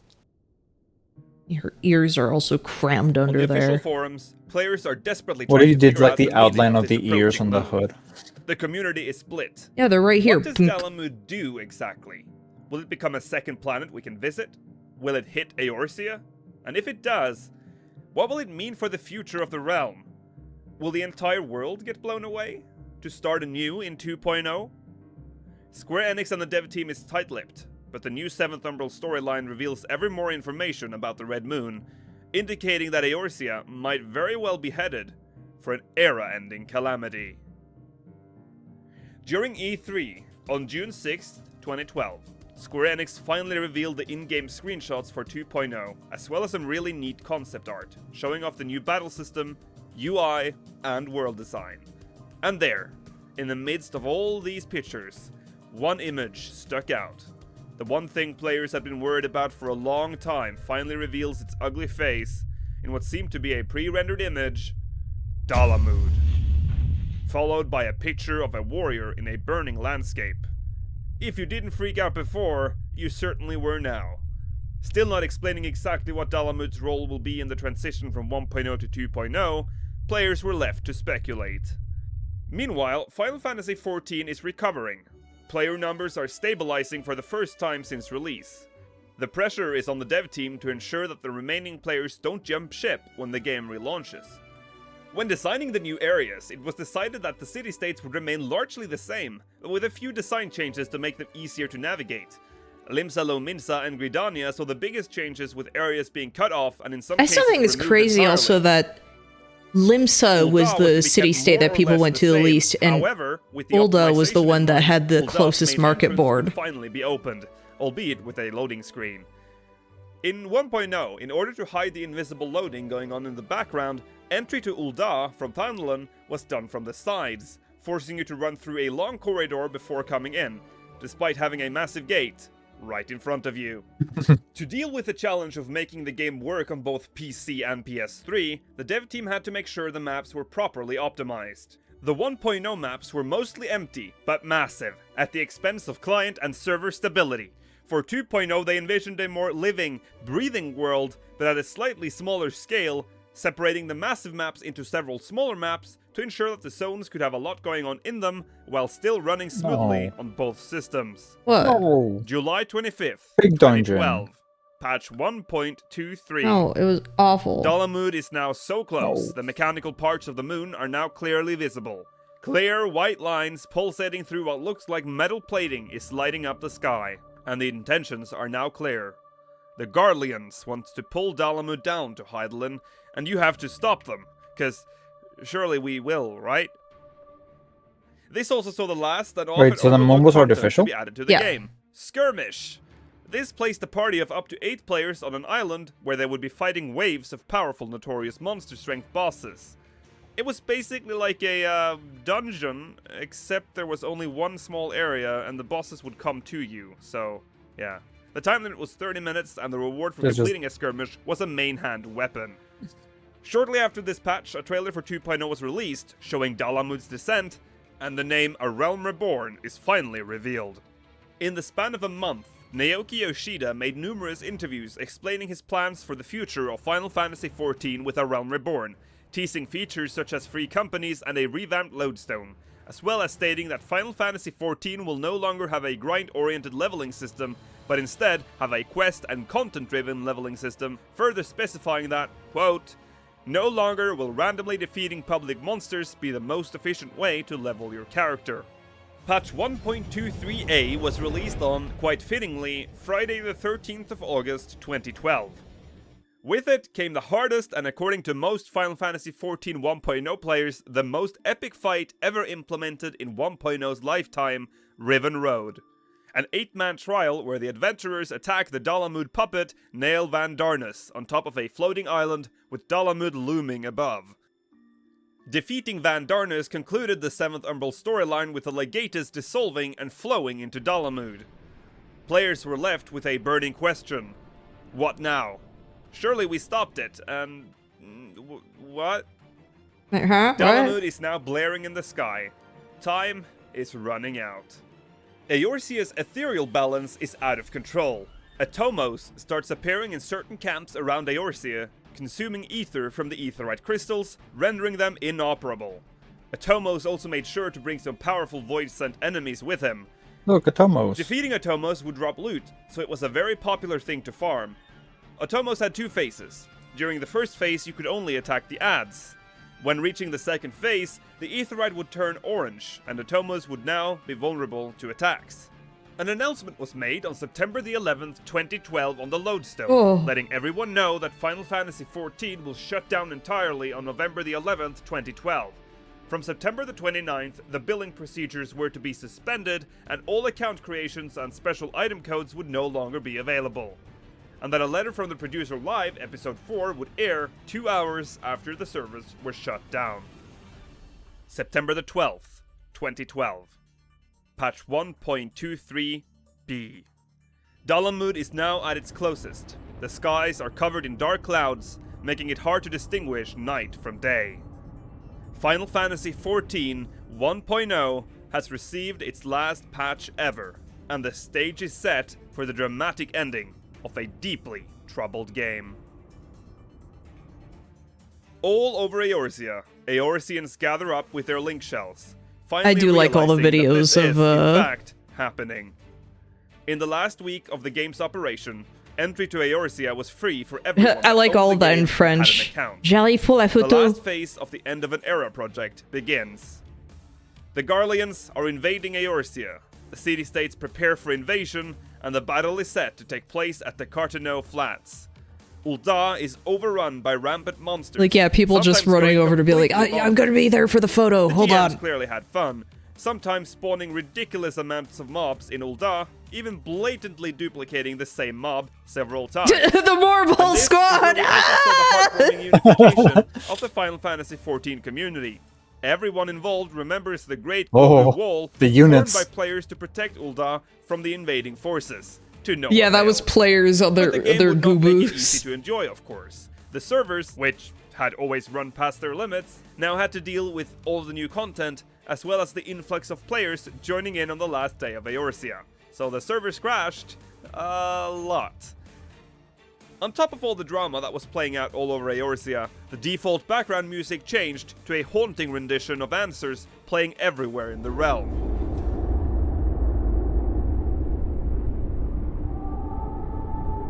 So there's, at the start of Endwalker, you hear that music again, it's like, oh, something bad's going to happen.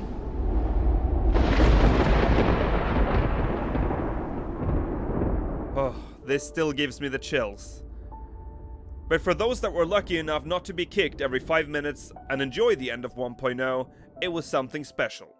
Monsters running rampant in Ul'dah is one thing, admittedly a very cool thing, But the atmosphere, the sense of defeat, and the crippling wave of sadness that constantly hit you when the haunting version of Answers played, it was unique. If anything, 1.0 had a distinct feel to it that is very hard to replicate anywhere. I know it's really hipster to say this, but you just had to be there to fully understand. Finally, on Sunday, November the 11th, 2012, with players gathering with their Link Shell members and in some cases still fighting Garleans, Final Fantasy XIV 1.0 took its final breath and the servers finally died. Immediately after, a trailer was released, showing what exactly happened after the servers shut down.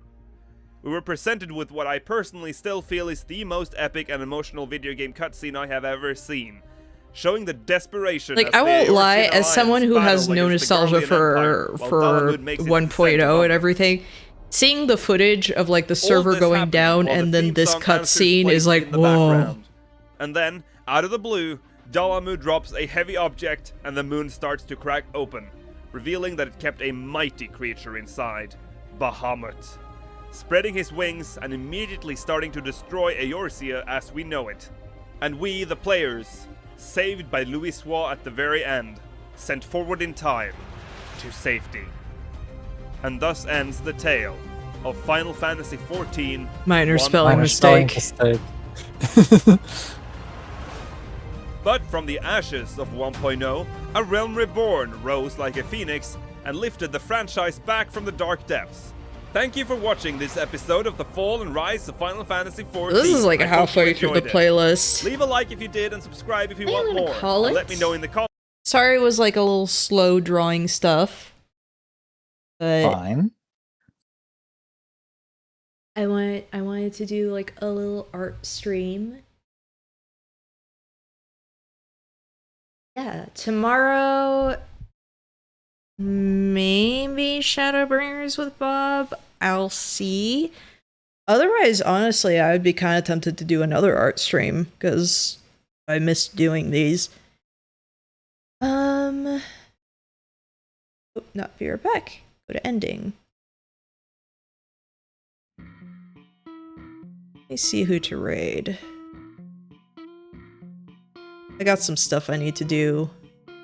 Like I'll put trash out and everything. Get my bed ready. I washed my sheets, so tired, and I'm gonna take Tylenol. I'm gonna bundle up, maybe draw some more on my tablet and stuff, but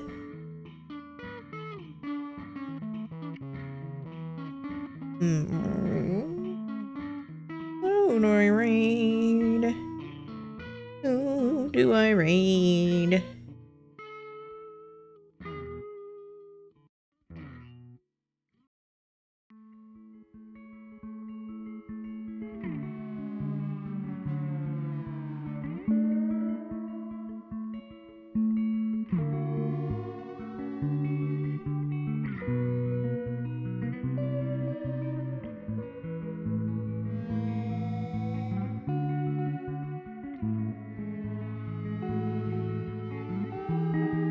Yeah, I never raid little Lady Red, and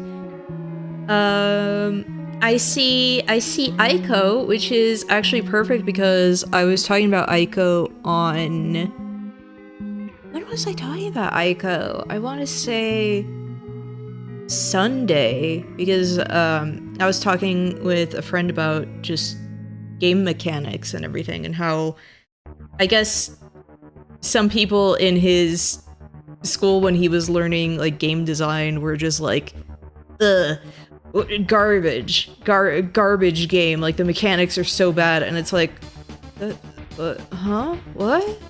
What? Huh? Like, what are you talking about? So let's raid.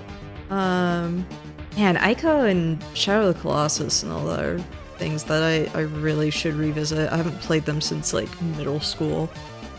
We're gonna start the raid.